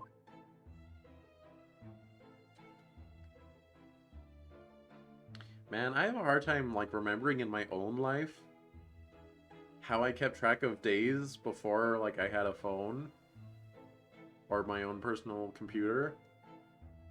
How do you know what day it is? I guess, I think I used to be way more adamant about, like, marking a calendar, like marking an X on the day when it passes. But, now, you know, cell phones, and you can always look at the bottom right of your monitor when you're on a computer. I can see the time and date right now. It's just sitting. Just 10/3, 11:31 p.m. That's what it be. 2021.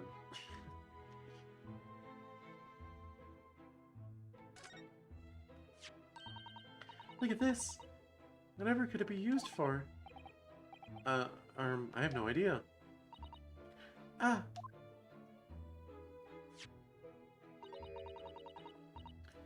There's a small catch just here, look. We're going to open it, aren't we?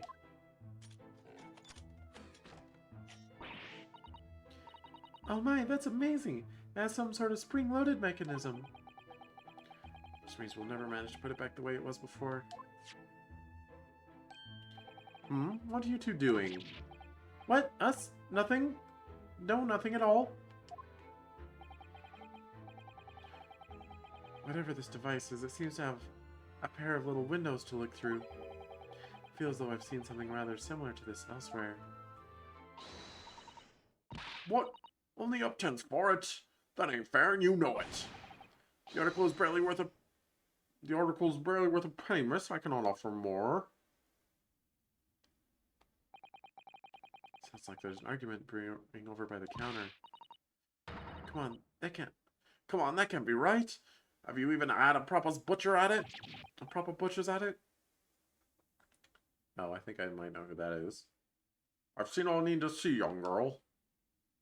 Yep.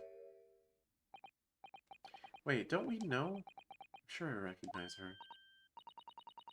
Oh yes, it's the young lady from Mr. McGilda's trial 2 months ago.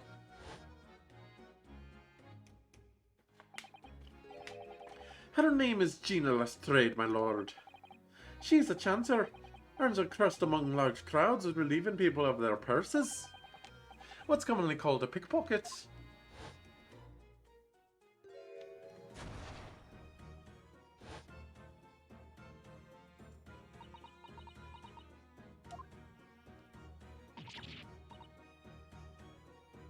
Go on, battlement, you lot. Alright, Cockney girl. Alright. Hello, Miss Lestrade. I hope you've been well. What? You remember me then, do ya? Well, I remember being completely surrounded by smoke, that's for sure. So what are you doing here? Down and out like the rest of us? Nothing to eat? Coming to pop that black weasel? Sorry, coat, have ya? What is this about this black uniform that makes everyone comment on it? Good day, unless I'm much mistaken. You'll be the young pickpocket who stole an experimental smoke grenade launcher. Ugh, Mr. Sholmes! So you have something of value to pawn, do you? Allow me to see the article, and I shall negotiate with Mr. Winterbank on your behalf. Pull the other one! I don't need no help from some stuck-up day.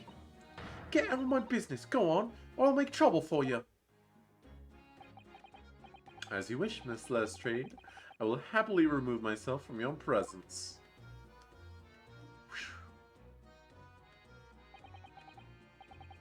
He's really done it. He's gone. I'm sorry, but as I said, there really is no room for negotiation here.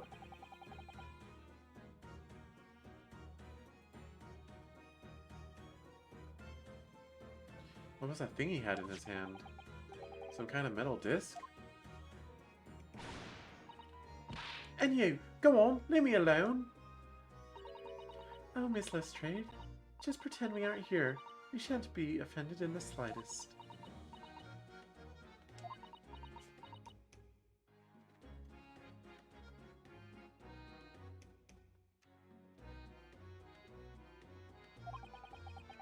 Suzada-san can really stand her ground when she wants to.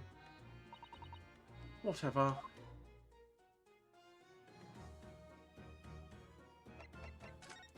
Look at this armband.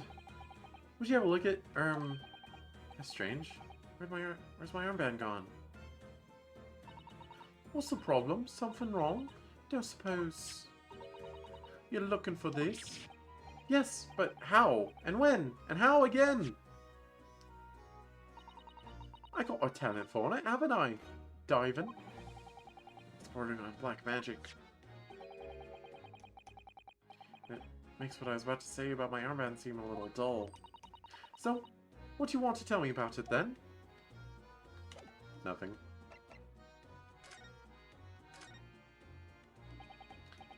Somehow I don't really think you're the sort of person who'd use a pawnbroker, Miss Lestrade.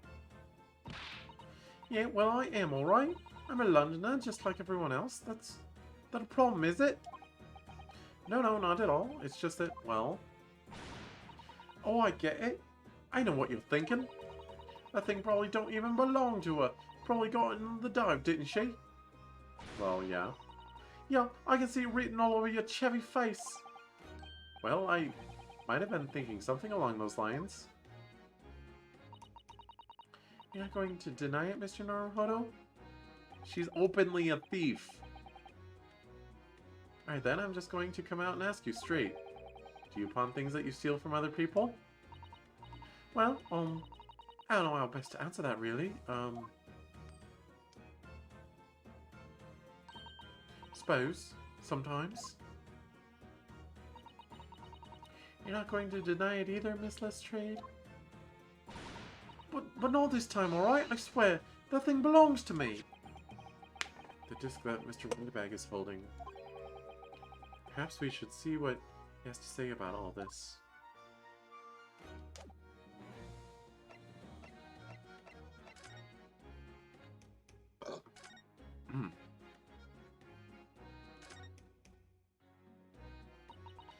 Mr. Windibank, what exactly is this metal disc that Miss Lestrade has brought in? It seems to have hundreds of tiny bumps on its surface. It's for the little music player. Oh, this is a music disc, you see? For use inside a music box. In a music box? What, you don't even know what a music box is? Disc, you Eastern lot ain't too savvy, eh? You know what a music box is. Just never seen one of these discs before. The small protrusions on the metal disc encode the tune to be played by the music box.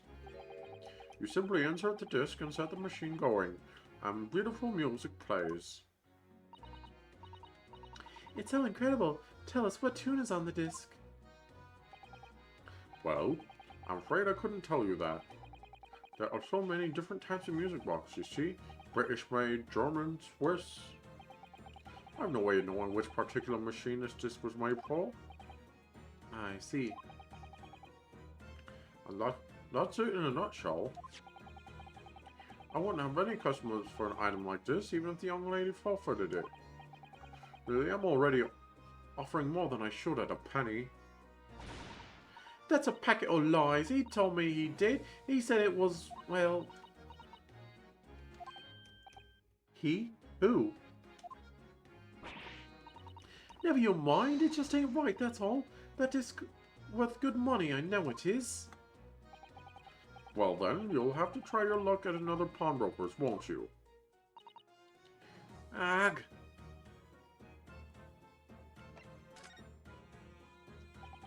She's been in before, of course, this little tatterdemalion. Excuse me?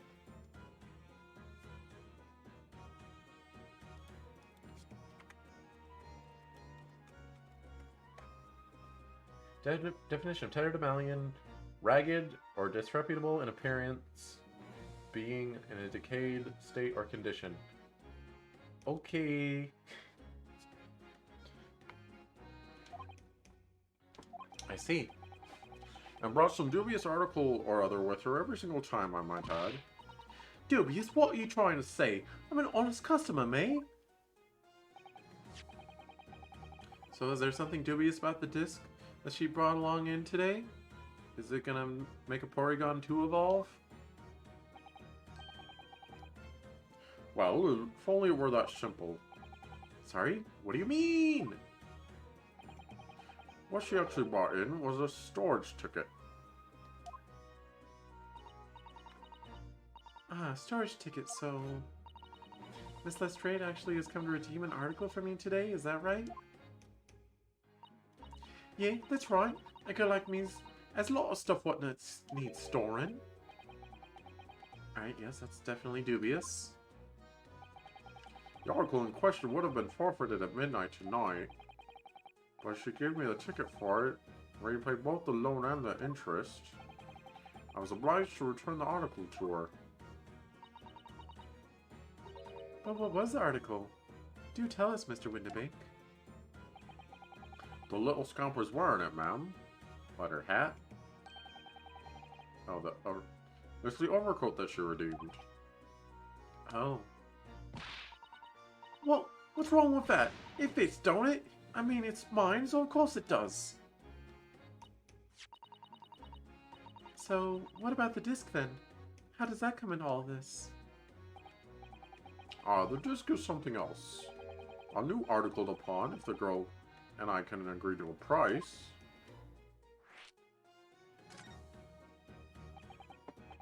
I'm confused. I thought you said Miss Lestrade brought in a storage ticket today.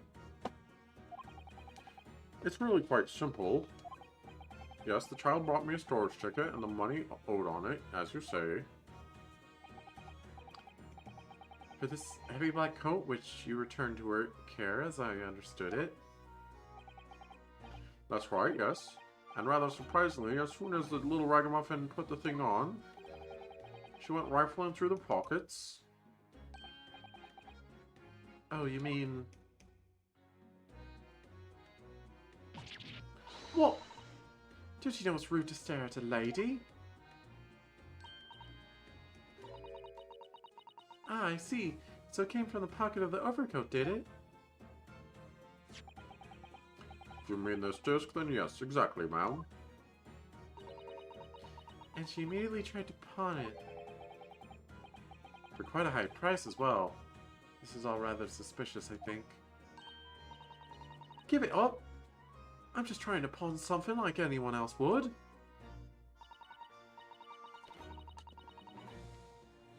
Miss Lestrade, may I ask who deposited the overcoat here in the first place?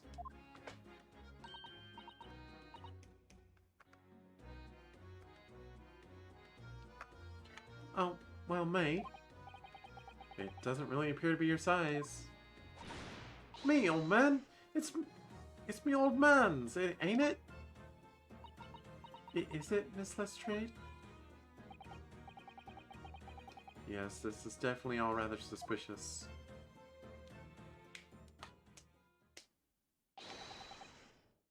Out of my way, please! He did it. He's going to do it.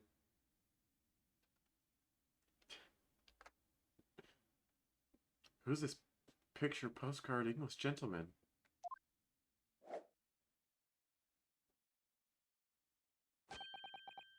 Good day to you, ladies, gentlemen.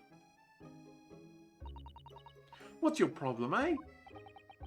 There is no problem, as long as you remove yourself. I have a matter to discuss with the proprietor.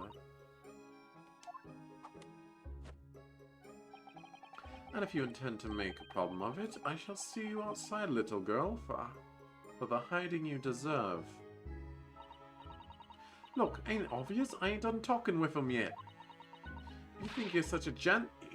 You should know how to wait in line. Well, you are an impudent little brat, aren't you? As well as a pickpocket. Eh? Hey, who are you? How do you know who I am? The question is, how do you not know who I am? You haven't the courtesy even to remember the faces of your victims, it seems. Hey, what? You mean from you? Broker. Yes, sir? I believe this filthy pocket thief has just redeemed an article from you, no? Yes, The article in question belongs to me. I demand for it to be returned at once. Oh my. Now that's a lie. What are you trying to pull? Give me back my overcoat, you rascal. You wastel. Wastrel. And needless to say, I'm going to Google that one too.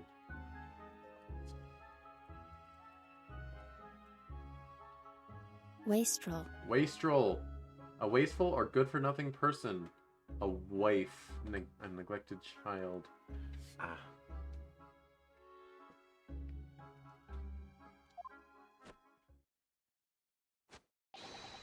Any music box discs too. No, you can't have it. You just can't. It's me old man's, or it was. Now it's mine. Goodness, Mr. Naruhodo. This is a very awkward situation. Yes. I think perhaps we should hear both sides of the story in a little more detail.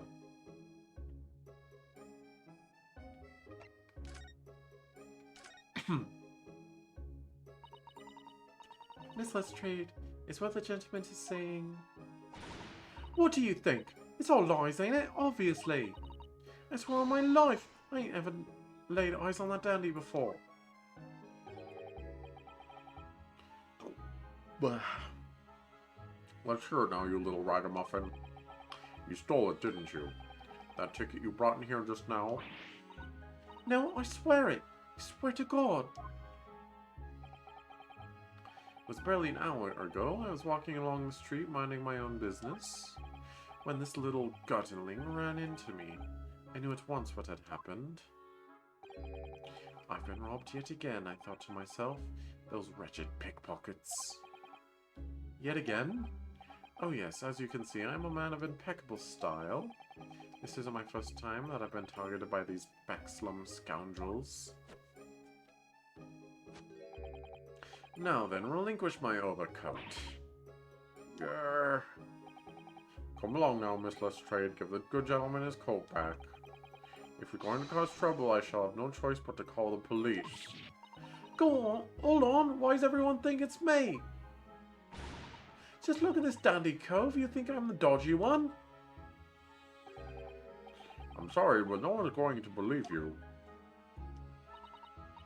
Well, what about evidence? Yeah. Where's your evidence that I've stolen something, eh? Come on, let's see it. Oh, I have evidence, naturally. You what?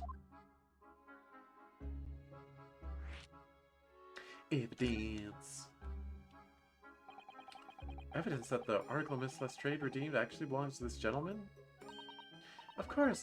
We need only consult Mr. Windibank's ledger to know the truth. We'll be able to look up the name of the person who deposited the article in the first place. Yes, brilliant! I'm very sorry, but I'm afraid that won't be possible. Oh! I never ask customers' names. That's a strict policy of mine. But why not? Well now, as you can imagine, some of my customers have circumstances to consider. A great many of them prefer to maintain their anonymity. Yes, I see. But then how can you know if an article belongs to the person asking to redeem it? Oh, it's quite simple. Good sir. Might I trouble you for the watchword associated with the article in question? Of course, it's... Professor. Yes, that's right. And all the evidence we need. This gentleman is the rightful owner of the article, without a doubt. A watchword? Interesting. Like a password? So, about these watchwords, Mr. Windibank. As I just explained, I never ask customers' names when they deposit items with me. There are many reasons why. Certain customers would like to keep their activities secret. That wasn't exactly a subtle glance at Mr. Sholmes now, was it? Great detectives have no dark secrets? None at all! Yes, well, anyway, that's why I always ask for a watchword whenever I accept a new article. In many ways, it's like a secret combination of the numbers used to unlock a vault. The date of the deposit, a description, and a watchword uniquely identify each item. And of course, then I give the storage ticket to the customer. When someone comes to redeem something, I ask for the ticket and the watchword. And if that's something... If that someone tells you the correct watchword, you return the article? That's right, sir. Yes, just as soon as requisition fee is paid. And I have supplied you with the information you require already, but for avoidance of doubt, the article in question is an overcoat deposited 2 months ago on 15th February. With the watchword of Professor. All perfectly correct information, sir. But how? Really, this is beyond a joke now. There's no further room for doubt. Ugh.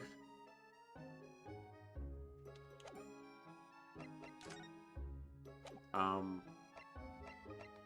what?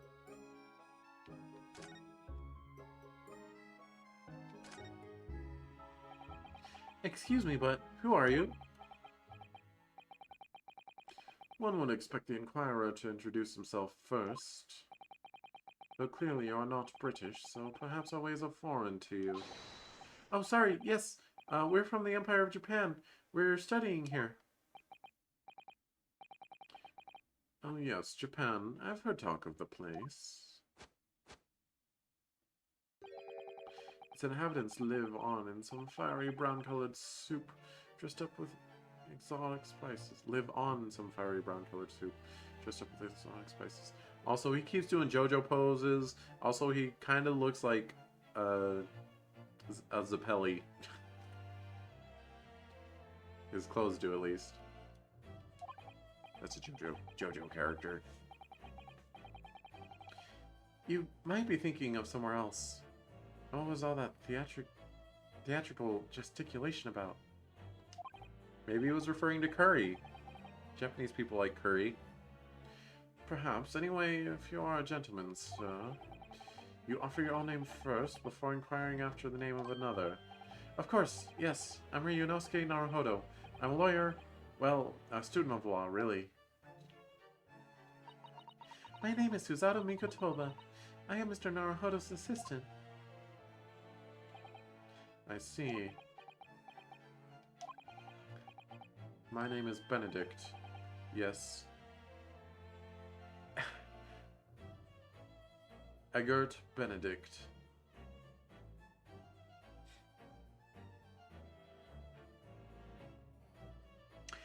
What kind of name is Egert? What? Is that a real name?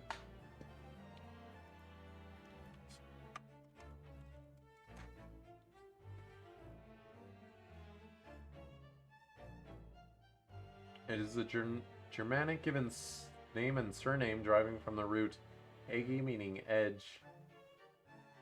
Alright, it's a German name, I guess. Sounds really dumb, though. Enchanté. He's so refined in how he holds himself and how he speaks, but that name is suspicious. Hey, you don't know about... Wait. No, I guess suppose... Well, okay, you wouldn't know about Benedict Arnold because you're Japanese and that's American history. Like, you're old Japanese. I think it happened before this, but still. Or maybe it's like during this. No. This is Industrial Revolution, which was after... decently after the American Revolution. That one revolution is very different from the other. One was a war, one is more of a renaissance. They should call it the Industrial Renaissance instead of the Industrial Revolution. Anyway. Well, I suppose Renaissance is making it sound a little too good. There were definitely some miserable working conditions in the Industrial Revolution. But that's not why it's called a revolution. It's not because people fought. Unless I'm horribly mistaken about history, which I could be. I'm known to be at times. Now, to the matter at hand. Stop JoJoing at me! My overcoat, return it at once to someone with the style to carry it off. Doesn't really look that stylish. Grr, every move he makes, every breath he takes, I can't stand watching him.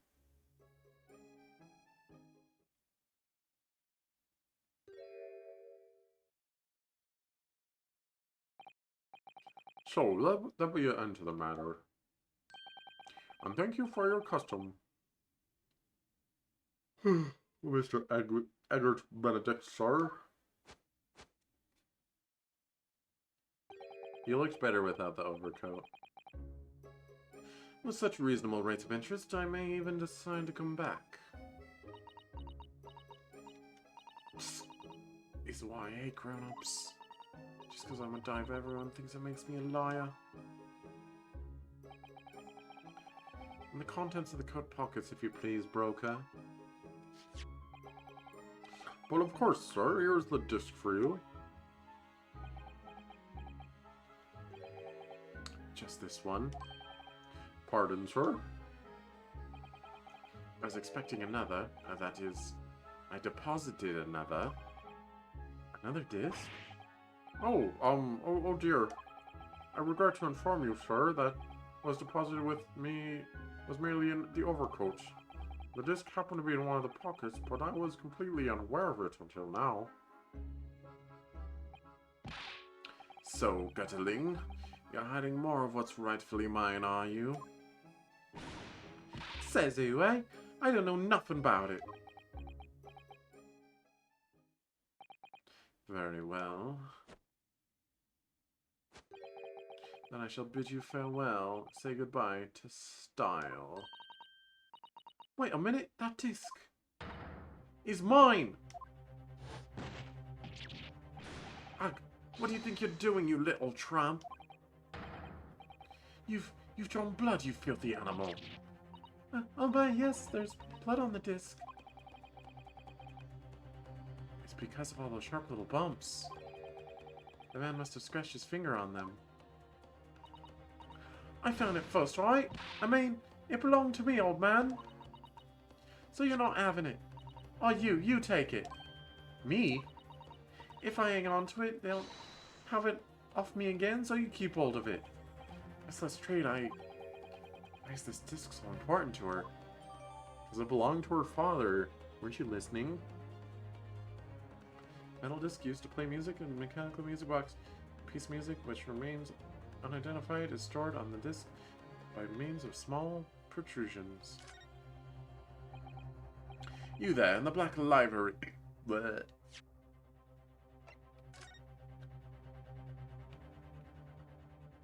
Wow, they're so pointy.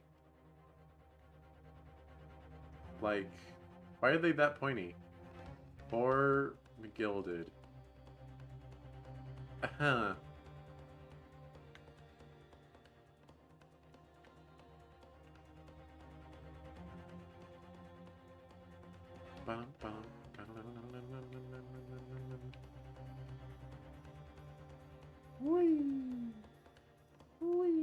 Anyway, those are so pokey. Like, I've messed around inside a music box, and they're not supposed to be that sharp. They're more rounded. Like, they might hurt a little bit, but they wouldn't draw blood. I mean, these ones will, clearly. Hand that disc back to me at once, please. Nay, don't! He's lying! Grown-ups are all liars! What do I do now? How am I going to resolve this?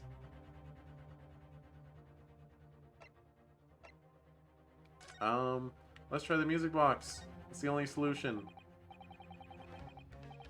Look at Mr. Windibank watching diligently over his shop. There's still so many things I'm curious about. Somehow I don't really feel like this is the right time to be browsing. Calming this fraught situation must be our first priority. I'm fairly certain we find just the great thing we need among the articles here in the shop. Wait, so I can't use the music player? Sholmes, help. Mr. Sholmes? What are you examining with such keen interest there? I see you enjoy a bar of caramel, I see.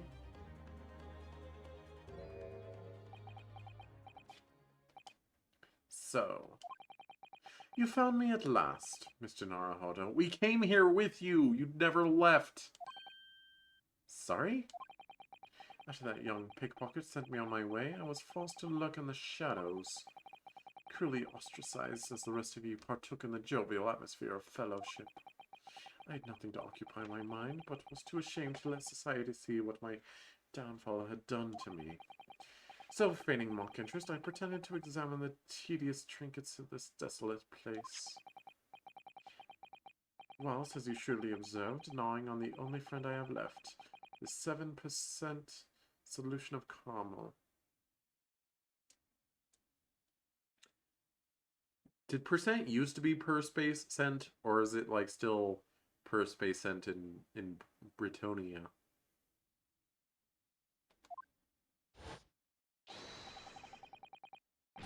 Pray, do you claim to understand the depths of my despair, Mr. Naruhodo? But how could you? I was so lonely, so desperately lonely. Then why on earth didn't you rejoin the conversation? Things have gone from bad to worse here, you know?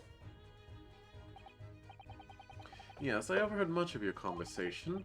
Or rather, in my craving for human contact, my ears devoured every word that was uttered.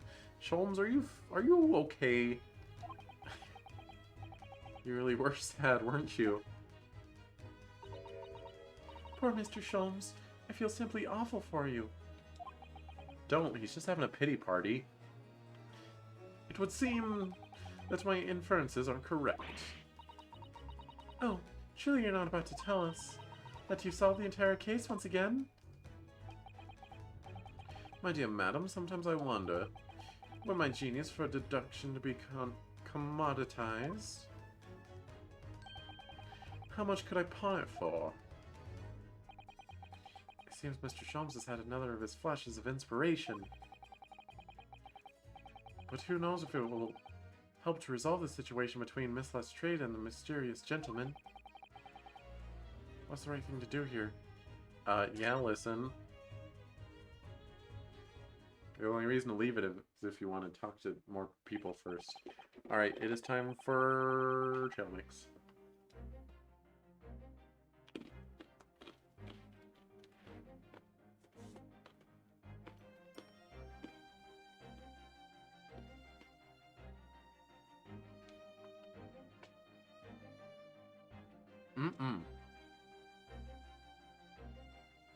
Well, Miss Lestrade, it would appear that you find yourself in something of a predicament. When the blue blazes have you been, eh? Pardon? When a lady's in trouble, a true gent's supposed to be there to help. Straight away, not an hour later. Harsh. And who, pray tell, are you? Mr. Eggert Benedict. You have, in my eyes, a veritably encyclopedic array of curiosities about your person. Nevertheless, there are two immovable conclusions I have drawn. I beg your pardon. The first is this. The true reason for your visit to this pawnbrokery today is something you have not yet revealed. The second is this. A considerable crime is in contemplation, one you will orchestrate with the intent to steal a vast sum of money. Well, Mr. Benedict, what say you to my deductions? How? He's turned as white as a hard-boiled egg. It would seem that once again, Mr. Sholmes has made a flawless deduction. Just who do you think you are, sir? Ah, yes, as I hoped. That is precisely the pained expression I was hoping for.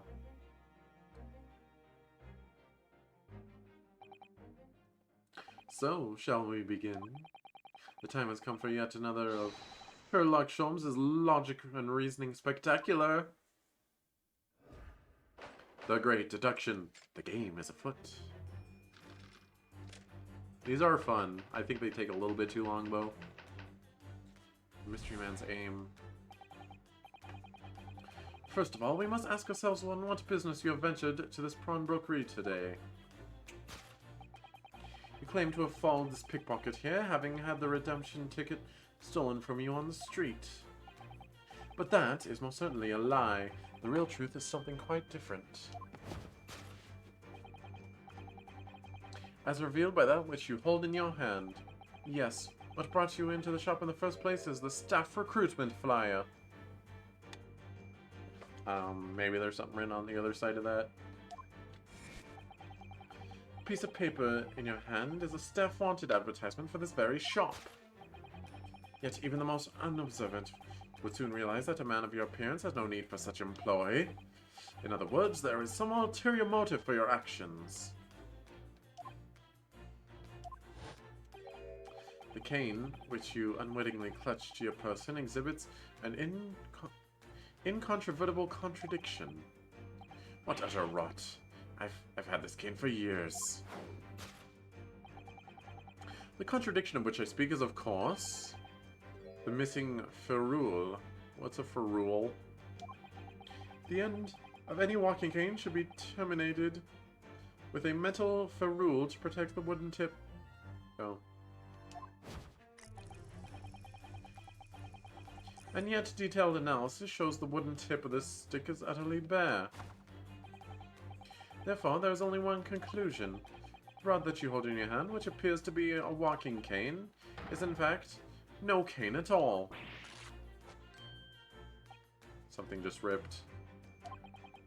You recoil, sir. Is something wrong?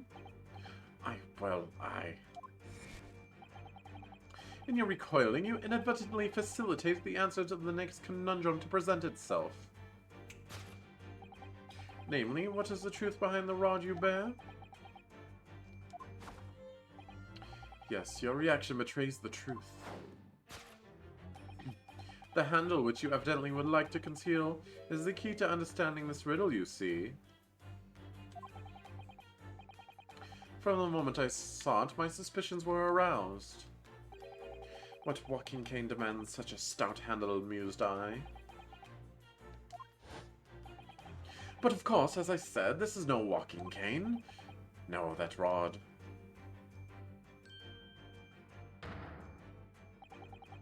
Is the broken handle of a shovel. What? Are you insane? And now, having determined this undeniable truth, the conclusion is clear. Your true motives for coming here was to take employment at this establishment in order to excavate the ground beneath the premises. Sholmes? What a calculated crime you have conceived, sir. A wickedly calculated crime.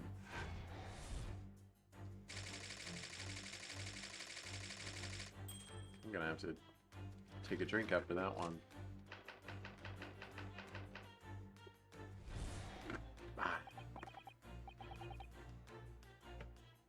Now, Mr. Benedict, let us continue.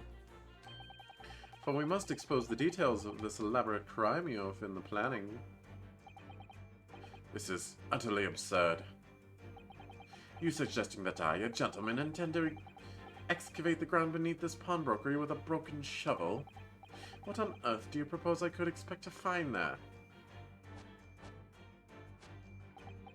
Some long-forgotten treasure, I suppose. Save for such a fanciful theory, what possible reason could I have to do as you say? That's weird structure, but makes sense. Oh, but there is ample reason. As you're only too well aware, Mr. Benedict. Ah, and your furtive glance is more telling than I could have hoped. What? Let us consider what would motivate a man to infiltrate a shop such as this and covertly dig beneath its floor. The answer is revealed by the council notice on the counter to which your eyes were inadvertently drawn. I'm gonna examine the heck out of that dog photo when we get there. This letter gives notice of public works to be carried out in the local area. And according to the enclosed plan of the upcoming sewerage works, beneath the shop runs a sewer that adjoins another, one that runs under the bank on the opposite side of the road. This madness has entered the sewers now, has it? By excavating the ground beneath our feet, you would gain access to the waterway. That flows in very close proximity to the great vault of the financial institution opposite. What are you? In summary, sir,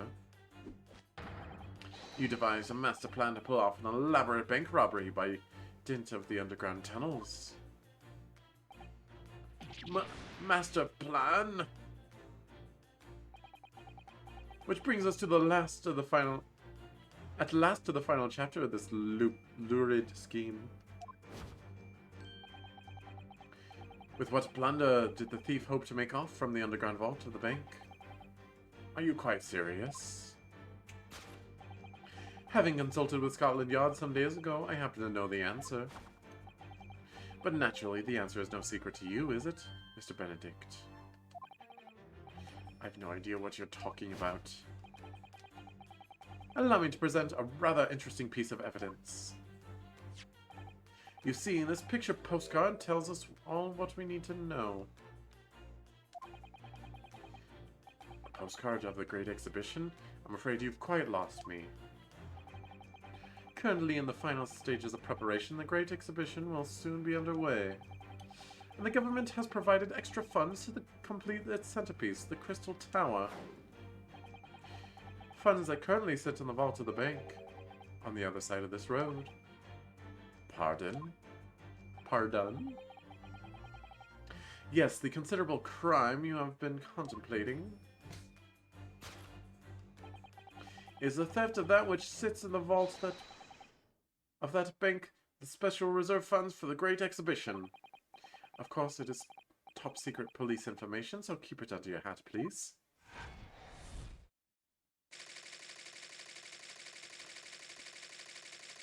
To steal the Great Exhibition's reserve funds. Thus concludes Sherlock Holmes's great deduction of this pawnbroking puzzle.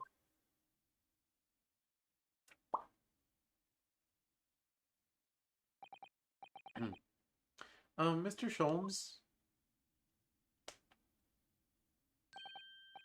Well, Mr. Naruhodo? An impressively upbeat deduction for a detective racked with loneliness, would you not agree? Was it not true that you said about the... Was it true what you said about the bank over the road and what it has in its vault? Indeed, though few know of its existence. It is one of the government's most closely guarded secrets. Gregson told me in the strictest confidence. You shouldn't have did that. But you just announced it to everyone here. Rather loudly, in fact. Ah. And if it's such a big secret, how would Mr. Benedict have come to find out about it? There can be but one explanation for that. Clearly, it's because the man is a criminal. And criminals know everything, huh? But what if he didn't know anything about the money in the vault? If he is a criminal, as you said, then buying a brand new shovel is sure to be the first thing he does now that you've revealed the secret. Oh. Or if he doesn't, maybe Mr. Windebake will. He already has plenty of shovels here after all. Oh my life! I assure you I'm not so unscrupulous. Well, hopefully this has taught you a valuable lesson. Sensitive information must be handled with the utmost of care.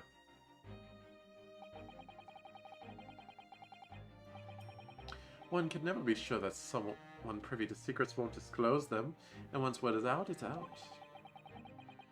Then perhaps I'll think twice before confiding in you next time, Mr. Sholmes. An excellent idea, Mr. Naruhodo, an excellent idea.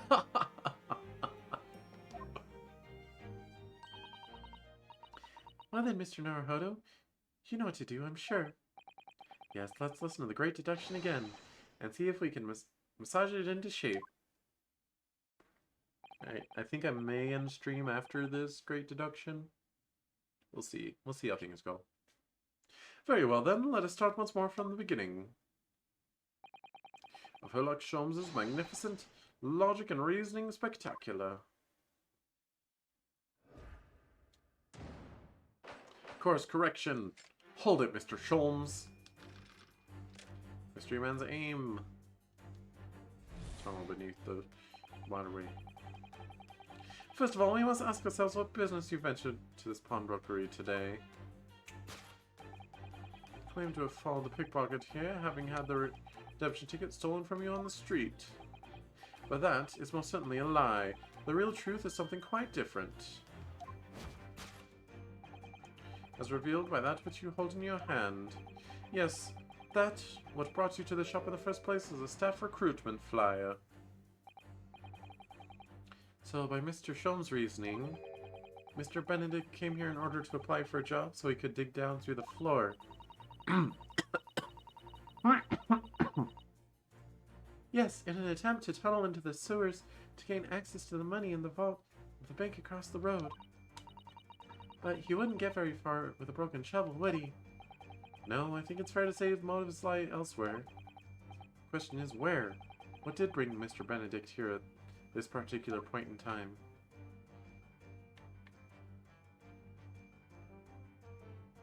What's in your other hand, boyo? Oh.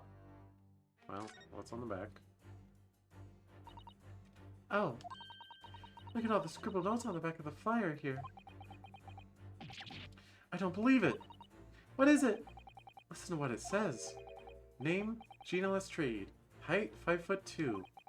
Green cap, scruffy waistcoat, grubby white shirt, blue satchel, ragged. It's a detailed description of Miss Lestrade. Goodness. There's even a sketch of her, hat and all. Although if he showed it to her, she'd fire that smoke grenade launcher in his face for sure. And look, the details of this shop have been written down here too. Winnebank's Pawnbrokery, Baker Street, redemption deadline 15th of April. Which is today's date. Why would Mr. Benedict have all that information scrawled on the back of a piece of paper?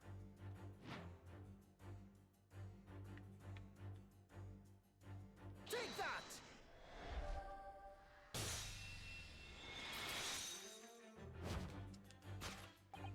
Yes, what brought you to this shop in the first place is the info about Miss Lestrade. Quite so, my dear fellow. It would appear that the writing and the sketch on the reverse of the flyer pertain to the pickpocket, Miss Lestrade, and to Mr. Winnebank's pawnbrokery here.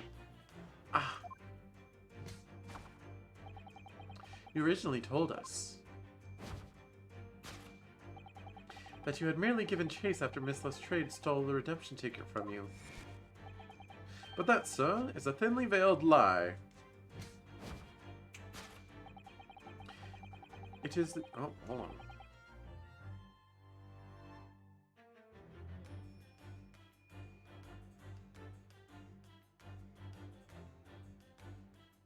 Okay, I thought I'd sneeze, but it didn't want to come out.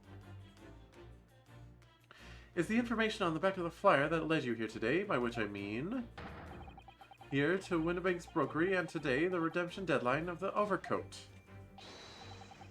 So you waited outside for the young girl matching the description you have written down to arrive. Humph. And you have gone to some lengths to hide the reason for your pursuit of Miss Lestrade. In other words, there is some ulterior motive for your actions. The cane, which you unwittingly clutch in your person, exhibits a incontrovertible contradiction. What utter rot? I've had this cane for years. The contradiction of which I speak is, of course, the missing ferrule. What's a ferrule? It's a metal cap commonly found on the end of a cane, Mr. Naruhodo. Ah, the bit that makes the nice clacking sound on the pavement? Yes, exactly. And Mr. Sholmes is right. It appears to be missing on this cane. But it doesn't actually look broken, does it? No, it doesn't. Though the judgment certainly did recoil when Mr. Sholmes identified the cane as suspicious. In other words, there's some secret about the cane that Mr. Benedict would rather we don't know?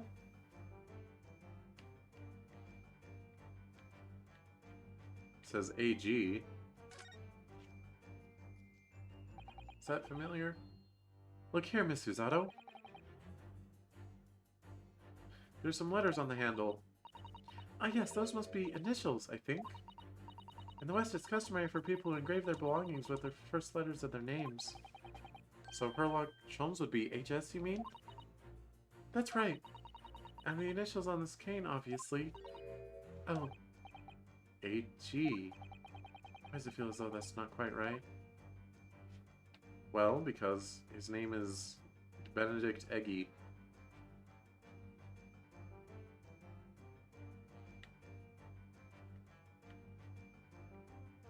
I'm not sure what else there is even to glean about it. There's no need to examine that. I mean, it must be. Take that!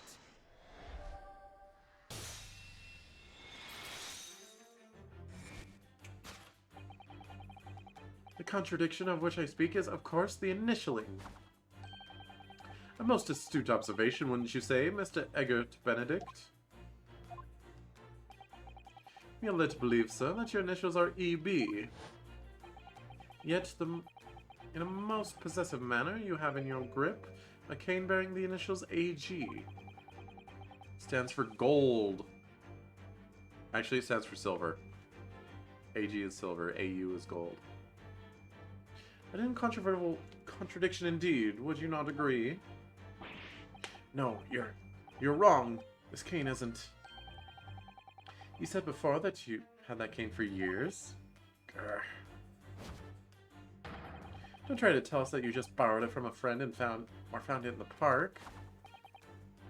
In short, though you hold yourself to be a gentleman, you have withheld your true name. You recoil, sir. Is something wrong? Well, And in your recoiling, you inadvertently facilitate the answer to the next conundrum to present itself.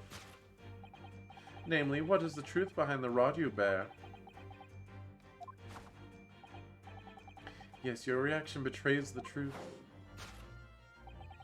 The handle which you evidently would like to conceal is the key to understanding the riddle, you see. Let's consider the bare bones of what's happening here. Miss Lestrade redeemed that fine-looking overcoat. And now a mysterious man has appeared, introducing himself with a fake name, and claiming that the overcoat belongs to him. Hold on. Hydration check.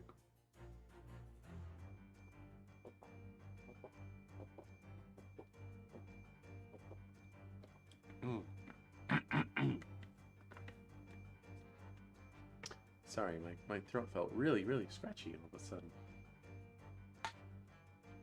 And claiming that the overcoat belonged to him. But we know he didn't... but we know that he actually identified Miss Lestrade from a written description, which suggests that everything else he's told us is untrue.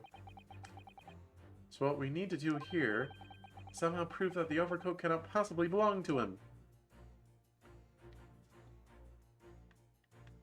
Alright, so he has a rip because it doesn't fit.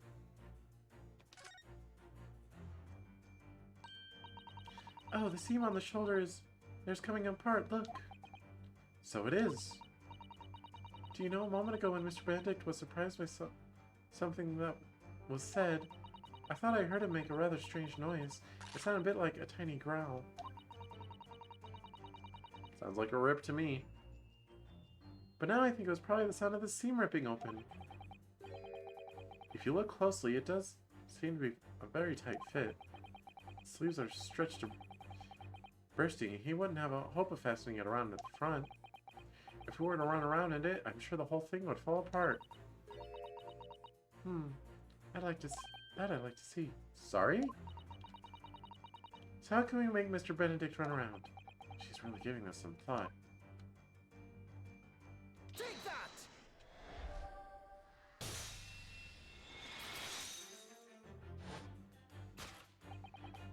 The split seam which you evidently would like to conceal... The split seam which you would evidently like to conceal is the key to understanding this riddle, you see. Ah. Yes, because the overcoat is rather obviously a poor fit. Having forced it over your broad shoulders, the seam is already breaking apart. My suspicions were aroused from the outset. When you so baldly lied about your name and so boldly waylaid this pickpocket. Ugh. This catalogue of untruths has all been for one very specific purpose. To steal the article that the young girl redeemed from Mr. Winterbank.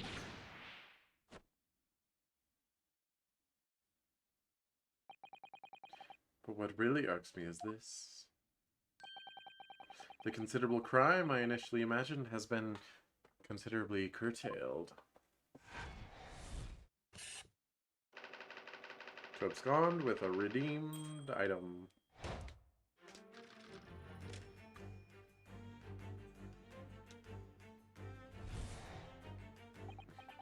Now, Mr. Benedict, let us continue. For we must expose the details of this elaborate crime you have been planning. This is utterly absurd. You suggest that I, a gentleman, designed to wheeze to filch some tawdry article of pawnage? Have you forgotten that I redeemed the article in the proper manner using the watchword? Had I not been the one to deposit it in the first place? How could I possibly have known the relevant details? Niesipas? Niesipa? I have no idea how to pronounce that. Oh, but the watchword can be discovered. As you are only too well aware, Mr. Benedict. On your furtive glance is more telling than I could have hoped. What? Let us consider how one might come to learn a secret watchword relating to the pawned property of another.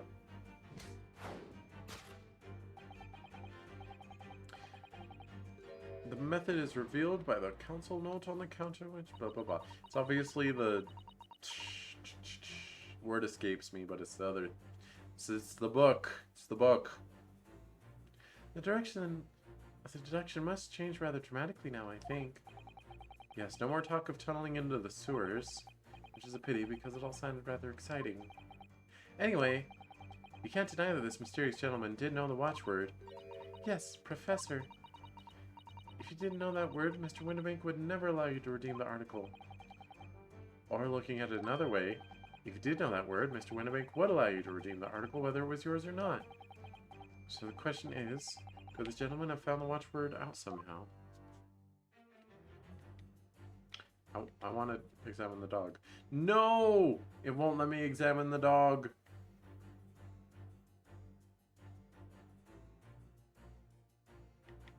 Dog. So that's council note? What's this? Notelet? Look at this, Miss Susato. Ah, it appears to be a memo that Mr. Windibank has scribbled to himself.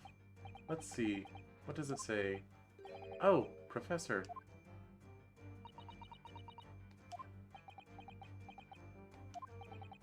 Mr. Windibank must make note of his watchwords his customers give him right before their eyes. And an alarmingly clear script as well.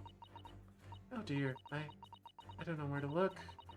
Who knows what other secrets I might see. Take that!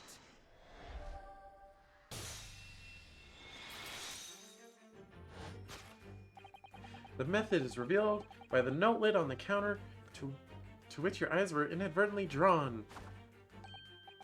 Yes, the broker here follows the same procedure whenever a customer comes to redeem an article. He asks the customer for the watchword and notes down the response uttered on the notelet he has to hand. Then he consults his ledger and confirms whether or not the watchword matches that of the article in question. I would expect nothing less of a diligent pawnbroker. But his diligence clearly has its disadvantages. What are you talking about? It is increasingly apparent that you were present in this shop before your accusation against Miss Lestrade.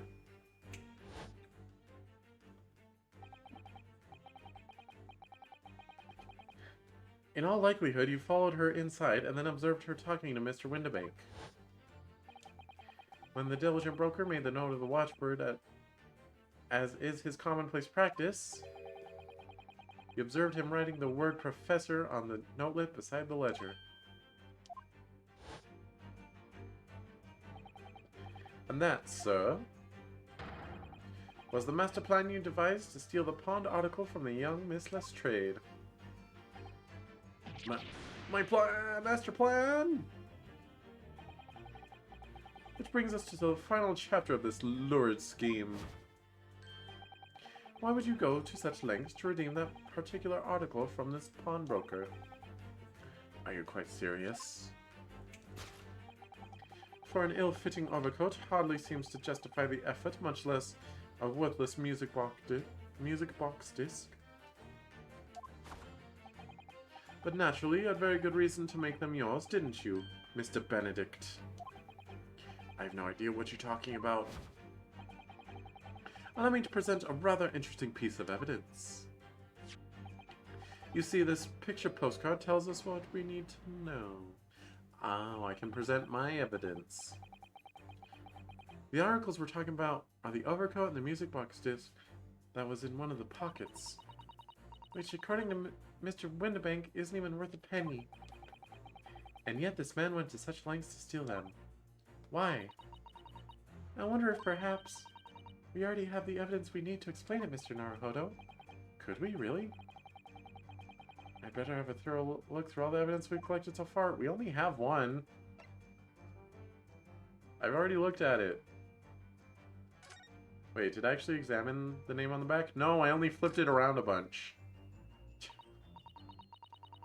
Oh, there's a little scrap of paper stuck on the reverse side of this disc, too. And a scribbled word or two. It looks like somebody's name. For McGilded? McGilded? It couldn't be. But it is, Mr. Naruhodo. A name I shall never forget for as long as I live. But why? Why is his name on this? Updated.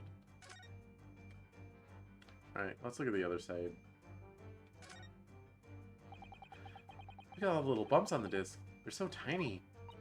Yes, the protrusions are called pins, and they pluck the teeth of the comb to make notes. And just on the edge, there's a small amount of blood. Yes, the blood of the mysterious Mr. Eggert Benedict. When Miss Lestrade tried to grab the disc from him, the pin scratched his fingers, it seemed. Like when you're grating some daikon radish and accidentally catch your finger. Ah, that sounds painful. Ouch. Just thinking about it hurts. And puts me off eating radish.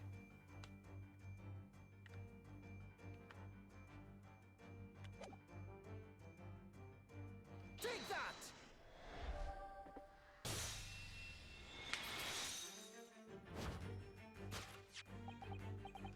You see, this music box disc tells us all we need to know.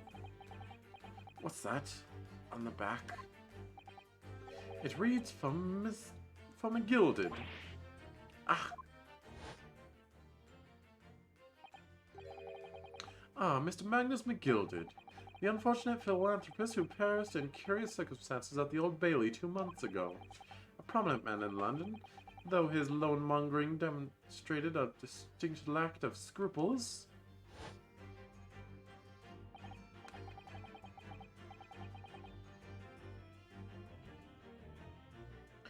So you're an associate of his, are you? Or perhaps a subordinate? Mr. McGilded was a man of unusually small stature, in fact. He was precisely the right size for that overcoat that you've squeezed yourself into. I don't know how you can know that specifically, but sure. Ugh! Your true identity remains shrouded in mystery, Mr. Eggert Benedict. But the final conclusion here is crystal clear. The reason you came to this pawnbrokery today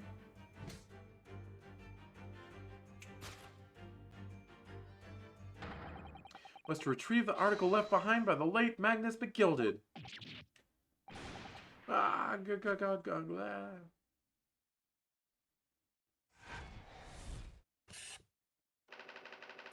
acquire an item deposited by Mr. McGilded.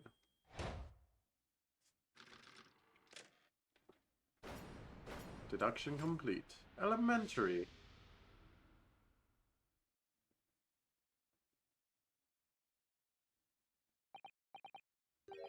Well, well, Mr. Magnus McGilded. Not a name I expected to hear in these circumstances. Alright. There will probably be a save point soon, so we'll call it quits there. When we get to it. Mr. Sholmes, I'm afraid there's something very troubling on my mind. Pray tell, Miss Fusado. Well, according to what Mr. Windibank told us earlier, today was the final day on which the coat could have been redeemed, was it not? Yes, ma'am, that is correct. Today would be precisely 2 months since it was first deposited. Well, today is 15th April, so 2 months ago today. Would have been 15th February, sir, that's right. It's all carefully recorded in my ledger. Deposited at 10:30 p.m., I see. What? But that suggests... Yes, 15th February. It's precisely the day... It's precisely the day on which the Omnibus murder took place. At 10:30 in the evening. It's precisely the time at which the terrible events were unfolding. Suggestive is not the word. It would seem the matter is entirely beyond coincidence.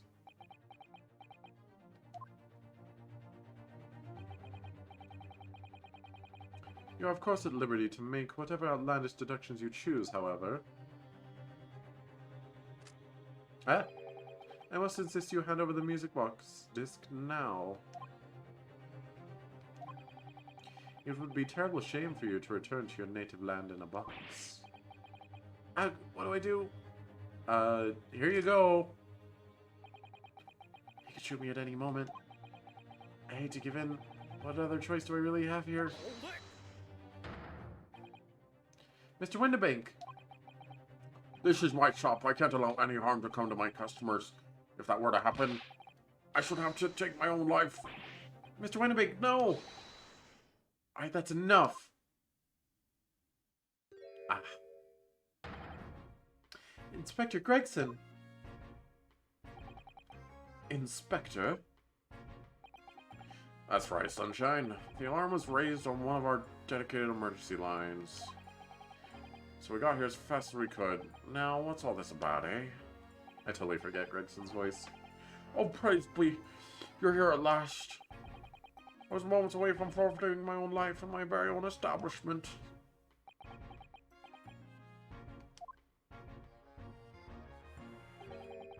It would seem you have the upper hand.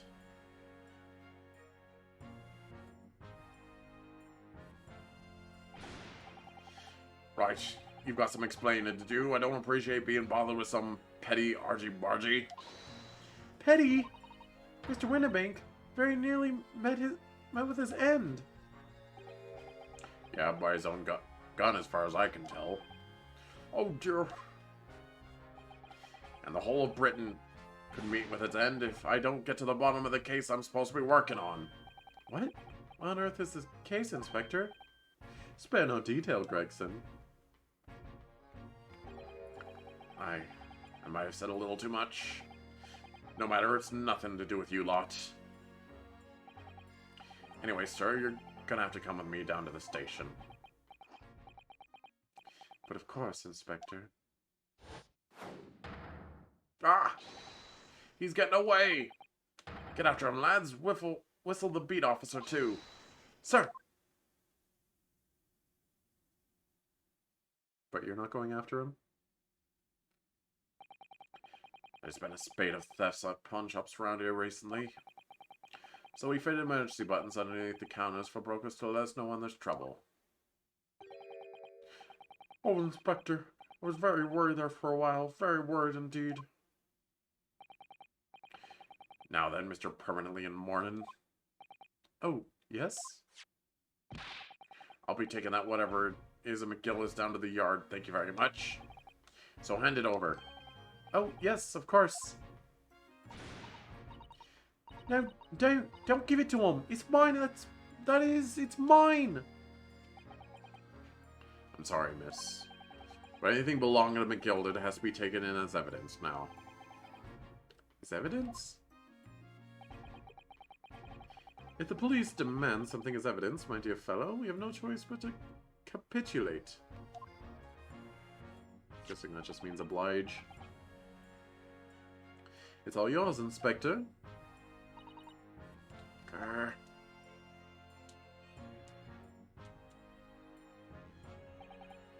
And so we handed Mr. McGilda's disc over to Inspector Gregson, and were summarily turfed out of the shop and onto the street.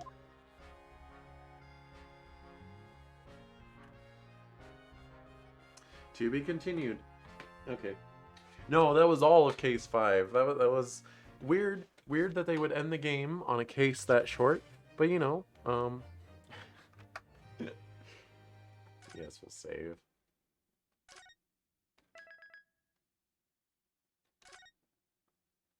Oh, I didn't need to press that button. Hey, thanks so much for watching. Thanks for sticking around with me. Schedule next week. Excuse me. Friday, I should be starting Metroid Dread. If all goes to plan. If not, I'll just do Metal Gear Solid 5 some more. Saturday is undecided. Probably Smash Bros. Maybe something else. I don't know. Honestly, I'm thinking about ditching even making schedules. It stresses me out to make the schedule and have to commit to it. And then, like, it doesn't even matter because no one shows up to my streams. So, so I don't know if I'm gonna keep making like schedules and posting them. Yeah. I may or may not announce that I'll stop, or maybe I'll just stop and see if anyone notices. Who knows, indeed. But next Sunday will be more Ace Attorney. I'll promise you that much. Cause, yeah, I want to play more, but it's hard. I want to play the game. It's great, but it's hard to do. You know, I've been playing for the last 5.5 hours. Like, you're gonna sit and lecture me about, geez, you didn't play enough Ace Attorney today. Anyway, stick around to Loading Slate for the raid, maybe. And until next time, my peeps, this ferret is out.